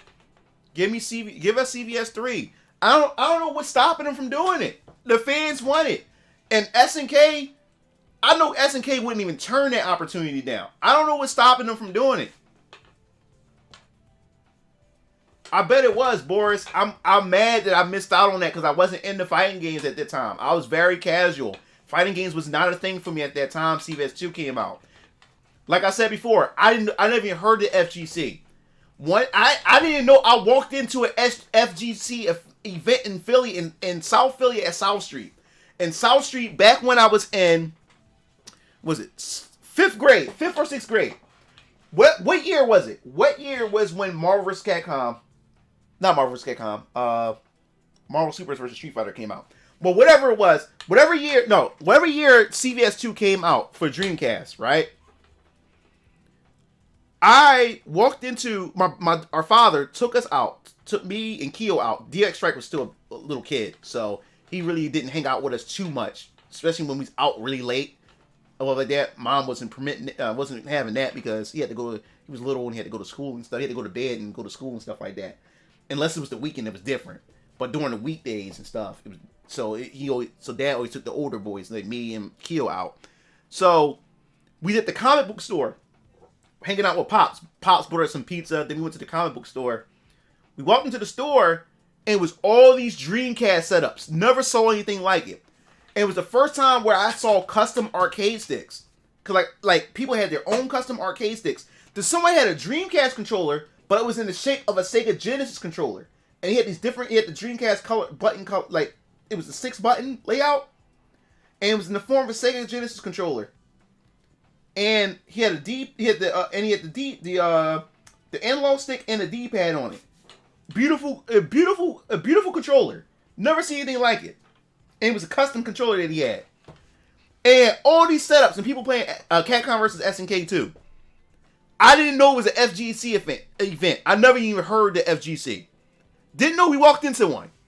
And Dad took me and Keo in there just to check it out. And we was all excited when we walked in. Never seen anything like it. And I didn't know, I'd never heard anything like it before. And we sat down for about a half an hour to watch everybody. And when I say it was fiends in there, it was fiends in there. It was fiends. It was when I say it was fighting game killers in there, I mean you had the fiends in there. You know? Yeah, but Dreamcast was a much more superior system when it came to fighting games. Like Dreamcast, that's what Sega was good at when it came to fighting games. They had the tech for it. It was the much more superior system for 2D fighters. 3D fighters too, as well. Still to this day, Dreamcast Soul Calibur is still a good game. Still to this day. Like, Dreamcast had the better... Like, PS2 couldn't emulate the fighting games that great compared to Dreamcast. If Dreamcast had a better third-party support library and they marketed the Dreamcast better, Dreamcast could have dominated the PlayStation. And it had a DVD player. Because they had the fighting games on lock. That was the go-to console. Yeah, Dreamcast, I love that, man. Dreamcast was my baby, man. I still got my Dreamcast. Sega Saturn was good for fighting games. Because that was the only one you was able to play X versus Street Fighter and you was allowed to tag. Because remember, the PlayStation version was so shitty you couldn't tag. In order to tag, you had to pick the mirror mode. Where the only way to tag, you and your opponent had to pick the same characters. Which was whack. Yeah. Cause they had the what they call it, the Naomi motherboard. They had the arcade. They had the Katana motherboard or the Naomi motherboard built into the Dreamcast. So a lot of the anything you saw in the arcade, and that's why I was excited. Because anything that I saw in the arcade that was made by Sega had the Sega logo on it, I knew it was eventually coming to the Dreamcast. Yup, I knew it was eventually coming to the Dreamcast.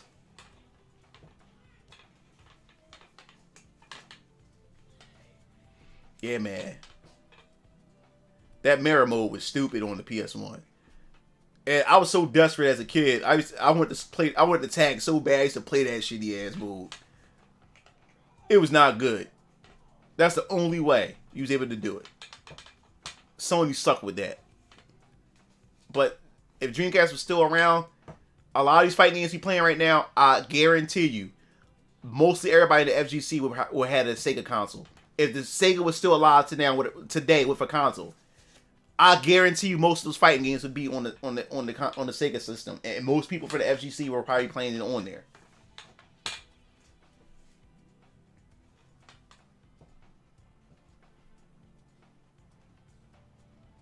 Yeah, man, I still have my Dreamcast, bro. I love my Dreamcast. Like, if they do a Dreamcast Mini, I would die happy, man. I would die happy, man. Dreamcast also had good RPGs. Most of them was dungeon crawler RPGs, but Dreamcast just had that all their games had an arcade feel to it. It gave you that home arcade experience, and that's why I love so much. Even the 2K Sports, I'm not a sports guy. Even the 2K Sports was pretty good on the Dreamcast. I'm not even a sports guy. I mean, the potential Dreamcast had, bro.